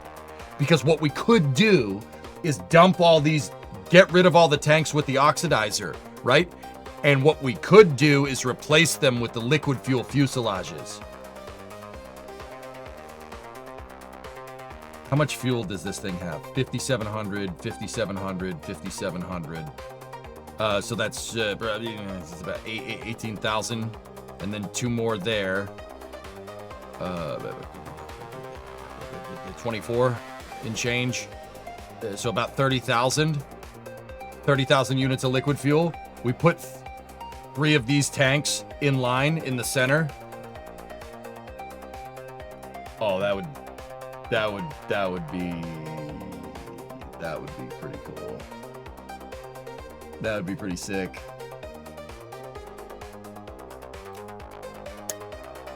Well, I think we figured out our build series. Between Ares 1, the shuttle, and this thing, we should be able to make some really, really cool stuff. Last to burst your bubble, Peak Nerva only produced 250 kilonewtons of thrust. Yeah, Peak Nerva only did that, but Peak EJ has a cal controller with overclock.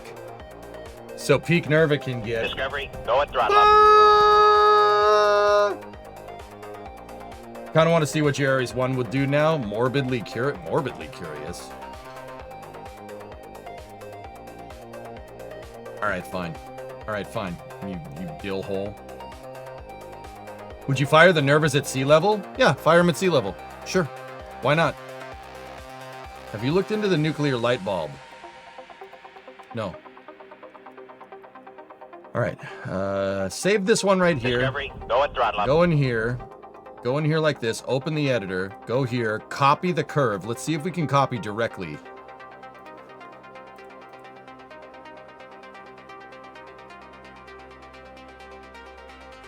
Yeah, MotoKid, you can fire Nervas in the atmosphere. That ain't no problem. Yeah, the Nervas would have like a shuttle nozzle, dude. And we'd have to, I would take a Nerva engine and put an RS-25 nozzle on the end of it. You'd need to have that regenerative cooling down here. Don't worry about but don't they spew radioactivity? Yes, they do, but they spew out a radioactive isotope of hydrogen that has a half-life of like a millisecond or something. So, yeah, it'll diffuse. It's not gonna like spread radioactive fallout on ascent. Don't worry about that. It won't do that. That's what they figured out when they tested the Nerva engines at Jackass Flats. The fuel efficiency at sea level is garbage. Light them at 10 to 15. Air start Nervas. But could it? Only if it blows up, Bullet Tuna, and then, in which case, yeah, you'd probably want to go get those engines back, but...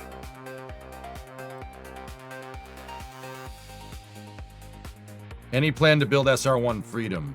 Eh.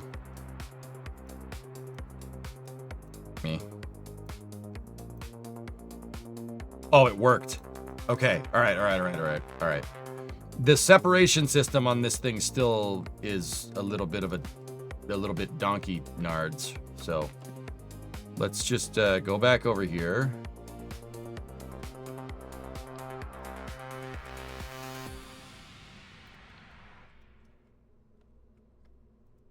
Oh, frick balls.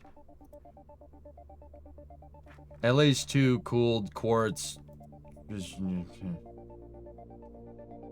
Oh yeah, that thing. I don't hate it.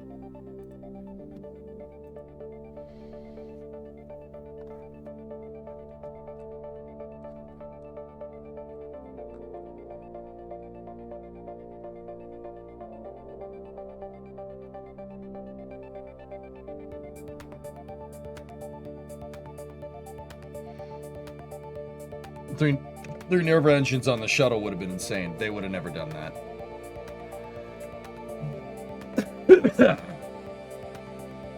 Drew, we could build SR1 Freedom. I could make that happen. Yeah, we wouldn't be able to use a reactor because there's no reactor in the stock game. We could cluster some RTGs together. That'll get the general point across.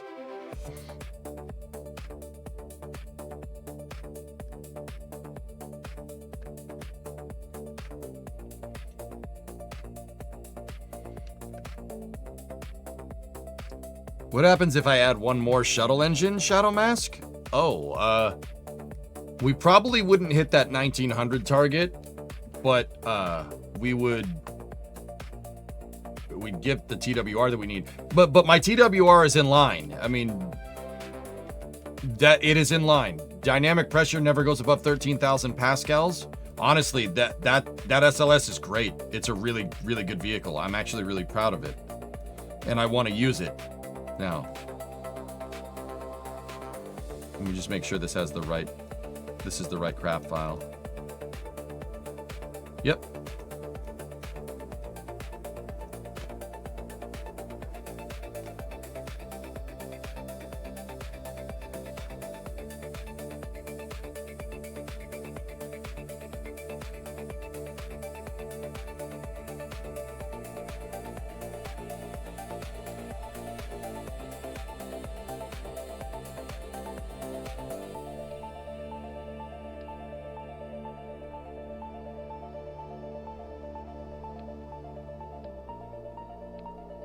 All right, so let's try our Ares 1 with our revised 5-segment thrust curve. See what she does.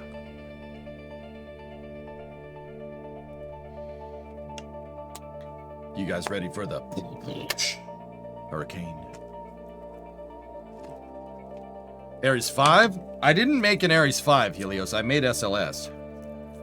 The architecture that I have here is SLS with Ares. I'm going to build basically Ares 5 upper stage for it. I'm going to build an Earth departure stage for my SLS, and I have an Ares 1. I have an Orion-esque capsule that we're going to have to tweak around a little bit to get what I want, and we have the space shuttle. I think this is totally doable, totally usable architecture. This is a good idea. We should do this. All right, let's test our Ares 1 with the revised thrust curve. T-minus 10, 9, 8, 7, 6, 5, 4, 3, 2, 1. 1.65 at liftoff. Jeepers. Okay, all right, that's fast. Do we still have the half stage? Oh yeah, that's why. Okay.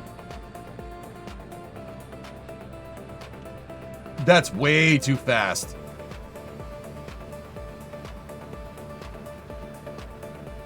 A little bit of wobble. It's all right.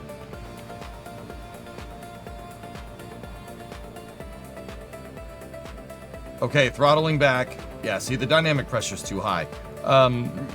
We can fill these tanks up now.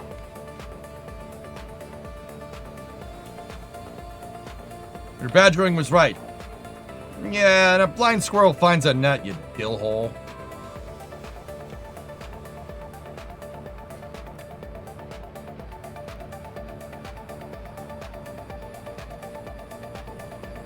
No, that was right, dude. Yeah, no, it was a good idea. Okay, the SRB is going to ramp back up here.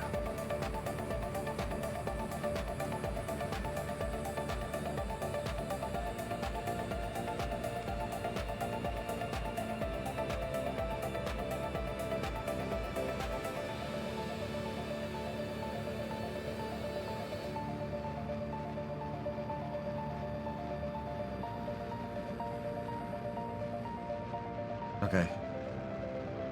What's our staging velocity going to get to? Oh my goodness. That's too fast. We're going to start getting entry heating on the way up here. Thrust tailing off, SRB standing by for... Holy crap.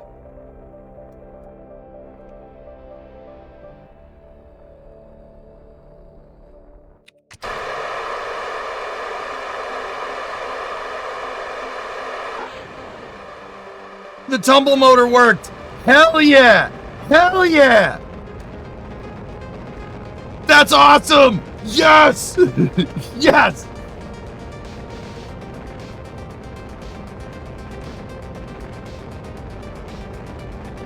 Bearing separation.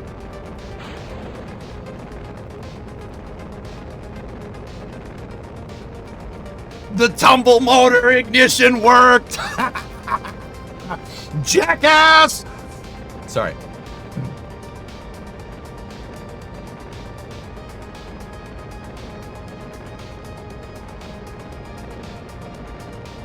I don't like how the end of the thrust curve does that. It's making... I don't want the separation to look exactly like that.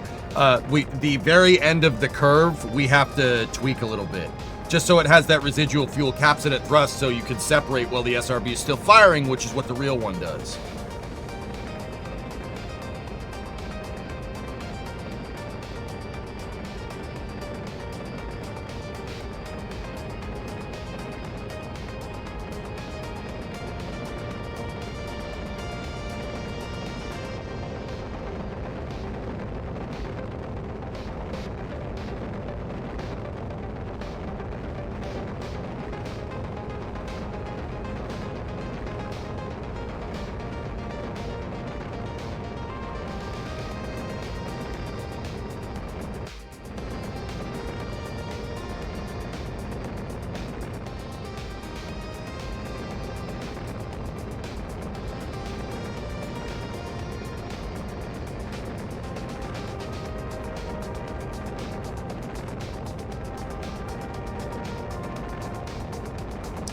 Hold on.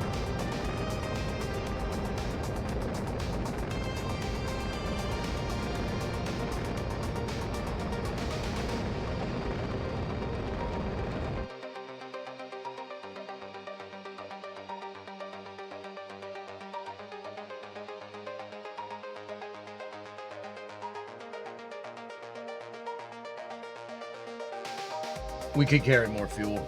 We could carry way more fuel. I need to see it again. Just a question, how many G's did we pull at liftoff? 1.6 TWR off the pad. I don't know, probably 2 G's.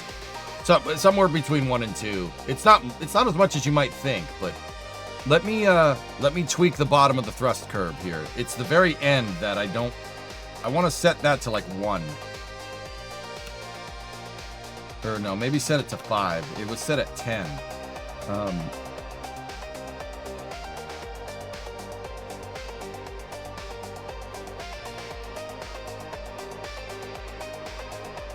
Let's just tweak the very edge of the curve. Set that last value. Yeah, set it.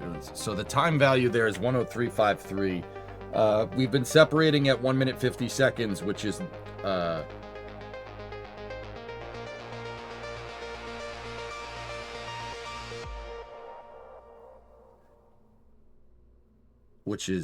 I'm sorry, my brain just stopped working.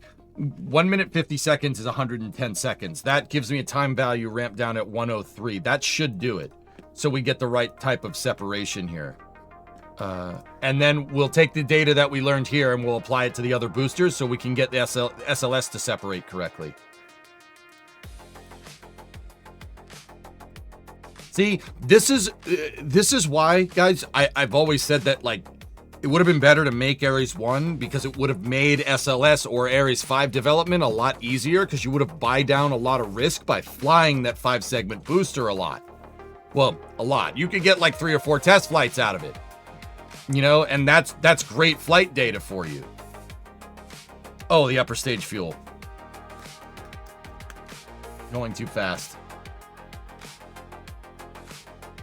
Tell me more about my beloved Ares 1. We're dialing it in, AC. Take a look at this. Look at that. Look at it in all of its beauty. Okay, don't look at it. Don't even touch it. Don't even think about it. Look away. Look away. You can't deal with the glory. Look away. Oh, AC, I'm dialing in an architecture here. So I have a 5-segment. I put a 5th segment in front of a Clydesdale, and then we edited the craft file. We edited the craft file to have 5 segments worth of SRB fuel. And then I put a fairing segment in there that makes it 5 segments long.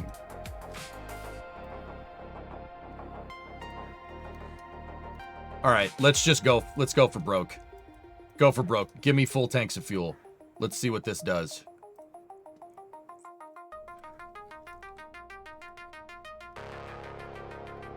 AC, real quick, dude.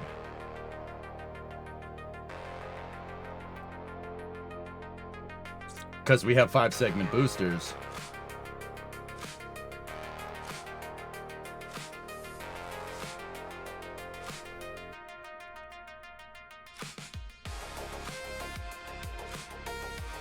Oh, it's good.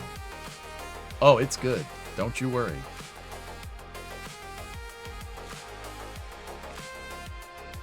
But what about the pointy top of the rocket? That's not pointy enough. Yeah, Ares 1 needs to be more pointy because we need to make a better capsule for it.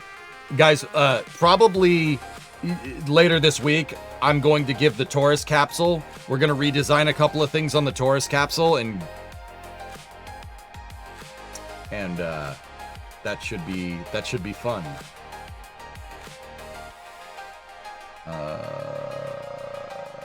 Jet zone.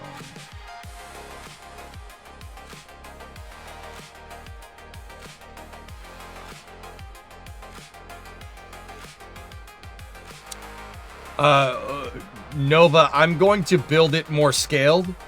So my current Taurus capsule is really a Kerbalized version of Orion, like with the parts that we have. I want to look into making a capsule pressure vessel like out of a fairing maybe, and making Orion the right scaled size for KSP. So like make a capsule that looks like a fairing and then put the 1-3 command pod inside of it, right? And then build out a service module and everything that you need around that. You know what I mean? Rocket Guy did that? Yeah. Because a scaled Orion into KSP, guys, is not this size. It's not that size. It's not the right size. Orion should be about, it should be almost as wide as these tanks right here. It should be about, these are 375 meter tanks. Orion should be like 3.5 meters in diameter, scaled. We'd have to go do the math, but.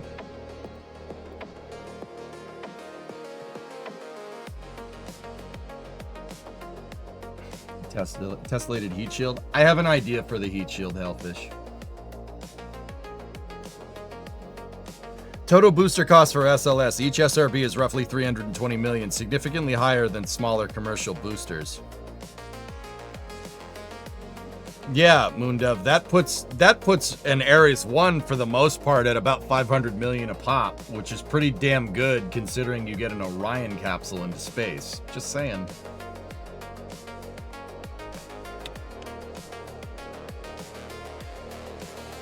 Okay.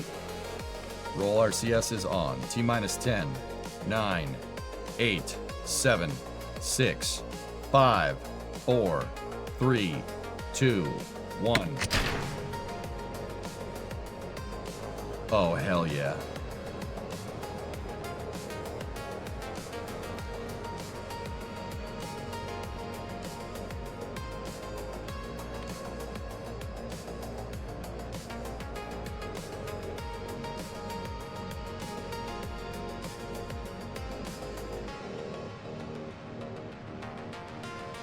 The wobbles happen. You guys want to hear something screwed? Real rockets do that. You don't see it, but real rockets do it. It's exaggerated in KSP. Real rockets absolutely do that. Maybe not to that extent, but they absolutely do shake around a little bit at ignition. Bro. Oh, it's so good, dude. It's peak. Look at that thing. Hey, Za, what's going on?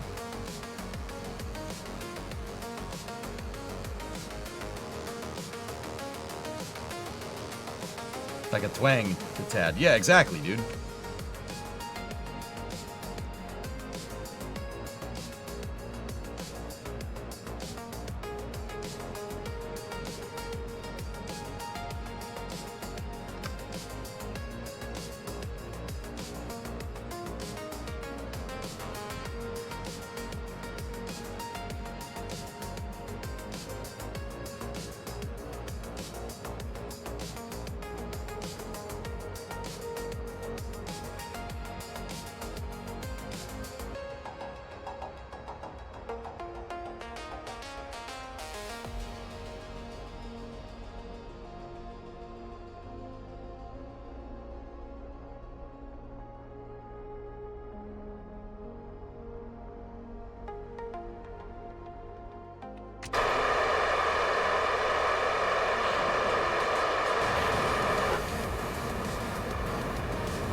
Might not be enough. We have the Delta V, though. If we can just get this thing to chooch a little harder. I might overclock the skipper, that skipper engine, to be more in line with the J2, J2X. Actually, it kind of is. It kind of is in line with the J2X. Hold on.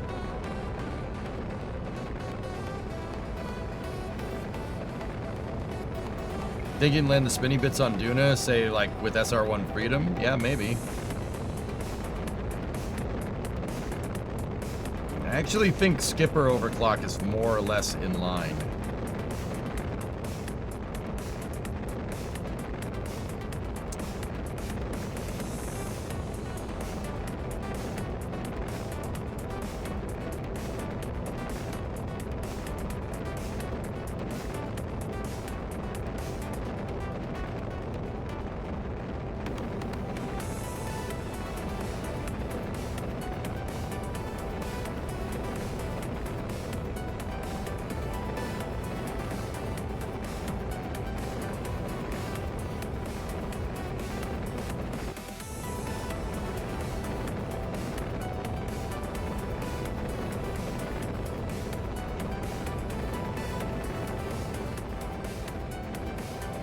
I don't know. I'd have to go look, Hellfish.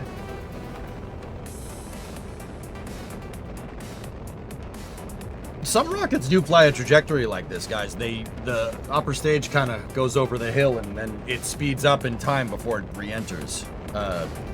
Yeah, you can squeeze a little bit more efficiency out of the upper stage if you lower if you have a, you know, lower TWR.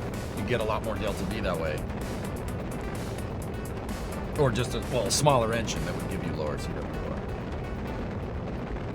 Like, if you guys look, this will probably make it.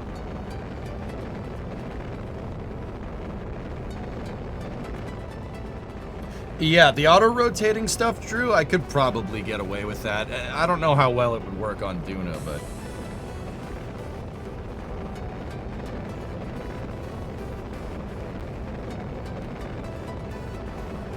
Yeah, see, our apogee is staying right behind us. That's fine.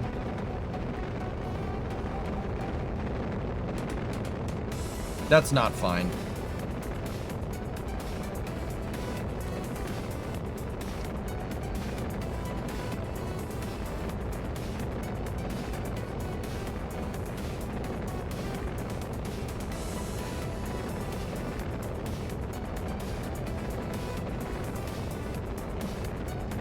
All right, this will make it. It'll make it, but we need. Let me look at the J2X. Give me 1 second.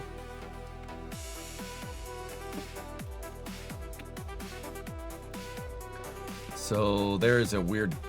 Yeah, there's a picture of one.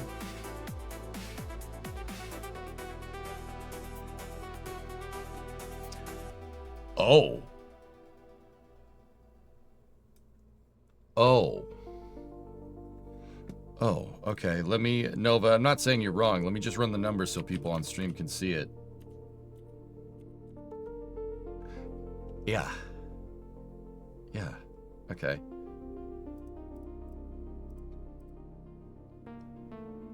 Yeah. Okay, we should be making around 800. It's only making 650. So let's go back in here and increase testaminki a little bit. You know what I'm saying?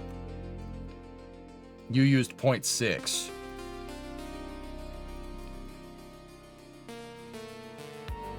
J2X's are really cool. We should have made it. They did to the they did what we're currently doing with the EUS and SLS Block 1B and ML2. They did that to Ares 1, which is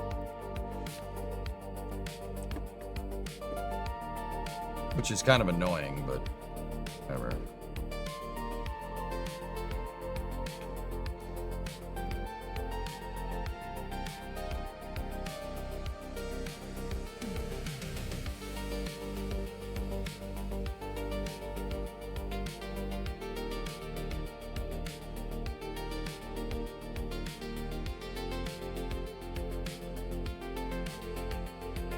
We're at 127. That's fine. That'll work.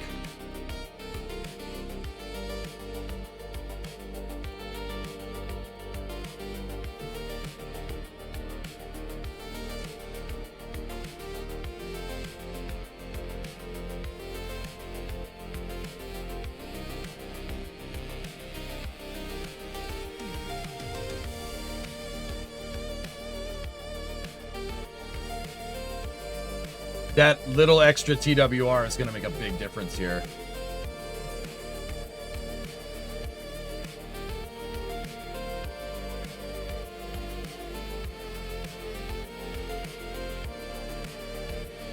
T-Kraken had a 43-month resub in there too. Thanks, man.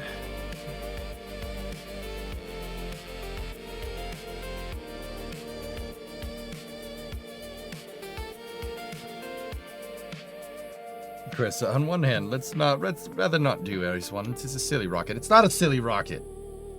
And it's not Camelot either.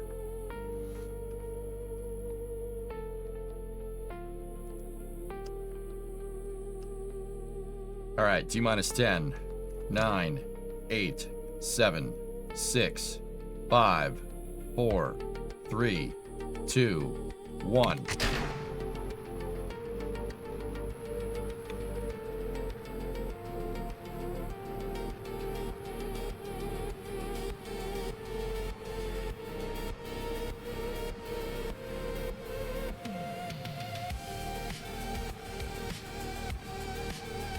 Stop doing that.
Okay, that's looking good.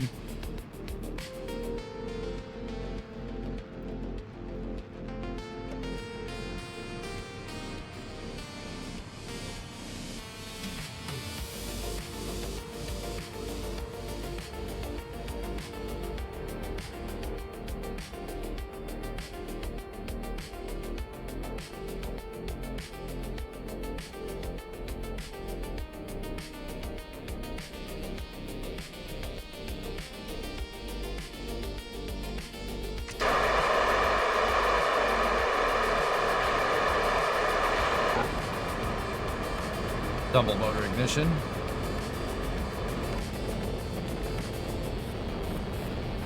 Stand by for fairing separation. Fairing separation confirmed.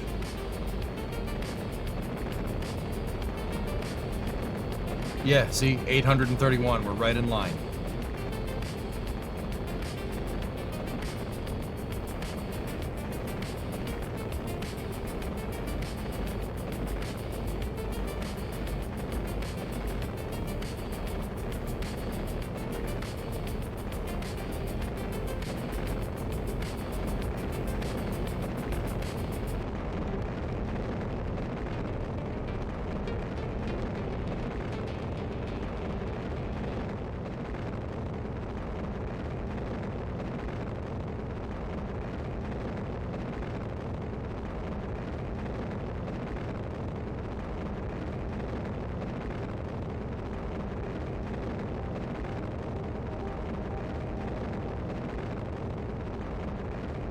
Discovery, go and throttle up.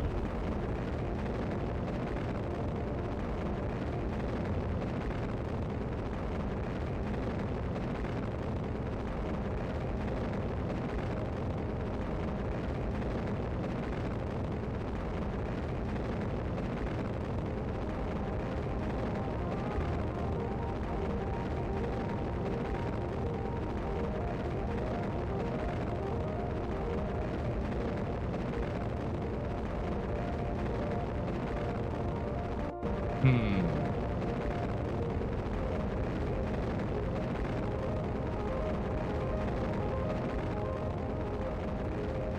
You know what I'm thinking? I'm thinking the fuel density. Once again, it's that fuel density thing that I'm talking about. You know how on my SLS I have regular fuel tanks inside of the hydrogen fuel tanks to make it proportionally correct. We can do that with this. In fact, we should. That's too much fuel. It's too much. Now that I'm looking at all this correctly, it's too much. Once again, we're gonna make it. This'll make it and then some, dude. But the trajectory is not right. The trajectory is incorrect for what I'm thinking. Hellfish 81 month resub. Thank you.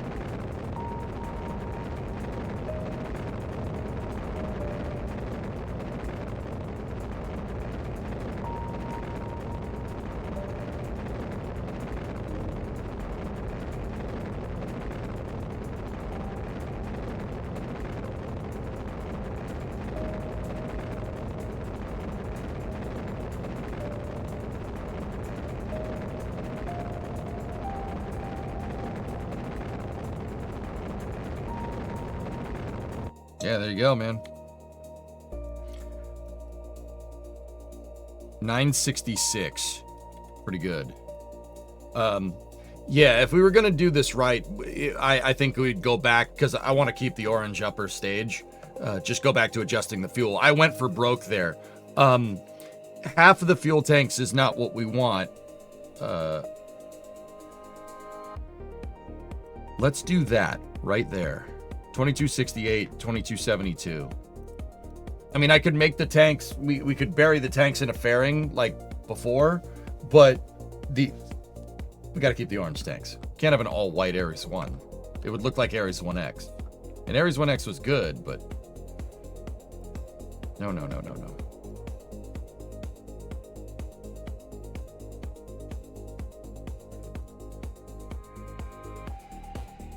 All right. Let's do one more test with this. I think that is about what we want. Go at throttle up. We'll do one more test with this thing, and then we go back to the other thing. Hey, JK, 4-month resub.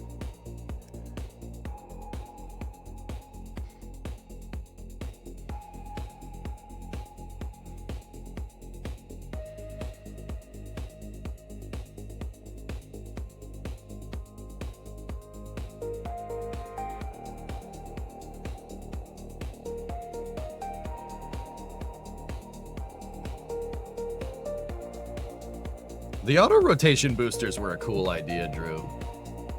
I could get that to work. We could dial that in.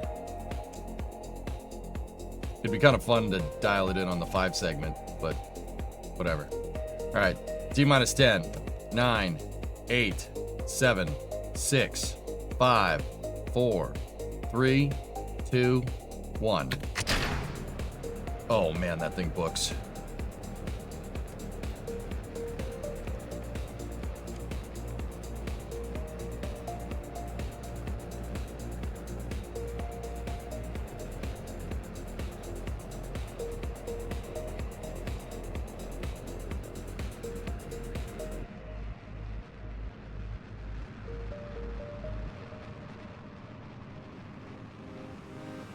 Clouds.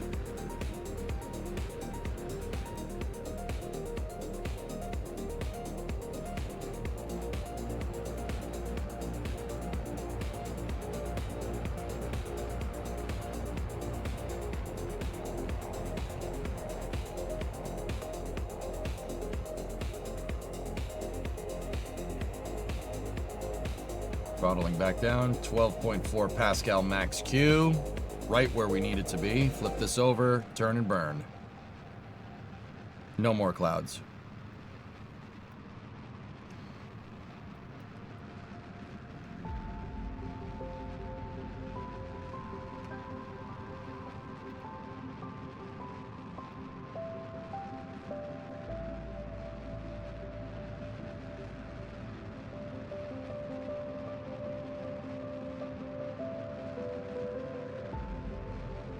Looks great.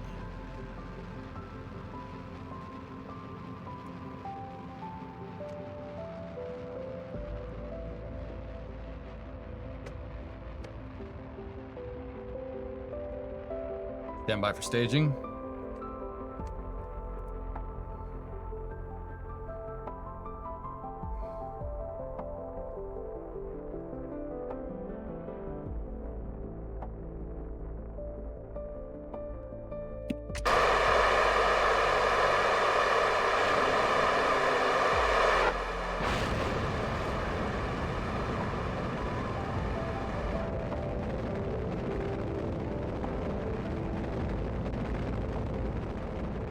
Who the heck discovered Max Q? The National Advisory Committee on Aeronautics. NACA for short.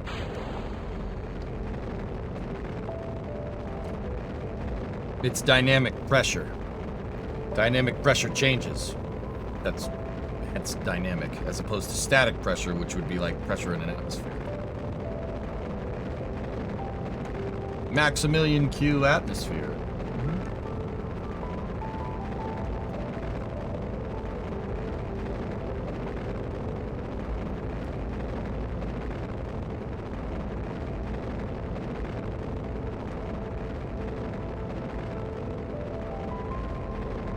It was John Atmosphere? Oh no, not John Atmosphere.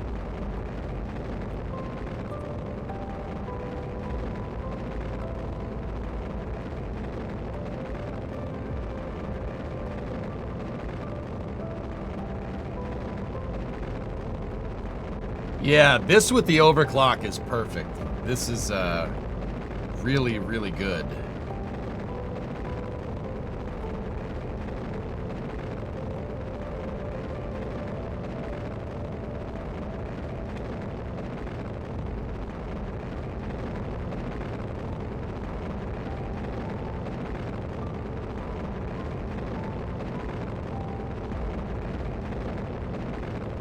Do you release any of your craft files? Yeah. Yeah, I do, Alex. Mm-hmm.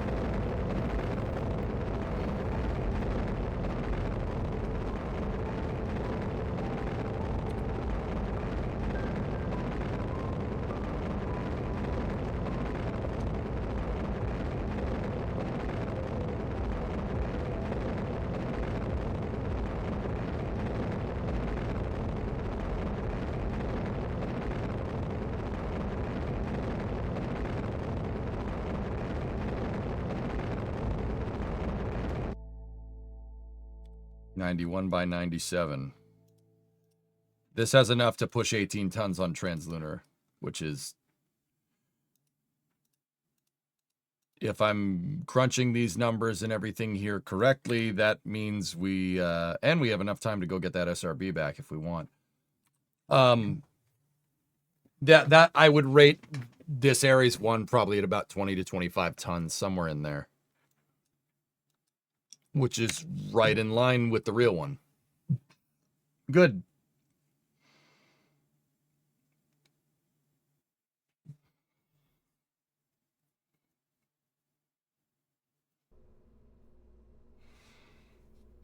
Oh, there you go, Dan. Yeah. All right.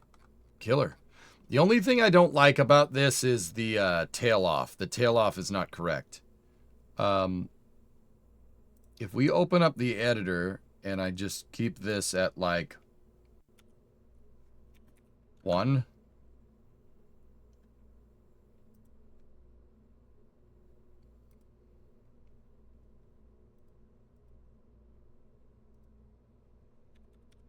Put that down to 2.5. That should get it to separate correctly. We can test that if we want, but...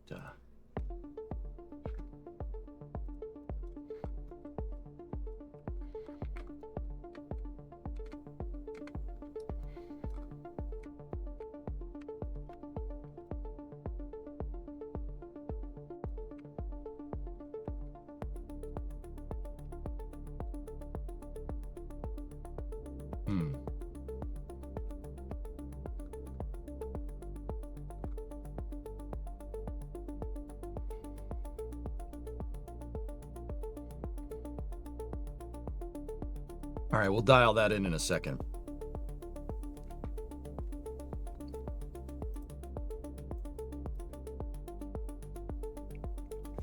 I need to go back over here, switch this vehicle.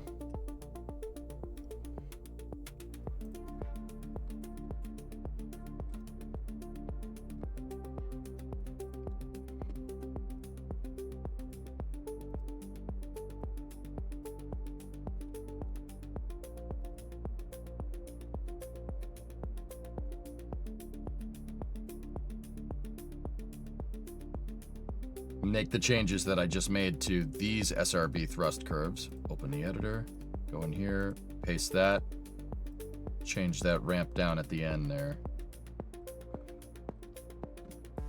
Save, flip back over here.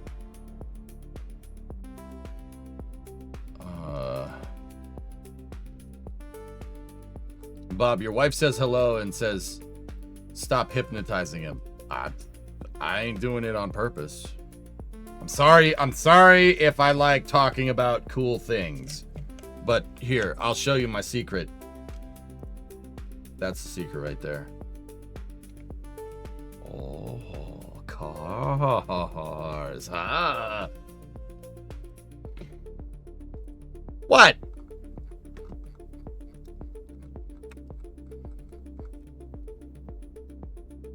You trying to go to heavy tomorrow if it goes? I really hope it scrubs. I want it to scrub. Did I see a lift? No, no lift in there. Not yet. I gotta get that car finished.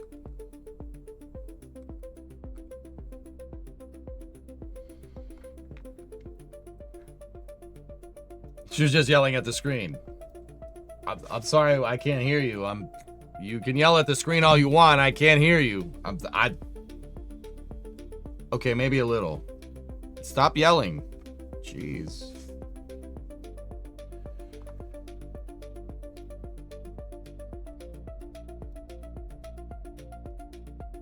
Well, now that you said it, it won't. No, now that I said it, it will.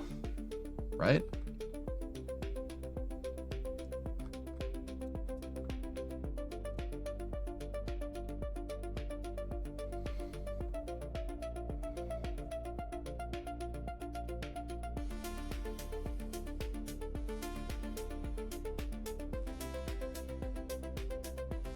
All right, let's try to launch this again. Hey, Gary, what's up, dude?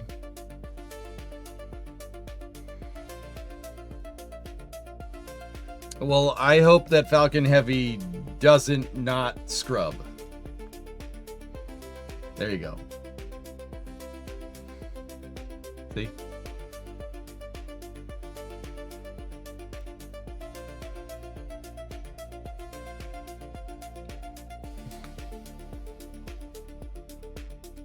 Yeah, that made sense. This statement is false.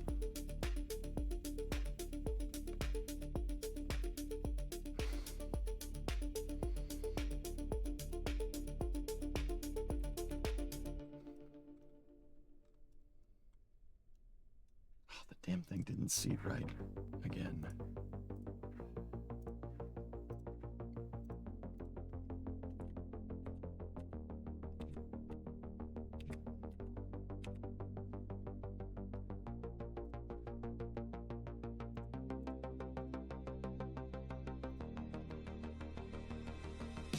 All right, let's try this with the new thrust curve.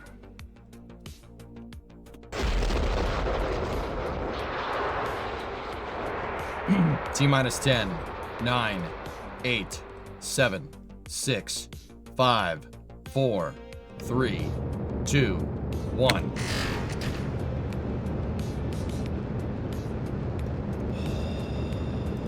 That sure is birdie.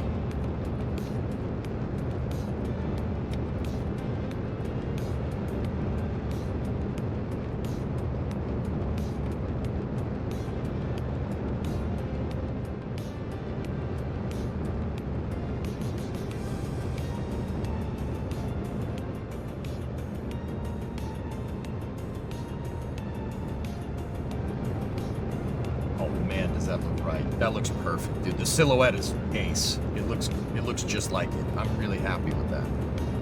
Got to do a few more tweaks to get it really looking like SLS, but no.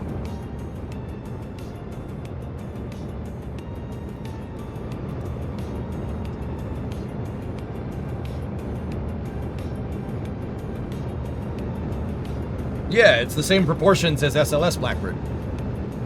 My fuel tanks are inside of these fairings. The fairings are proportionally the same size fuel tank, dude. Trees, trees, trees, trees, trees. I did this when we made the shuttle because my shuttle's fuel tanks are proportional to the SRBs. And the shuttle needed special fuel balancing to get the external tank to behave correctly.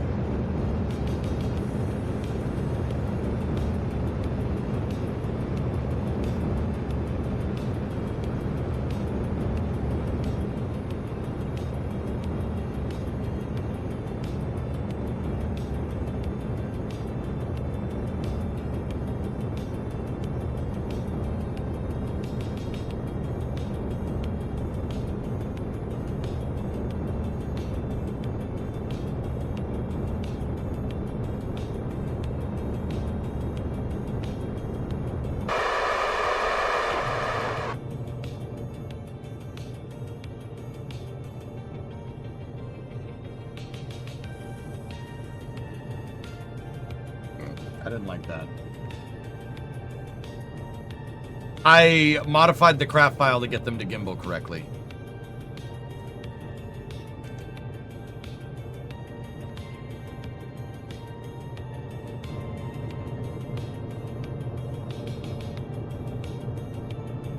What's the rocket for?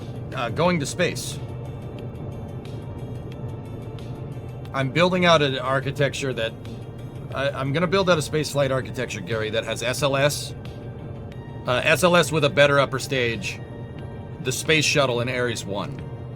To move an Orion-style capsule. So I want Orion, I want Constellation, mixture of Constellation and SLS, and then the space shuttle working all in conjunction. Do you have satellites on it? No. We have this is for testing. There is a dud upper stage here. With just fuel in it to test the payload capacity of the vehicle.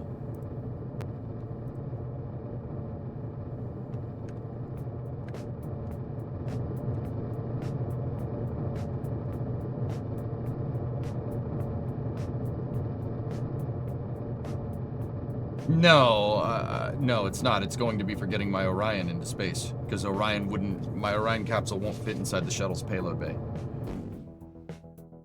1985 on that ascent, dude. That was perfect. Right around 2 kilometers. That's what we want. It's not going to get, like I said, it's not going to get into space, but that's good.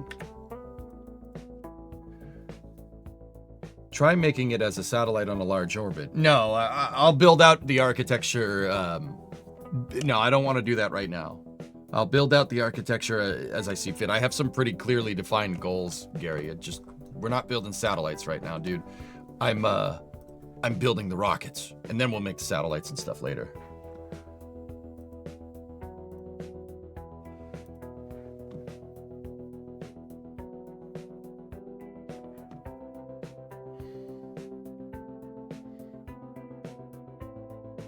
I just really want to dial in that the SRB separation.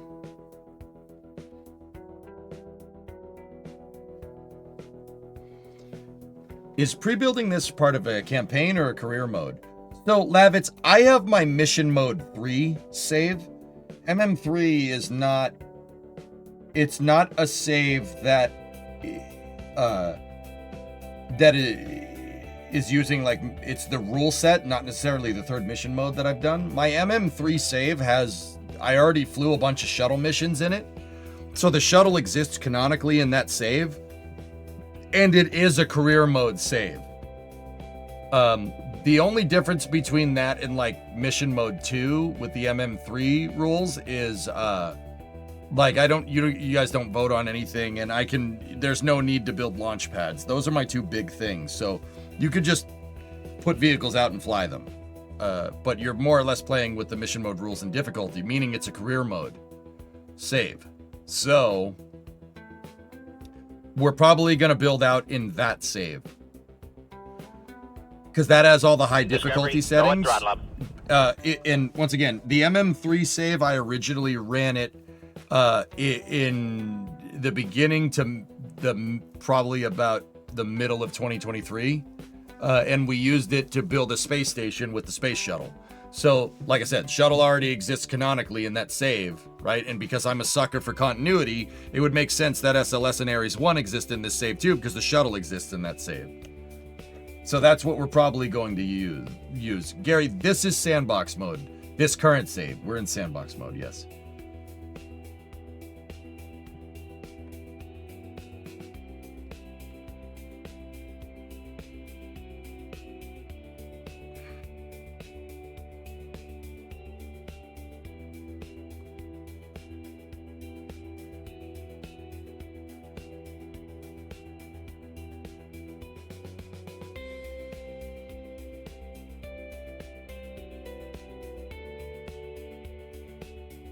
Just in case anybody wants to see, this is the shuttle. And that's where I got the tank sizes and the SRB design and separations, etc., etc.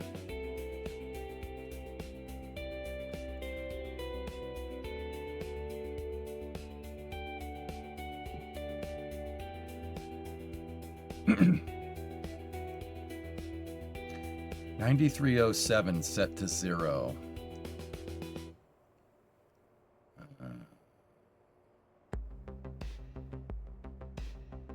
Okay. Interesting.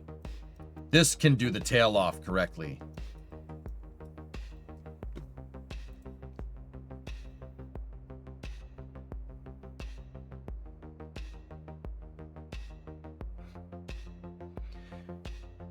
Yeah, Rarest. So we'll have Space Station Freedom. Oh yeah, I forgot to mention that. That save has Space Station Freedom in it. I used that shuttle right there to build Space Station Freedom.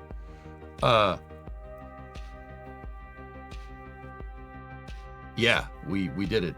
And then I think I actually have Jebstone. Jebstone exists in that save.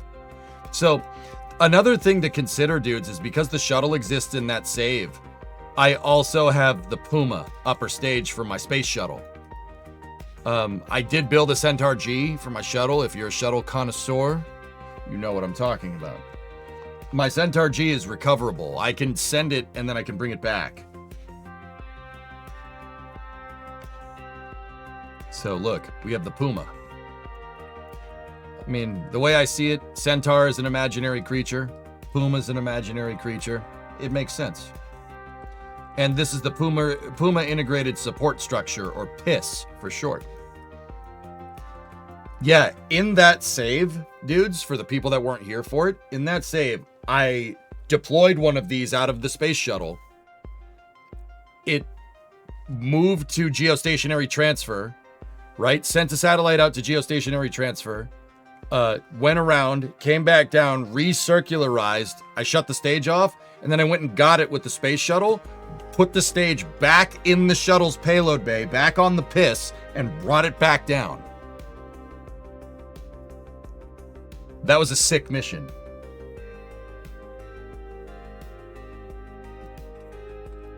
I think I have some screenshots of that if you guys do want to see it.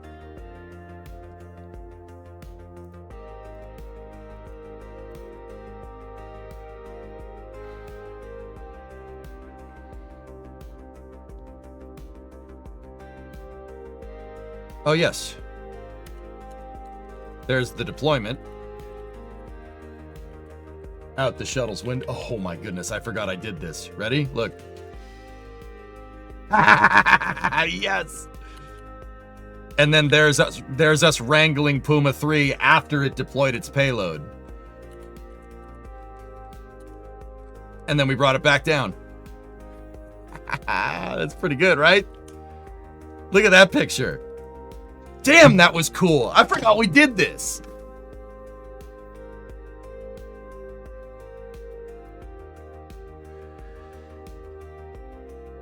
And we'll be able to do this in that save. Because, you know, in the past, guys, I've been like, oh, you know, in the past, I've been like, it doesn't really make sense that SLS and the shuttle would, you know, be flying at the same time because we didn't do that. You know what? That's bullcrap. Screw that. I want to fly an SLS and I want my shuttle at the same time and I want Ares 1. Those vehicles are close enough alike where it canonically makes sense that they would all exist in some alternative timeline. All right? Frick it. That's what we're going to do.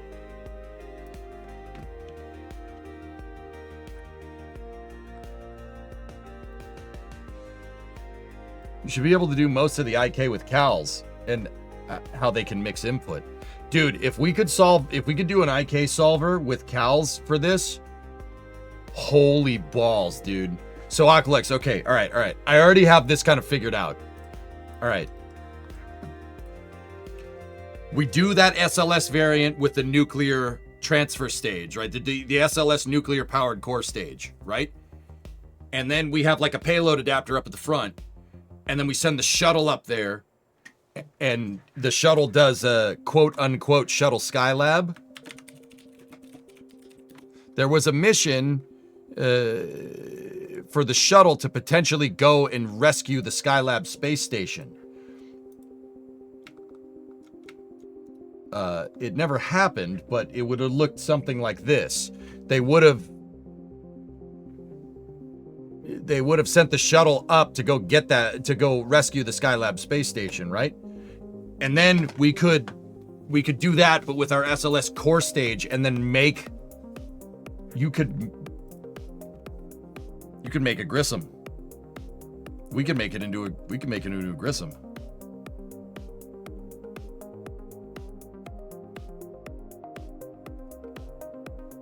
Well, it would end up looking like a bastardized Skylab transfer vehicle, and you know what? I don't care. That would look sick. You know, undock the shuttle, send up Orion on Ares 1, dock Orion to the front, boom, Discovery, nuclear transfer vessel. Oh, that's a good idea. That is a good idea. Is there an option to use smart reuse on your SLS? I could incorporate it. I'd have to redesign the MPS Ditour, but we could do it. Yeah, I could make that work. Sure.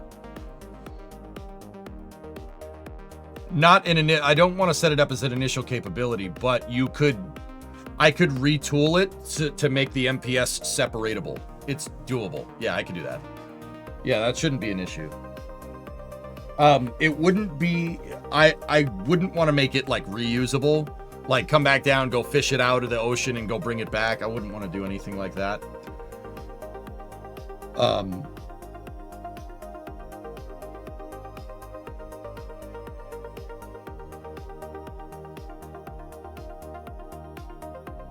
I just had another idea. The other idea that we could do is just send the space shuttle up there with the SLS core stage, send the shuttle up with a nuclear engine, swap the nuclear engine out, put the shuttle engine in the shuttle's payload bay and come back down with it. That'd work. Remake the Rocky spaceship. No, I'm good. I'm good, dude. Don't tell me how to play. I don't like it when people do that. If you could stop, that'd be great. Or you could just keep doing it and, you know, see where that takes you.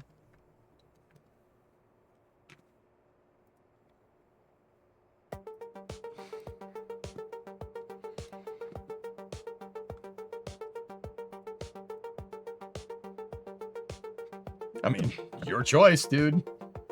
Or you could grow a conscience in the next 5 minutes and see where that takes you. Playa.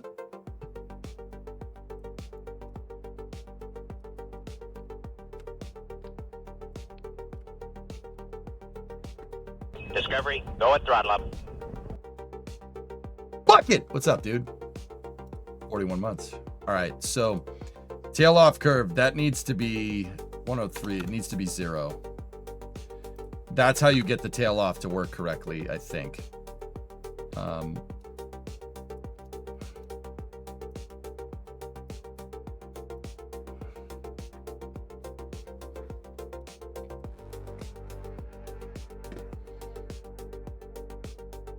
So, you know what? We'll save that for the next time we do this. And I told you guys that I owe you an upper stage for my SLS, so that's what we're gonna do.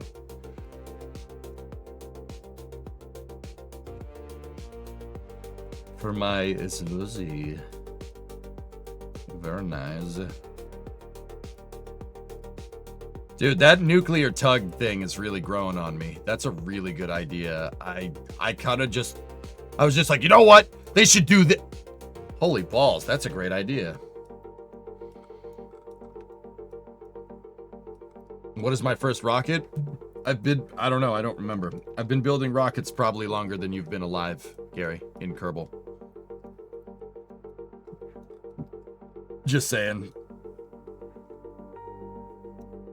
That's the first, Hellfish, that's the first, like, light bulb moment that I've had in KSP in a long time. And it feels good, man. It feels good.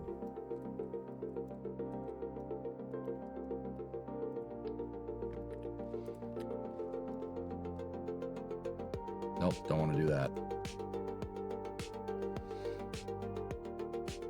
Yeah, they like drifting around, Kagakura. It happens. Program, what's up, dude?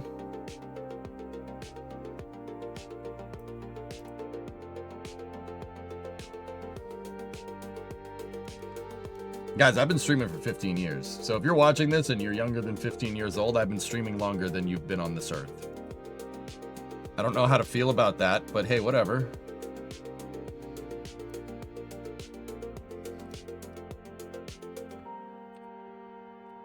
All right. Make the fairing work like that.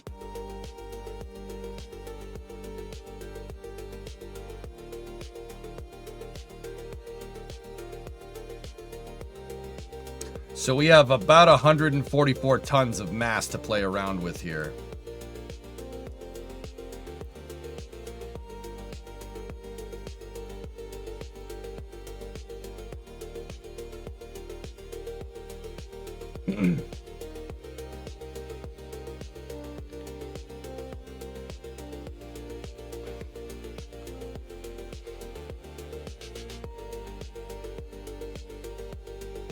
May I suggest a flyaway engine so you don't have to worry about radiation exposure once you go hot with the reactor?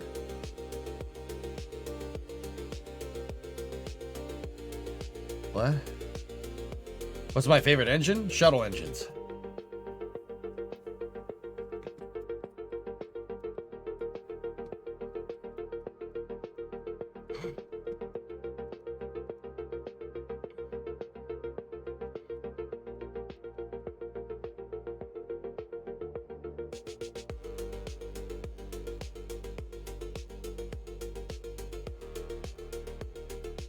I'm excited about this. This is going to be fun. And we're going to power play the crap out of this over the next couple of weeks. Yeah, it's going to be sick.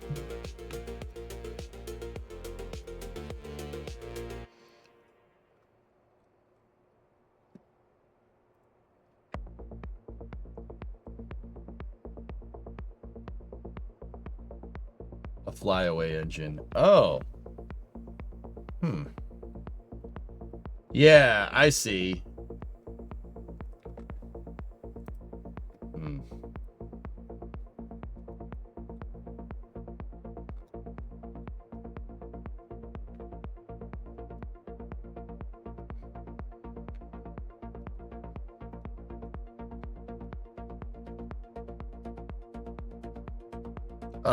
Mods, when your patient runs out is when mine runs out, okay?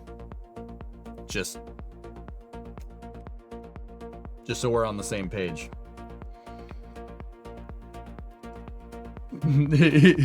When your patience runs out, you know, shoot that guy. shoot that guy.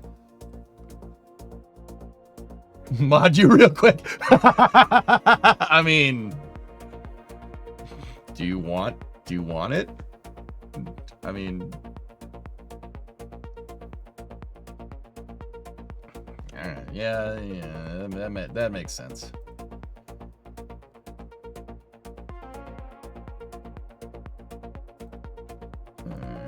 Yeah, that's fine. I usually don't give it to people that ask, but since it's you, I like you, so you're all right.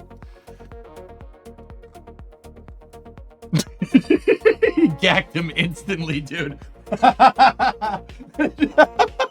Now I feel bad, man. Damn. That's so screwed up, dude.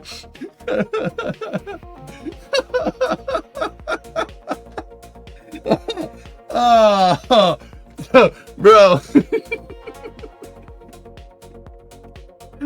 He's gone mad with power.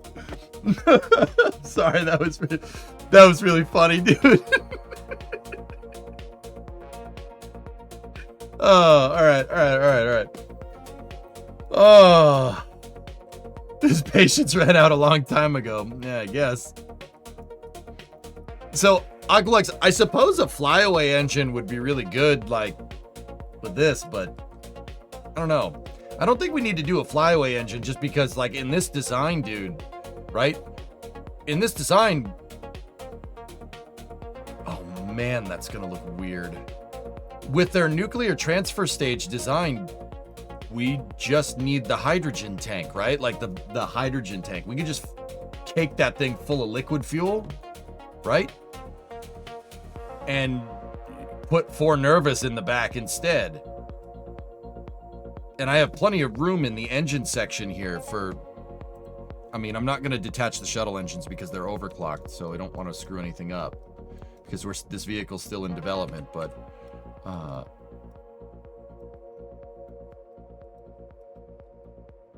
Okay, it doesn't want me to attach the...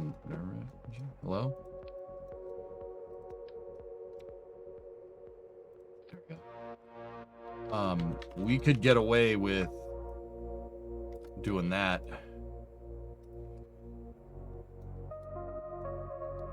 Actually, where would that need to be exactly to get this to line? Yeah.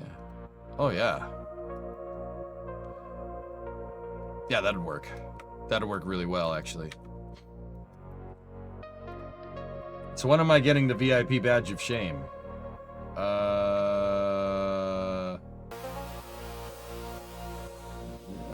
No, you haven't pissed me off enough.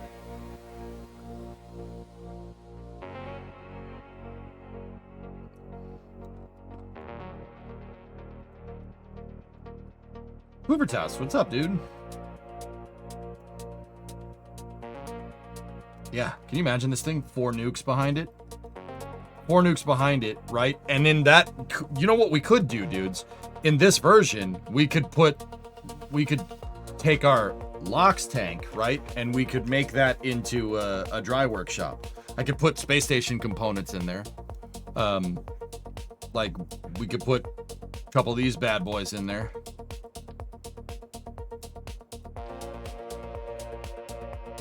On a completely different note, your 2015 Focus just got to 154,000 miles today. Nice. Nice. Hokey needs the VIP badge of shame? No, he doesn't. I'll give you the VIP badge of shame, you dillhole. All right, upper stage. Upper stage. Upper stage. Upper stage. We need, that's what we need to do. We need the uppers. Stage.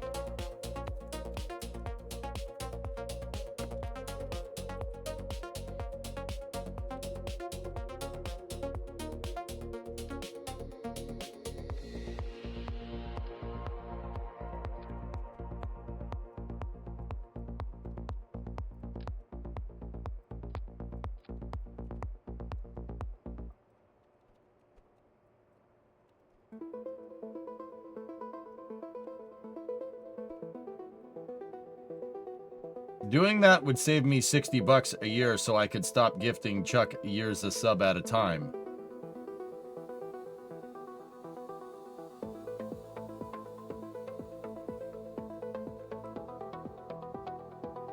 What? You're just messing around. Right. Whatever you do, just wash your hands. Okey's gifted you like 4 years of sub. Oh, thank you.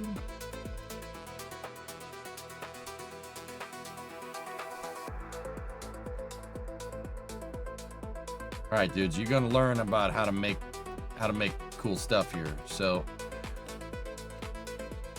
all right, we got our rulers set up here. I always use rulers when we're building fairings to get the shapes right. So, actually, this needs to go back, right? And then we need to go up here to get the upper edge of the ruler, right?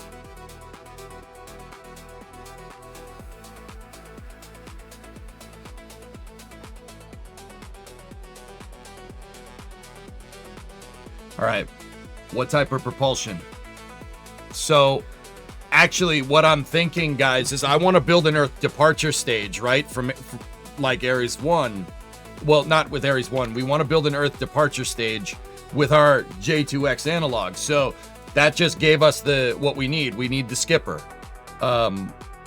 We need the skipper motor. So we'll do that 127% overclock curve on it and use the J2X for upper stage like Constellation. Yeah, once again, the Constellation program was supposed to have the Earth departure stage, which is this thing with the USA on it right there. And that had the same propulsion as Ares 1. I'm just going to do it with SLS instead. So we have our SLAres 5-1 shuttle program, STS. lunar.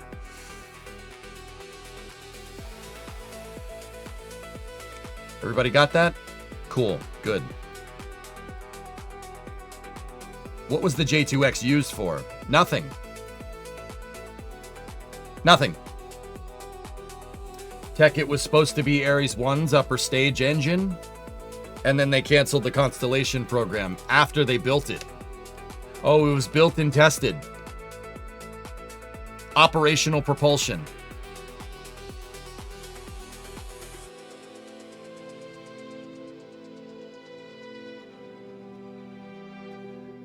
And did the RS-25 derive from it? No. No, the J2X was a modernized version of the Saturn V J2 engines on the first and second stage of the Saturn V.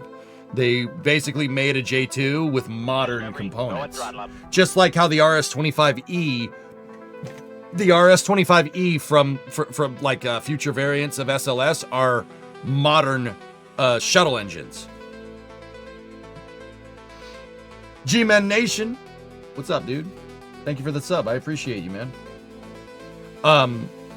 Yeah, this was supposed to start as Ares 1's upper stage engine, and then they would have adapted it to work with the Earth Departure Stage, EDS for short.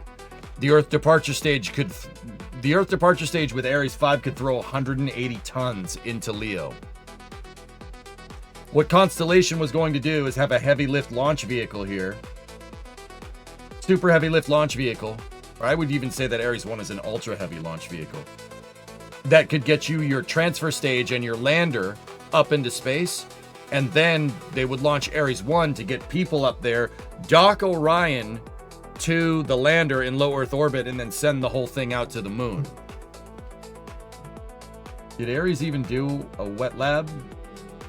No.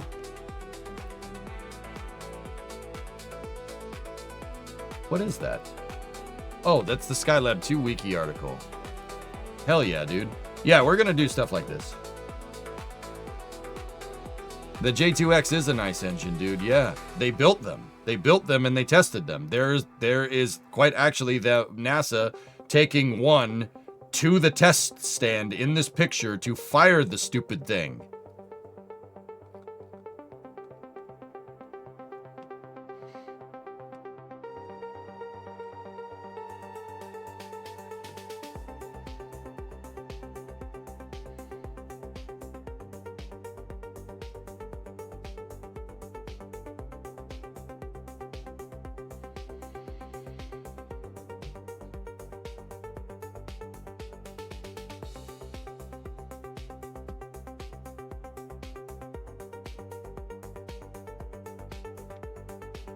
You guys see what that says? In July of 2012, they test fired a J2X engine for 1,350 seconds. That's a 22.5 minute burn.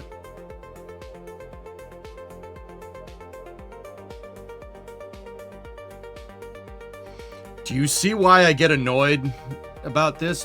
Dude, the J2X was beast mode. We should still, like, dude, straight up, you should still make it. You should make it. Just freaking start it again. Start again. Just make the damn thing. Make the damn thing. Put it in an SLS upper stage. Frick the EUS. Take the EUS and put this behind it.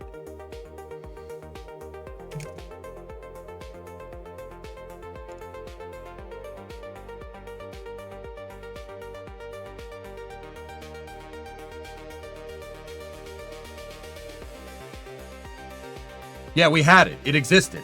22.5 minute burn. I'd say that development is pretty fleshed out, guys. Check this out. Look. Testing of in November 2013, they were doing, yeah, see, final test firings, dude. That means we were into serial production. I mean, they canceled the program after that, but look. Serial production started in 2013. And some people out there have the balls to say that Ares 1 would never have been completed on time. No. Propulsion was ready in late 2013. Prop was ready. It was ready. All you had to do was make the tank. All right? Tanking would have, with NASA's pace, tanking probably would have taken a couple of years. So I always tell people that Ares 1 probably would end up flying in 2015 or 2016 with Orion on top of it. If we hadn't canceled everything and decided to do something else. You know, everybody says, oh, Ares 1 was way behind schedule. It was way behind schedule.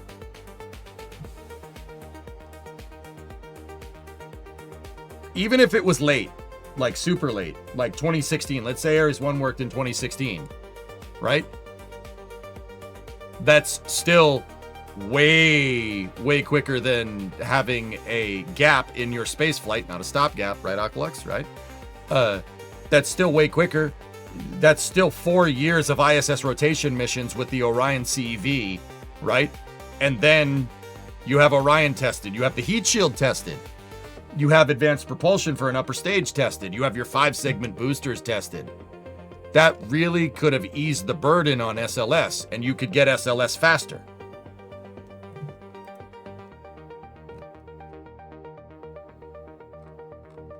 You guys, like, see for the longest time why I got so pissed off about this. But, hey, whatever, dude, whatever. But I still say that there's an argument now. Like, we send people back to the moon. I don't care. Whatever. It's fine. I would still say that there is an argument for a J2X powered upper stage on top of SLS, and I'm going to show you. I'm going to show you the argument for this. See, Delirium, it's literal sunk cost, but in a good way. Yeah, right. But that's what the detractors say. They all say, like, oh, it's sunk cost fallacy, it's sunk cost fallacy, it's sunk cost fallacy. I have a modicum of understanding of economics in spaceflight. Blur, I know more than everybody. No, shut up. It's not sunk cost fallacy. That's the dumbest thing I've ever heard. Sunk cost implies there's a cheaper way to do it, which is bullcrap. There's no cheaper way to do it. You know why? Because if there was a cheaper way to do it in 2013, we would be doing it right now. Right? We'd be out on the moon. There's no cheaper way to do it.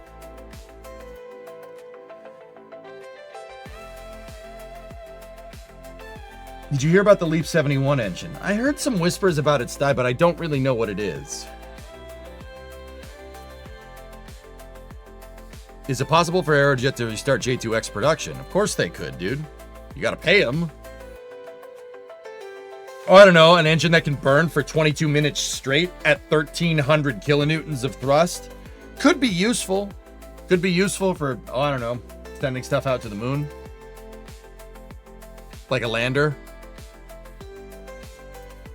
Why do we need those?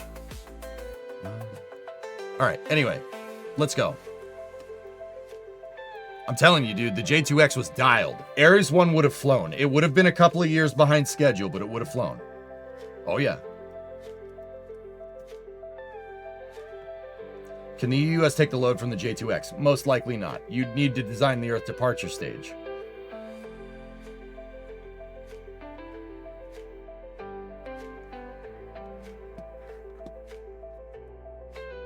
Do you think SpaceX would sell Raptors to NASA? Unlikely.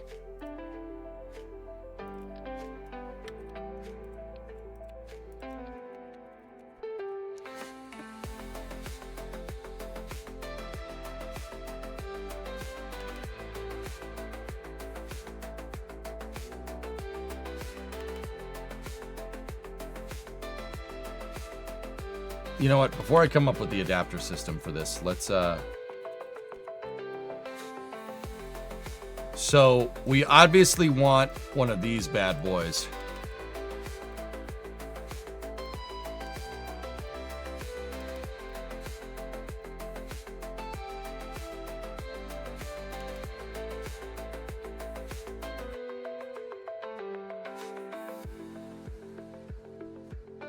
We need to make room for the decoupler. All right, so that gives us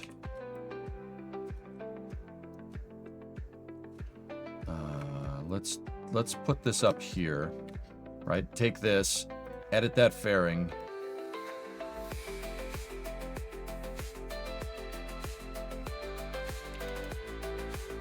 Put that right there. Okay, that'll work. Now, we budgeted 144 tons. We could move that.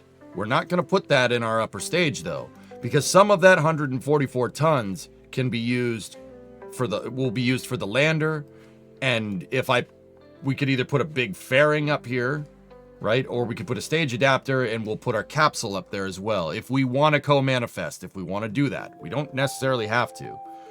I mean, actually, now that I'm thinking about it, dudes, that would kind of be redundant in that variation. We also had the F1B. The F1B didn't get as fleshed out as the J2X, but yeah, that would have been sick. I mean, Nader, you know, like, people out there saying, oh, we can't rebuild the Saturn V, yet F1B and J2X exist, arguably the hardest parts.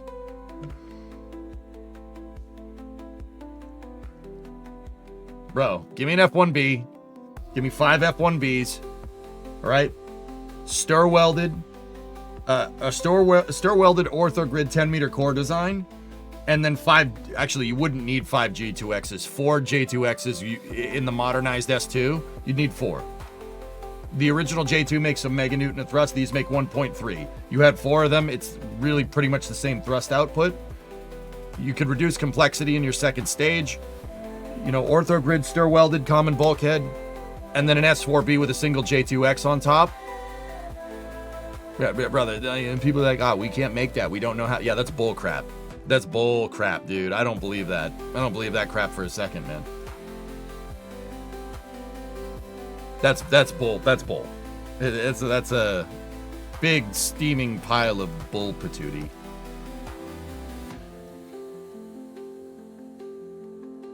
No, we're good.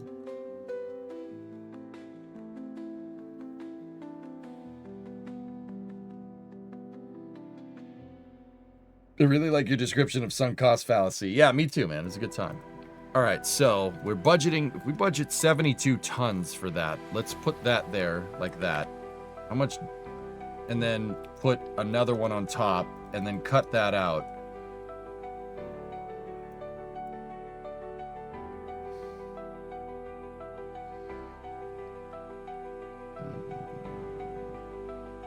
Yeah, good. See, that's the reasons why I'm playing RSS RP1, so I can make use of good stuff like the J2. Yeah. It's a steaming pile of RB. That is reading about 1,100 meters a second delta V. That's great, actually. That's really good. Yeah, cool. I will design the stage around this.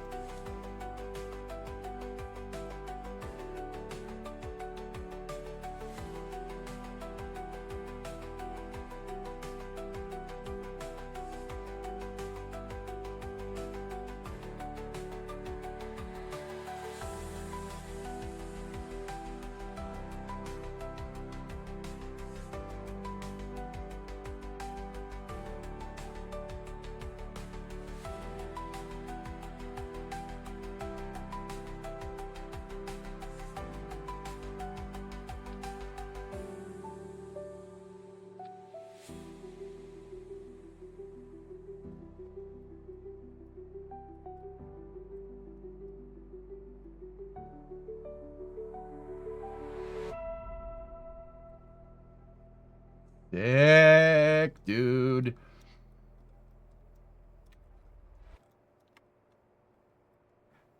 At the time, you didn't think anything of it, but now you wish you had a time machine.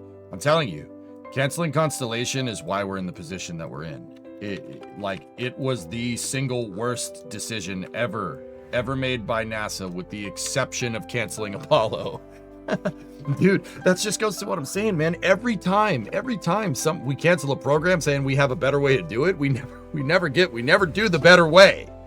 And now, you know, we have somebody coming along and saying, oh, get rid of the EUS and mobile launcher too, because we have a better way to do it. No, we don't. That's bullcrap. And you know what, dude? Even if we do, even if like Starship is down the road, on the horizon, and Blue Moon Mark II is on the horizon, I still don't trust it. Because if they screw up, and it doesn't work, then we have no way to get to the moon.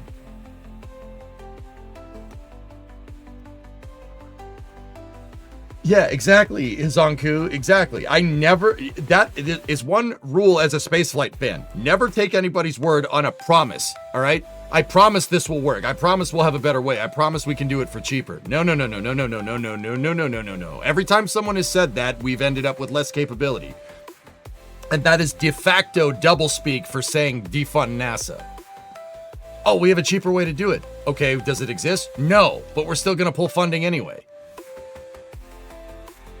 That's not good. That's not healthy for NASA, man. That's just defunding. That's just doublespeak for defunding NASA.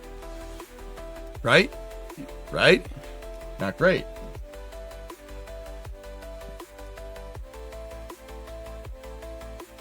It's because, well, Jesse, because what happened with Constellation's cancellation is borderline unconstitutional. But hey, whatever. That's fine.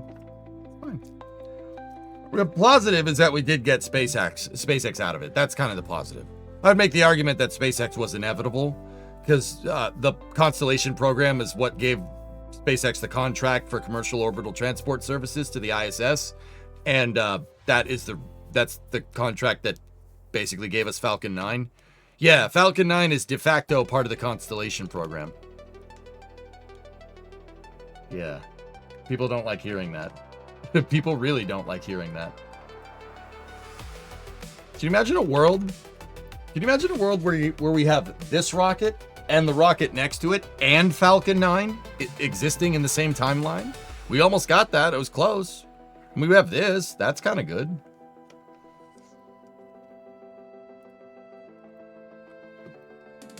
Anyway. Like, that almost happened, dude.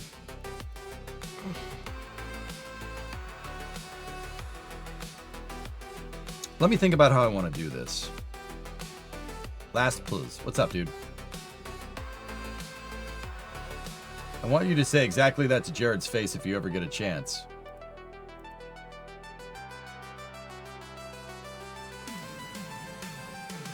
Yeah, I'd probably ask. Like, I wouldn't be a jerk about it. I would just say what I always say. Like, look, every time someone said we have a cheaper way of doing it, or it's a cost allocation problem, like what you're saying, NASA has ended up with less. Every time. Apollo's too expensive. We have a cheaper way of doing it. Here's the space shuttle. We'll be back to the moon by 1980. The shuttle program is the shuttle program's too old. We need, or no, Constellation is too expensive, right? We need to. We can't do it. We need to have a commercial solution. Yeah, that gave us a decade lost of space exploration. Like, how is this any different? That's what I would ask.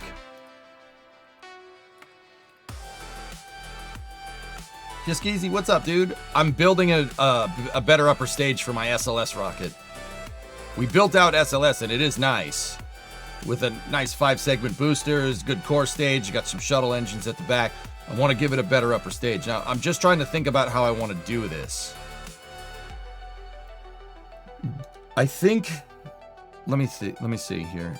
36 and 72 is 108.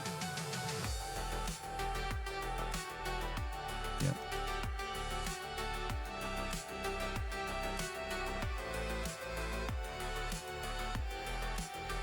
The key is preventing you from giving a corporal political response. I mean, Hellfish, yeah. Is it going to be reusable?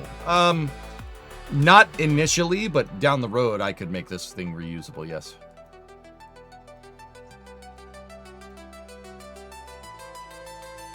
I'm not sure if I want to make the tank that big. I think just go with that, but I'll make it look that big to get the fuel density correct. So how am I going to do that? I'm going to need a 5-meter fairing. We need one for the back shell, or for the aft skirt. I need one for the aft dome. I need one for the barrel segment. I need one for the forward dome, and then I need one for the forward skirt.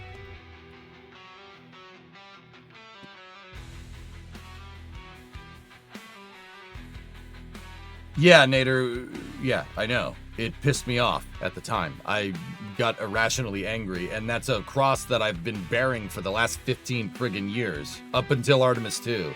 That's what I meant when I felt like there's a weight lifted. Like, we have a way to get into low Earth orbit. We have a way to get to the moon. If we could just bring it on home with a better upper stage and an in-house lander, I'm good.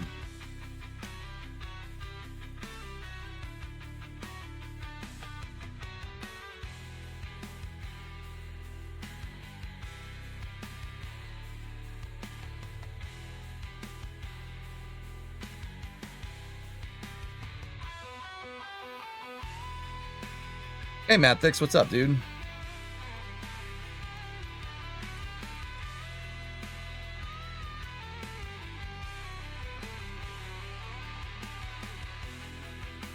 All right, we have to kind of make an exploded view of this. So, how this is going to work, I need a docking port for the attachment mechanism, and then we need a, no, not a 12 decoupler, we need a 6 decoupler. Set that to absolute. Set that to absolute. There we go. Cool. Grandparents strut that. Grandparents strut that. Now we are going to need the aft skirt fairing plate. Okay, cool. So attach this, and I know it's backwards. Just give me a second.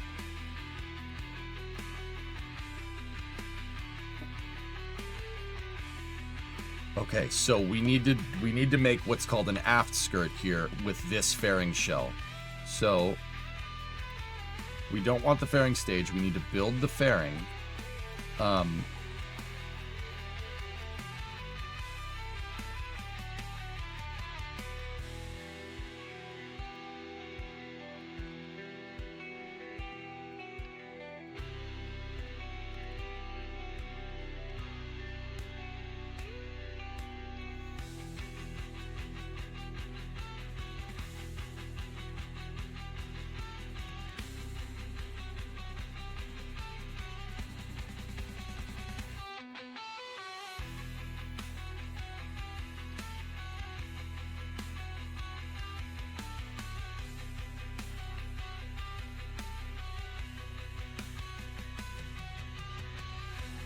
So, if you're wondering why I'm making all these struts, it's, if you're familiar with 3D, I'm basically making a grid from the side that I can use for reference to make the right parts.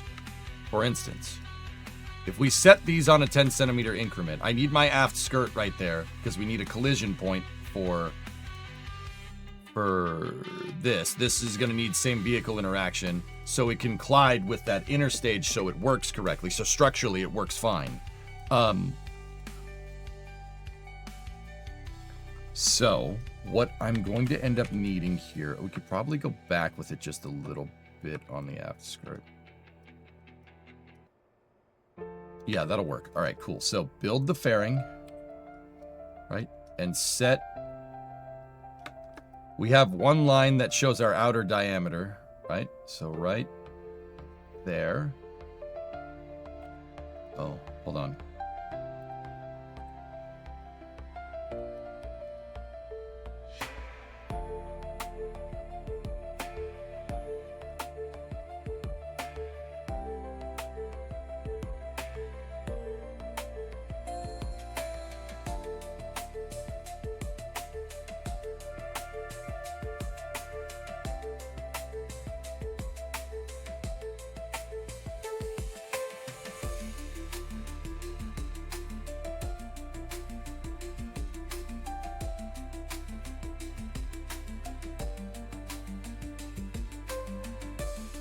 I gotta give it some room. This needs to go back a little bit.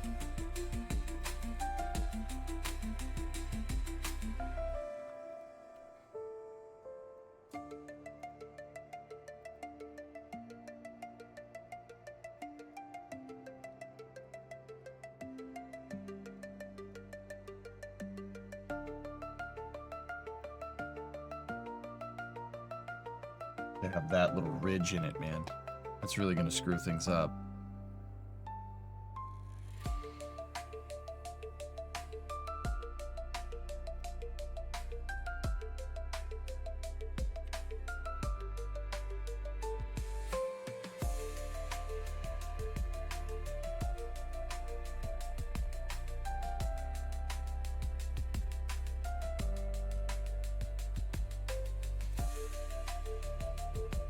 Try doing that.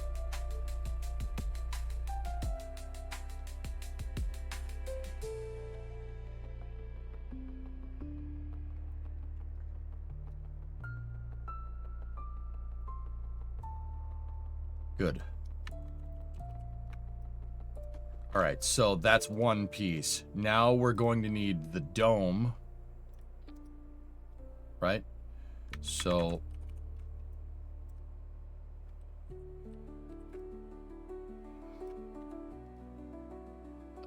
we need to make that.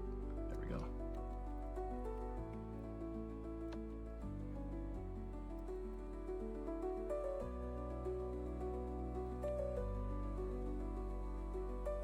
How are we gonna do this?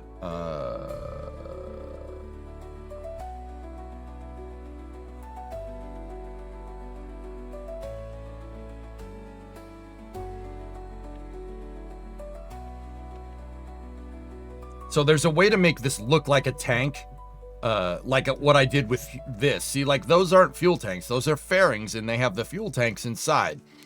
The reason why is because the fuel density of the liquid fuel and oxidizer in the game is not necessarily exactly like hydrogen.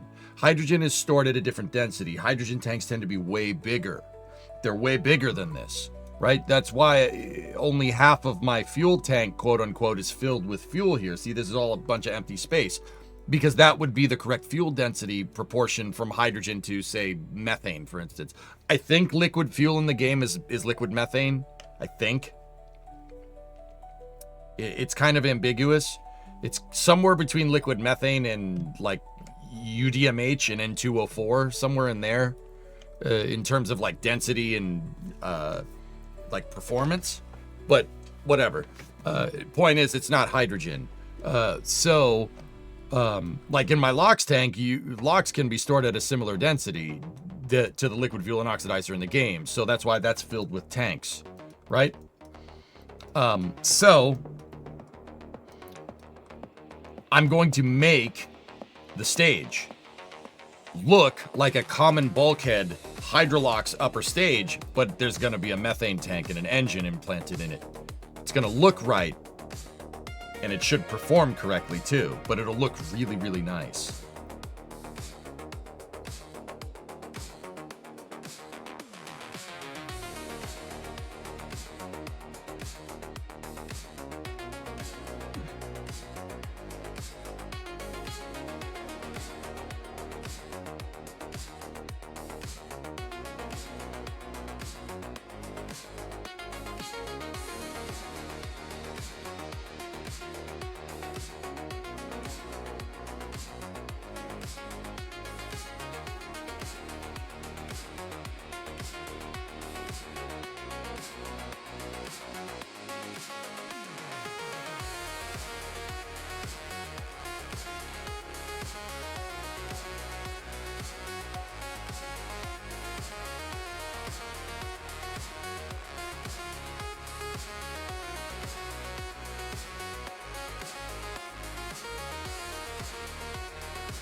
No interstage, no truss structure, and we could shut interstage nodes off for a moment.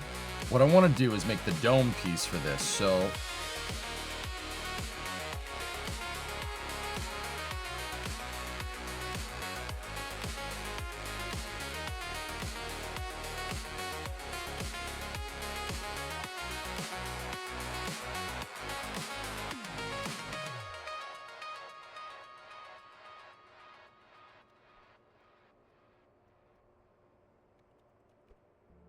honestly, we could probably get away with it. Just like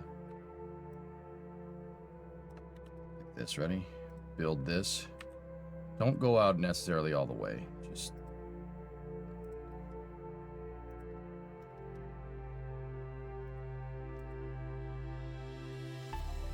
there.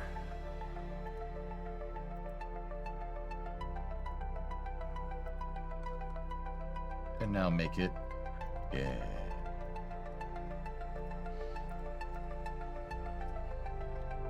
Now we can take this fairing piece, right? We could just offset it backwards a little bit.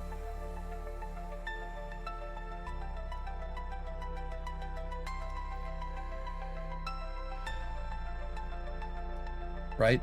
And then if I go back into this, turn on the interstage node, grab the engine,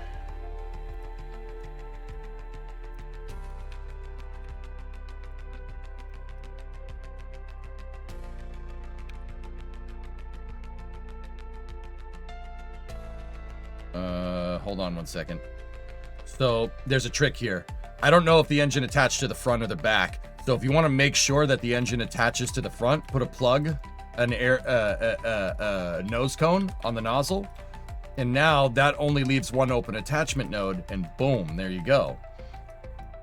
Now I know that it's attached on the front because the back node is being used. So we can now take this and we integrate it right into the dome piece like that. And now it looks like it's attached. We can keep that plug there if we need it. Now what we need to do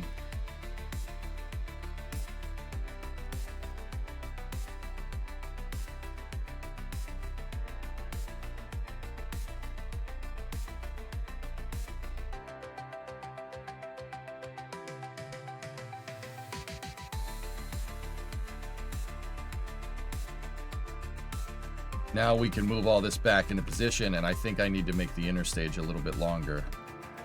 Yep. To accompany for the aft tank dome, we just need it to be a little bit wider. That's no big deal.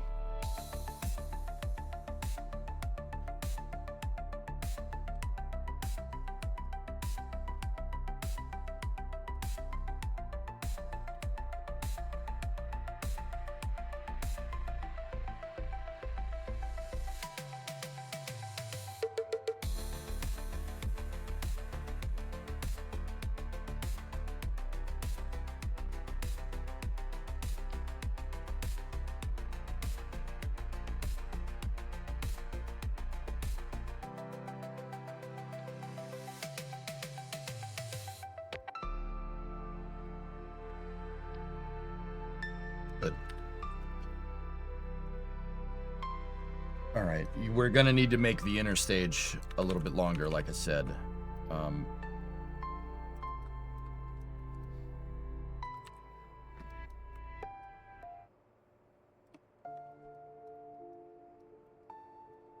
We can do that by setting the rulers into the right spot here, so I know where the back part of the fairing is. This seems to have gotten a little messed up.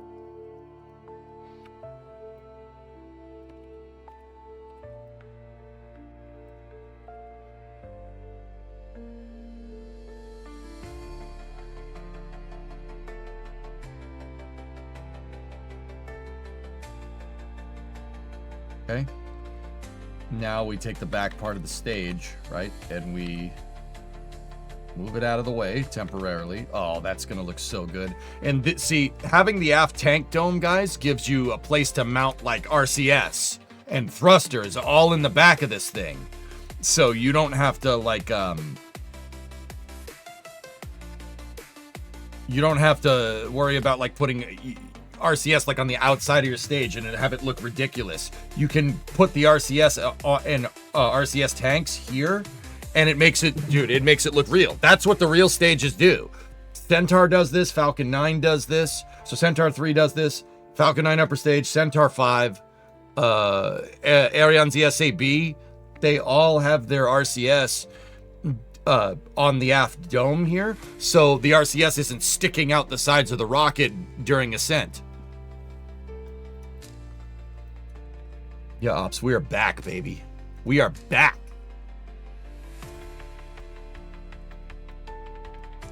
We are back from our little Morty nap.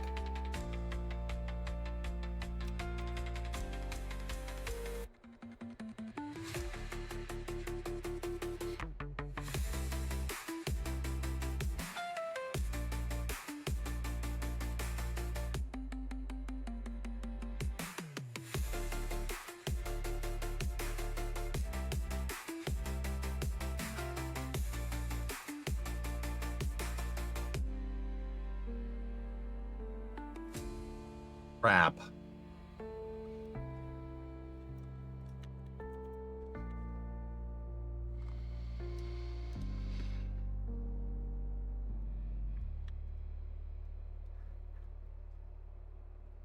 Screwed up.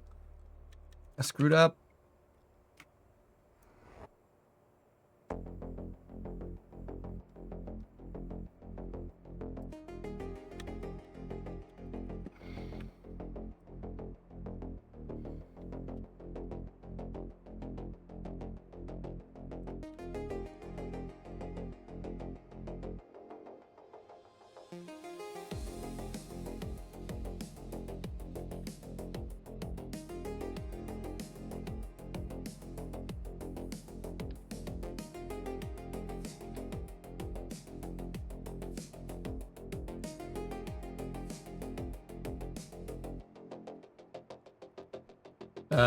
The fairing was getting hung up on the forward skirt right there. I can fix it. I can fix her.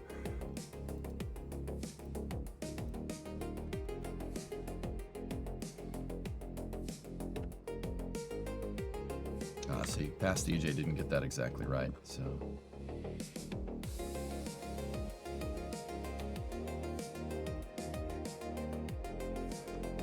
Oh no, I screwed up. I made the same mistake again.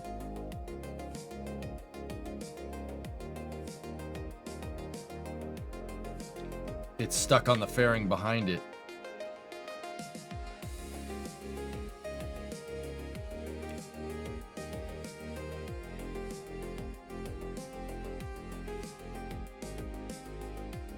I'll see if we can reload.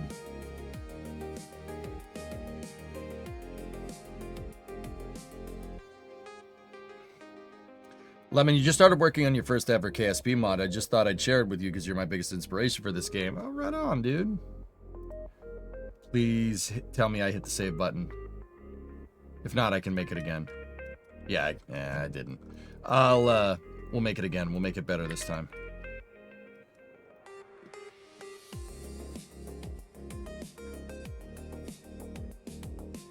Unless the autosave saved us, which I usually don't rely on the autosave, but...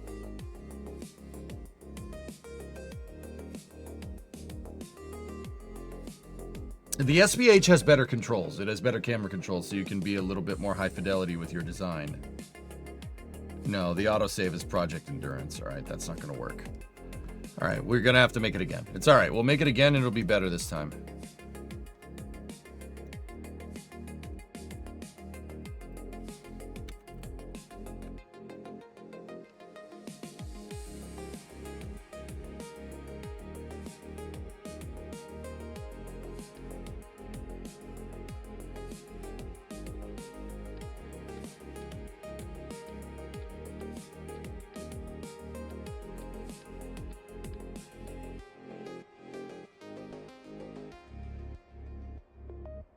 Make sure that is on an absolute key and then move it down into position. There. Now take these. Those are going to be my lines for marking different interstage components. Interstage, dome components, tank walls, etc., etc.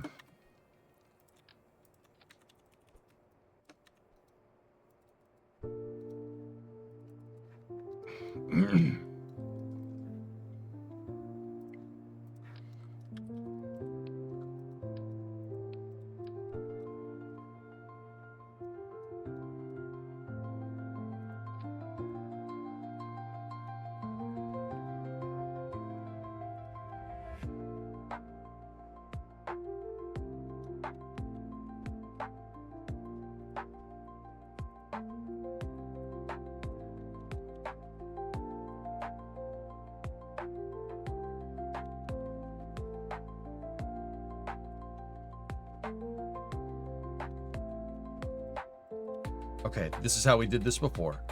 Let me just move this back, right?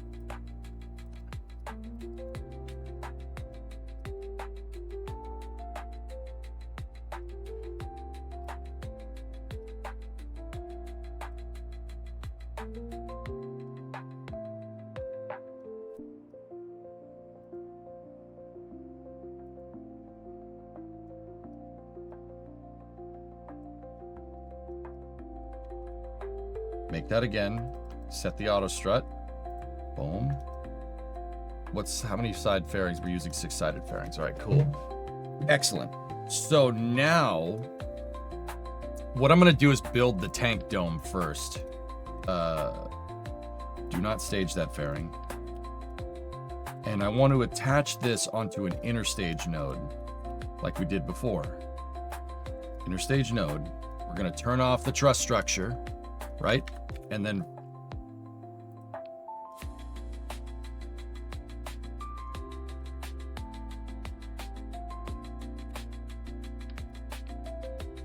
I just did a part reroute function. I did it by accident. I fat fingered the keyboard. I don't think that's going to screw with the hierarchy at all. No, I think we're good.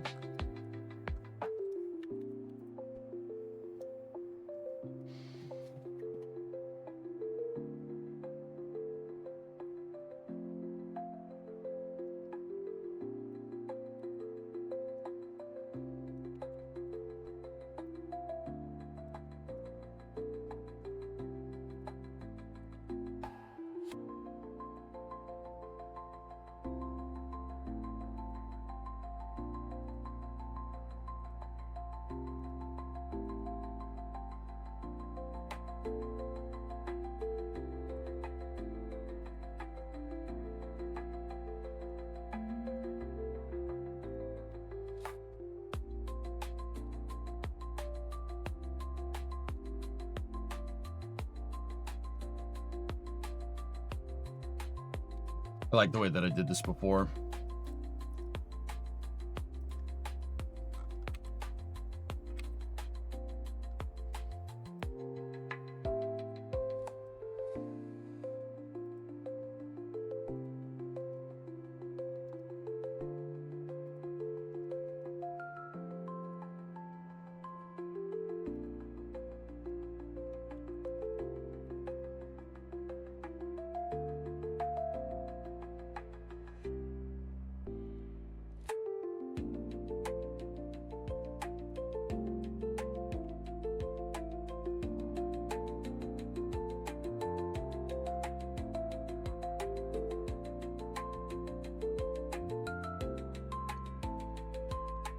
Man, it's a shame because I just busted that out on the first try and it looked great.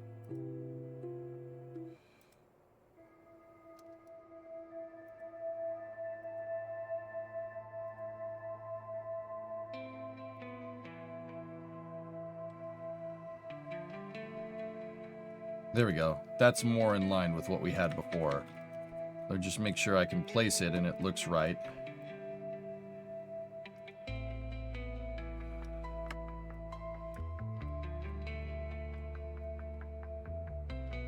That's more or less where that needs to be. Don't worry about the Z fighting. You won't see that.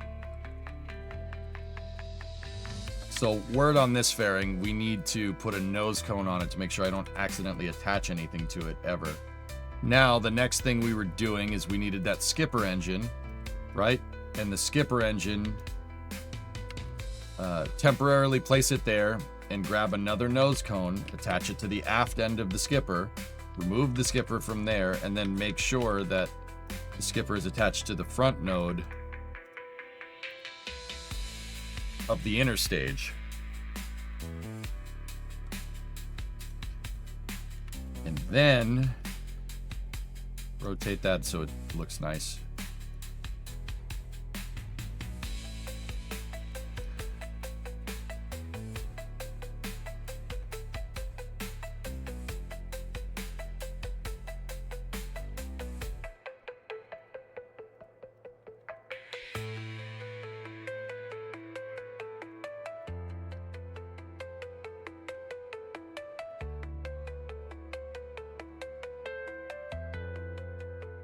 There we go. Now we're back where we were. All right, now select the aft skirt fairing, which is the right one here. Let's go in here like this. Does it fit?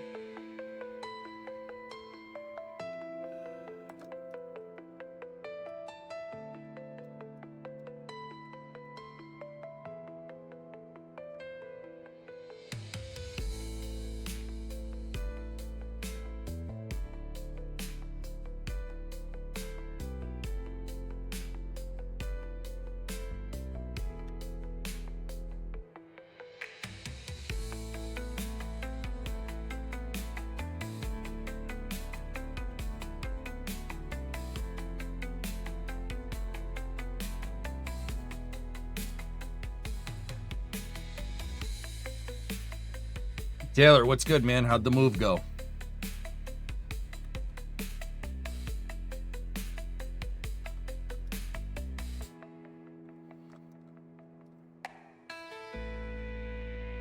Good luck with the build. RJ, have you seen what we've been cooking up? Did you just get here? Like, I don't care if you just got here. Brother, have you seen? Look at this thing. 5 segments, dude. It's a monster. It's so good. Went good, rough, and now you have a killer ear infection. Yeah, it happens.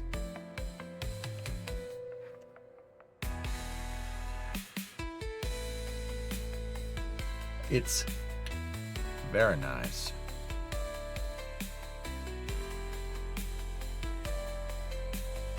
I can keep you updated. Sure, Lemon.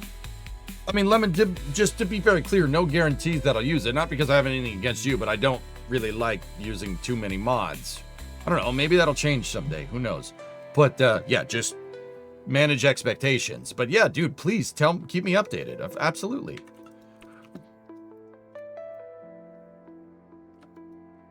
Okay, so that's where that needs to live. You just started your new job on Monday. Taylor, is your new job at the same organization? No, I don't like mods. I don't like you. I've been very clear about that, weather guy.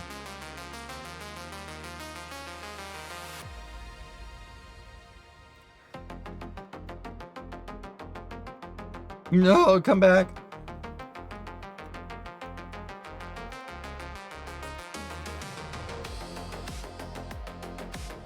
All right, so I saved. Now let me edit the fairing. And this fairing needs to go right to there. Yeah, see, now that fairing was moused through, we can make it.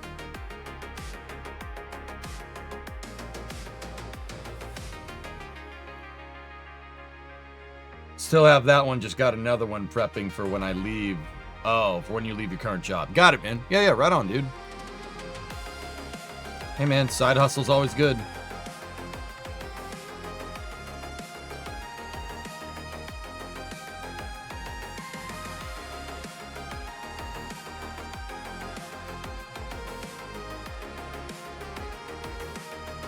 Oh, no.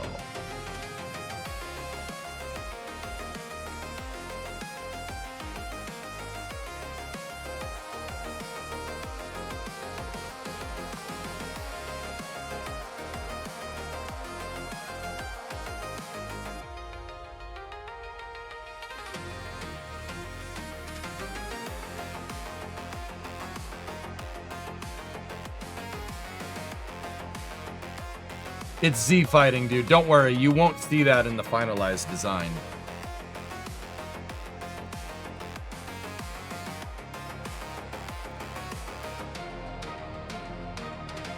Now that, oh, that butts up perfect. Excellent.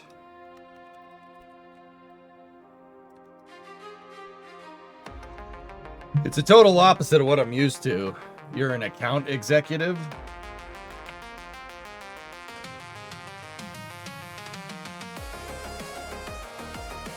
That, all right, that's kind of a 180.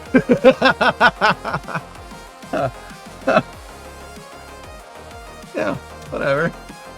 All right, that's not what I was expecting, but okay.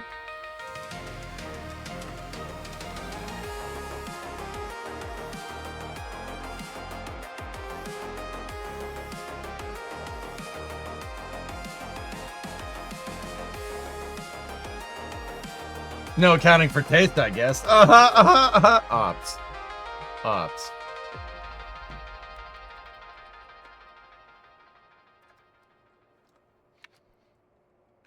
Exactly, but I like money. You have other plans, just can't say. Of course. Of course. Alright, so... Now...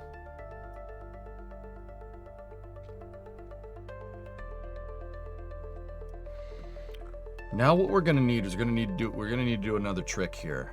So let's extend. Actually, we can just move this. We can move that back into position there. There we go. So yeah, how sick is this gonna look, dude? We could even have a kit, like I could set the camera in here during staging and we could... Yeah?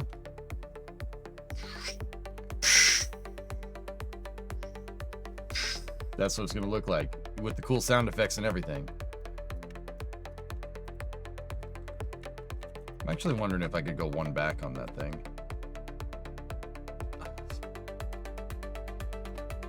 Nah, that's fine.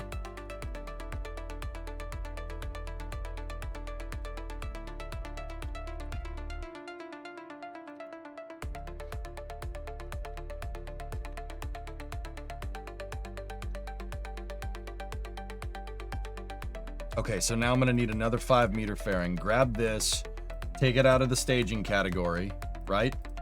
And this one is gonna need to be facing backwards.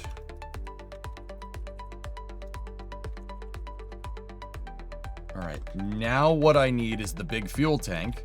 That's the tank that we're gonna use. And if I butt that up against the dome right there, right? Just like that. Okay, cool. Let me temporarily just move the dome piece out of position. Just for this part of the build.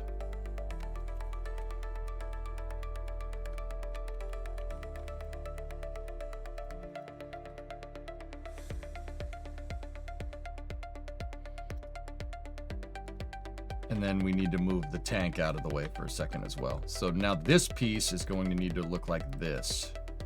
It's going to be a double fairing.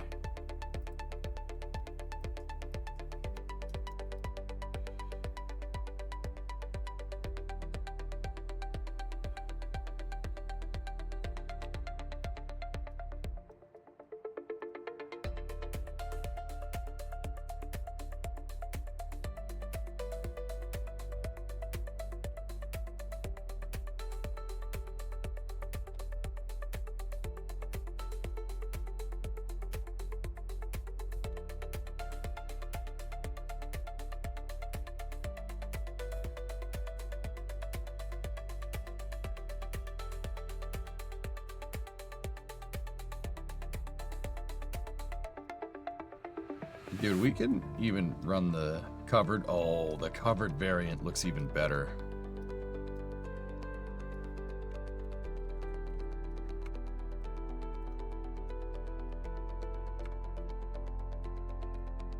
Yeah, we'll run the covered variant. That looks sick. The shrouded one looks... Yeah, that's gonna look great. Let me just see if I can...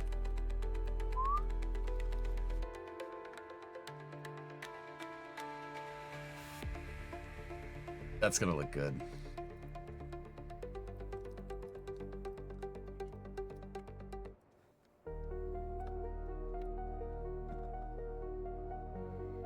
I don't expect you to use it. I thought I'd share. Yeah, Lemon, I absolutely want to hear what you guys are working on, because more than likely, if you're a fan of this stream, it's probably something cool, you know, so...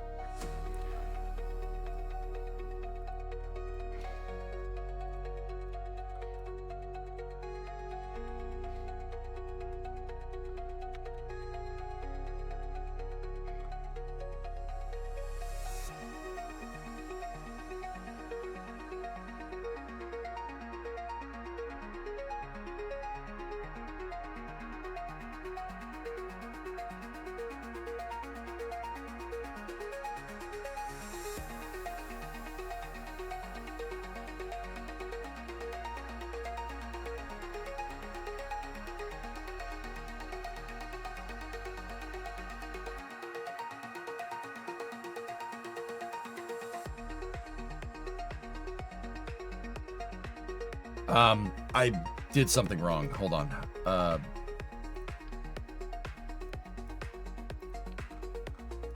It didn't like that. Okay.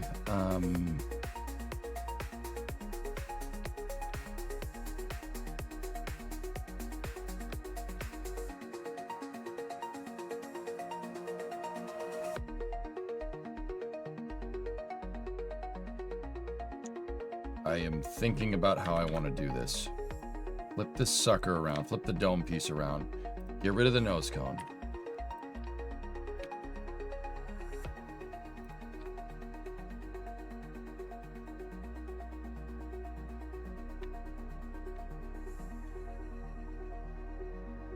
Put the dome back into position. Now take that fairing. There we go. That's a good idea. Now what I'm doing here is taking the tank walls out of the main structural hierarchy. That way I can attach the fuel tank right to the skirt piece, and the dome and the outer tankage is not part of the structure. The tank is, because the tank is the strongest. That's really, really important for making it not do the weeble wobbly thing that my Ares 1 does. You know what I mean? And then we can tie it all together with struts and make it stronger.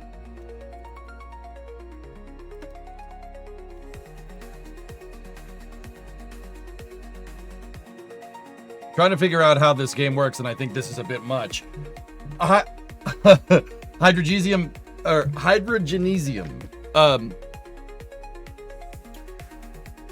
Ask me questions. What I'm doing here is super advanced gameplay. I have like 20,000 hours in this game. I've been playing it like a lot, like almost every day since 2015, with a couple of year breaks in between, like somewhere along the lines there. This is super advanced gameplay. What are you trying to figure out?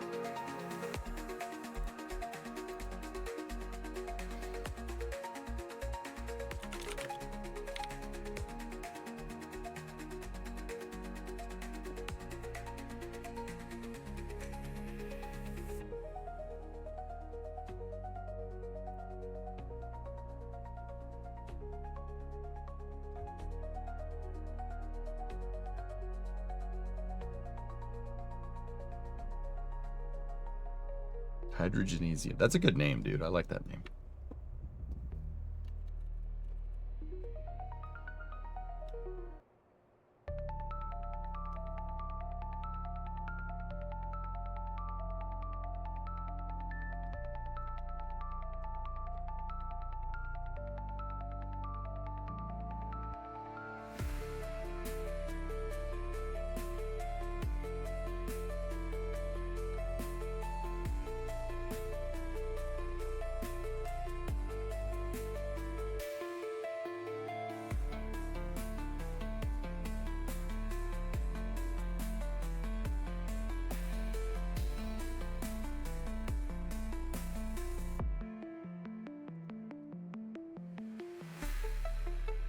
Yeah, that goes for anybody else here. If you guys see something that's like, what the hell is he doing?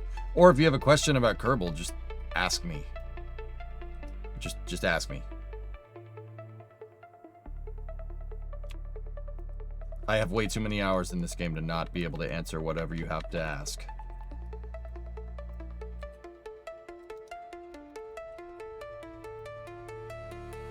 Like, if you're just starting out, you absolutely should not do that. Don't do that. The UI when in space is very confusing.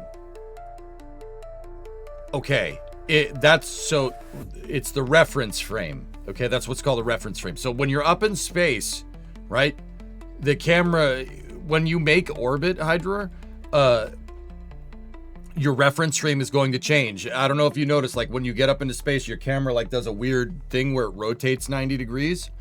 You can change the camera settings for your orientation by hitting V on the keyboard. It'll switch your camera angle. So that can help you if you want to do that. So your nav ball, the thing that's like right here, right? The ball that's right there, that is going to orbital reference frame is what it's called, meaning that it's showing you where the ground is relative to where you are. Also, make sure you hit map view, go into map so you can see where your orbit is, right? You can change the reference frame on the nav ball, right here on the nav ball, it'll say orbit or something. Click on that and it'll change it. It can change it to surface. And that should reorient your nav ball to an extent. I think it reorients the nav ball. I don't remember. It's muscle memory at this point.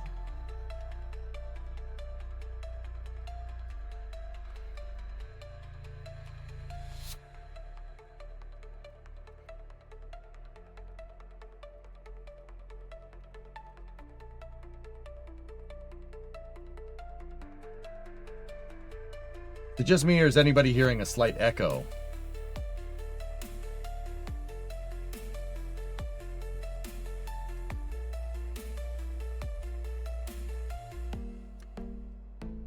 Ow, make sure you don't like have two tabs open or something.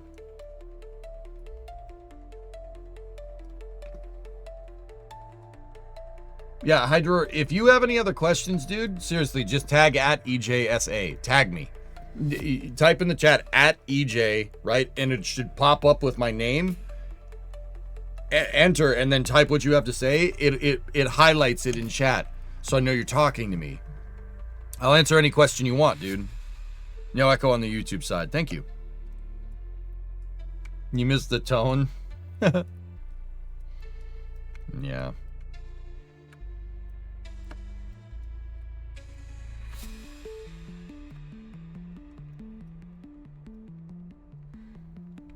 Yeah, Titan went back down to the house.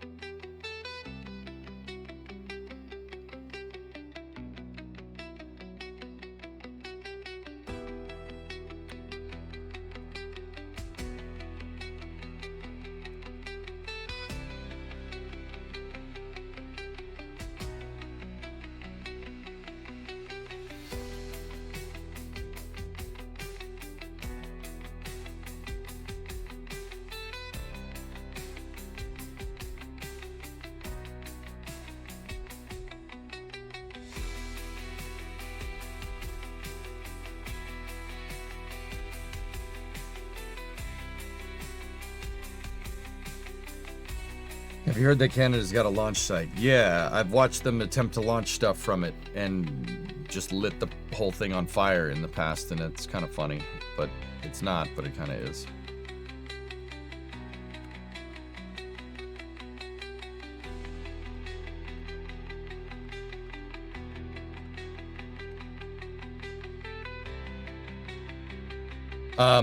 Guys. Crap, it's 10:30. Okay, two things. I gotta get up early in the morning for the dentist tomorrow. And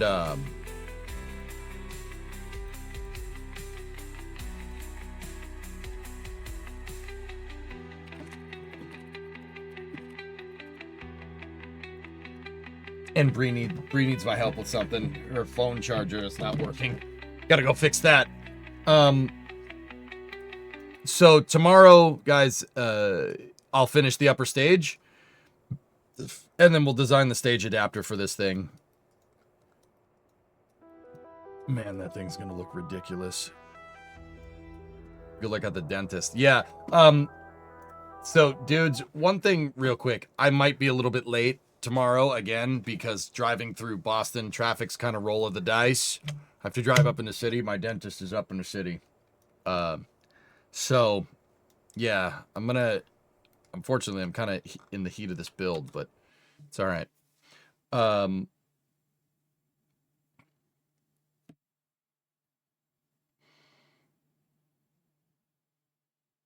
Dude, that stage is going to look gnarly on there. It's going to look ridiculous. It's going to look like Ares 5. That's what it's going to look like. So, yeah, I gotta go. I'll see you guys all tomorrow. Let's say start around 2 p.m. Worst case scenario, 2 p.m. Yeah. Why put a dentist in Boston of all places? Yeah, I know. Who does that? So, yeah, that's going to do it for me, fellas. We built our 5 segments, dude, and yeah, this is going to be sick. This is going to be sick. I think I figured out what I want to do. I wasn't sure what I wanted to do in KSP up until that nuclear core stage thing is really something that I want to do. Yeah, and yeah, we'll let's finish fleshing out at least the baseline designs for these vehicles, and then let's take the rest of the week to do that, and then next week we'll bring all those files into the mission mode 3 save, and we'll start messing with them. We're probably gonna do that for a little while. I'm probably gonna put the shuttle pad just on hold for a little bit, and maybe even figure it out and put it into mission mode 3. But yeah, that's any plans for planes in KSP? We might mess around with planes tomorrow. Let's say it depends on what time I get back. I don't know. Cool shirt, by the way. Thanks, Jesse. I got it from Hoonigan's. They gave it to me. I bought one of their trucks once. Jesse, you said you were a car guy. Do you know who Hoonigan is?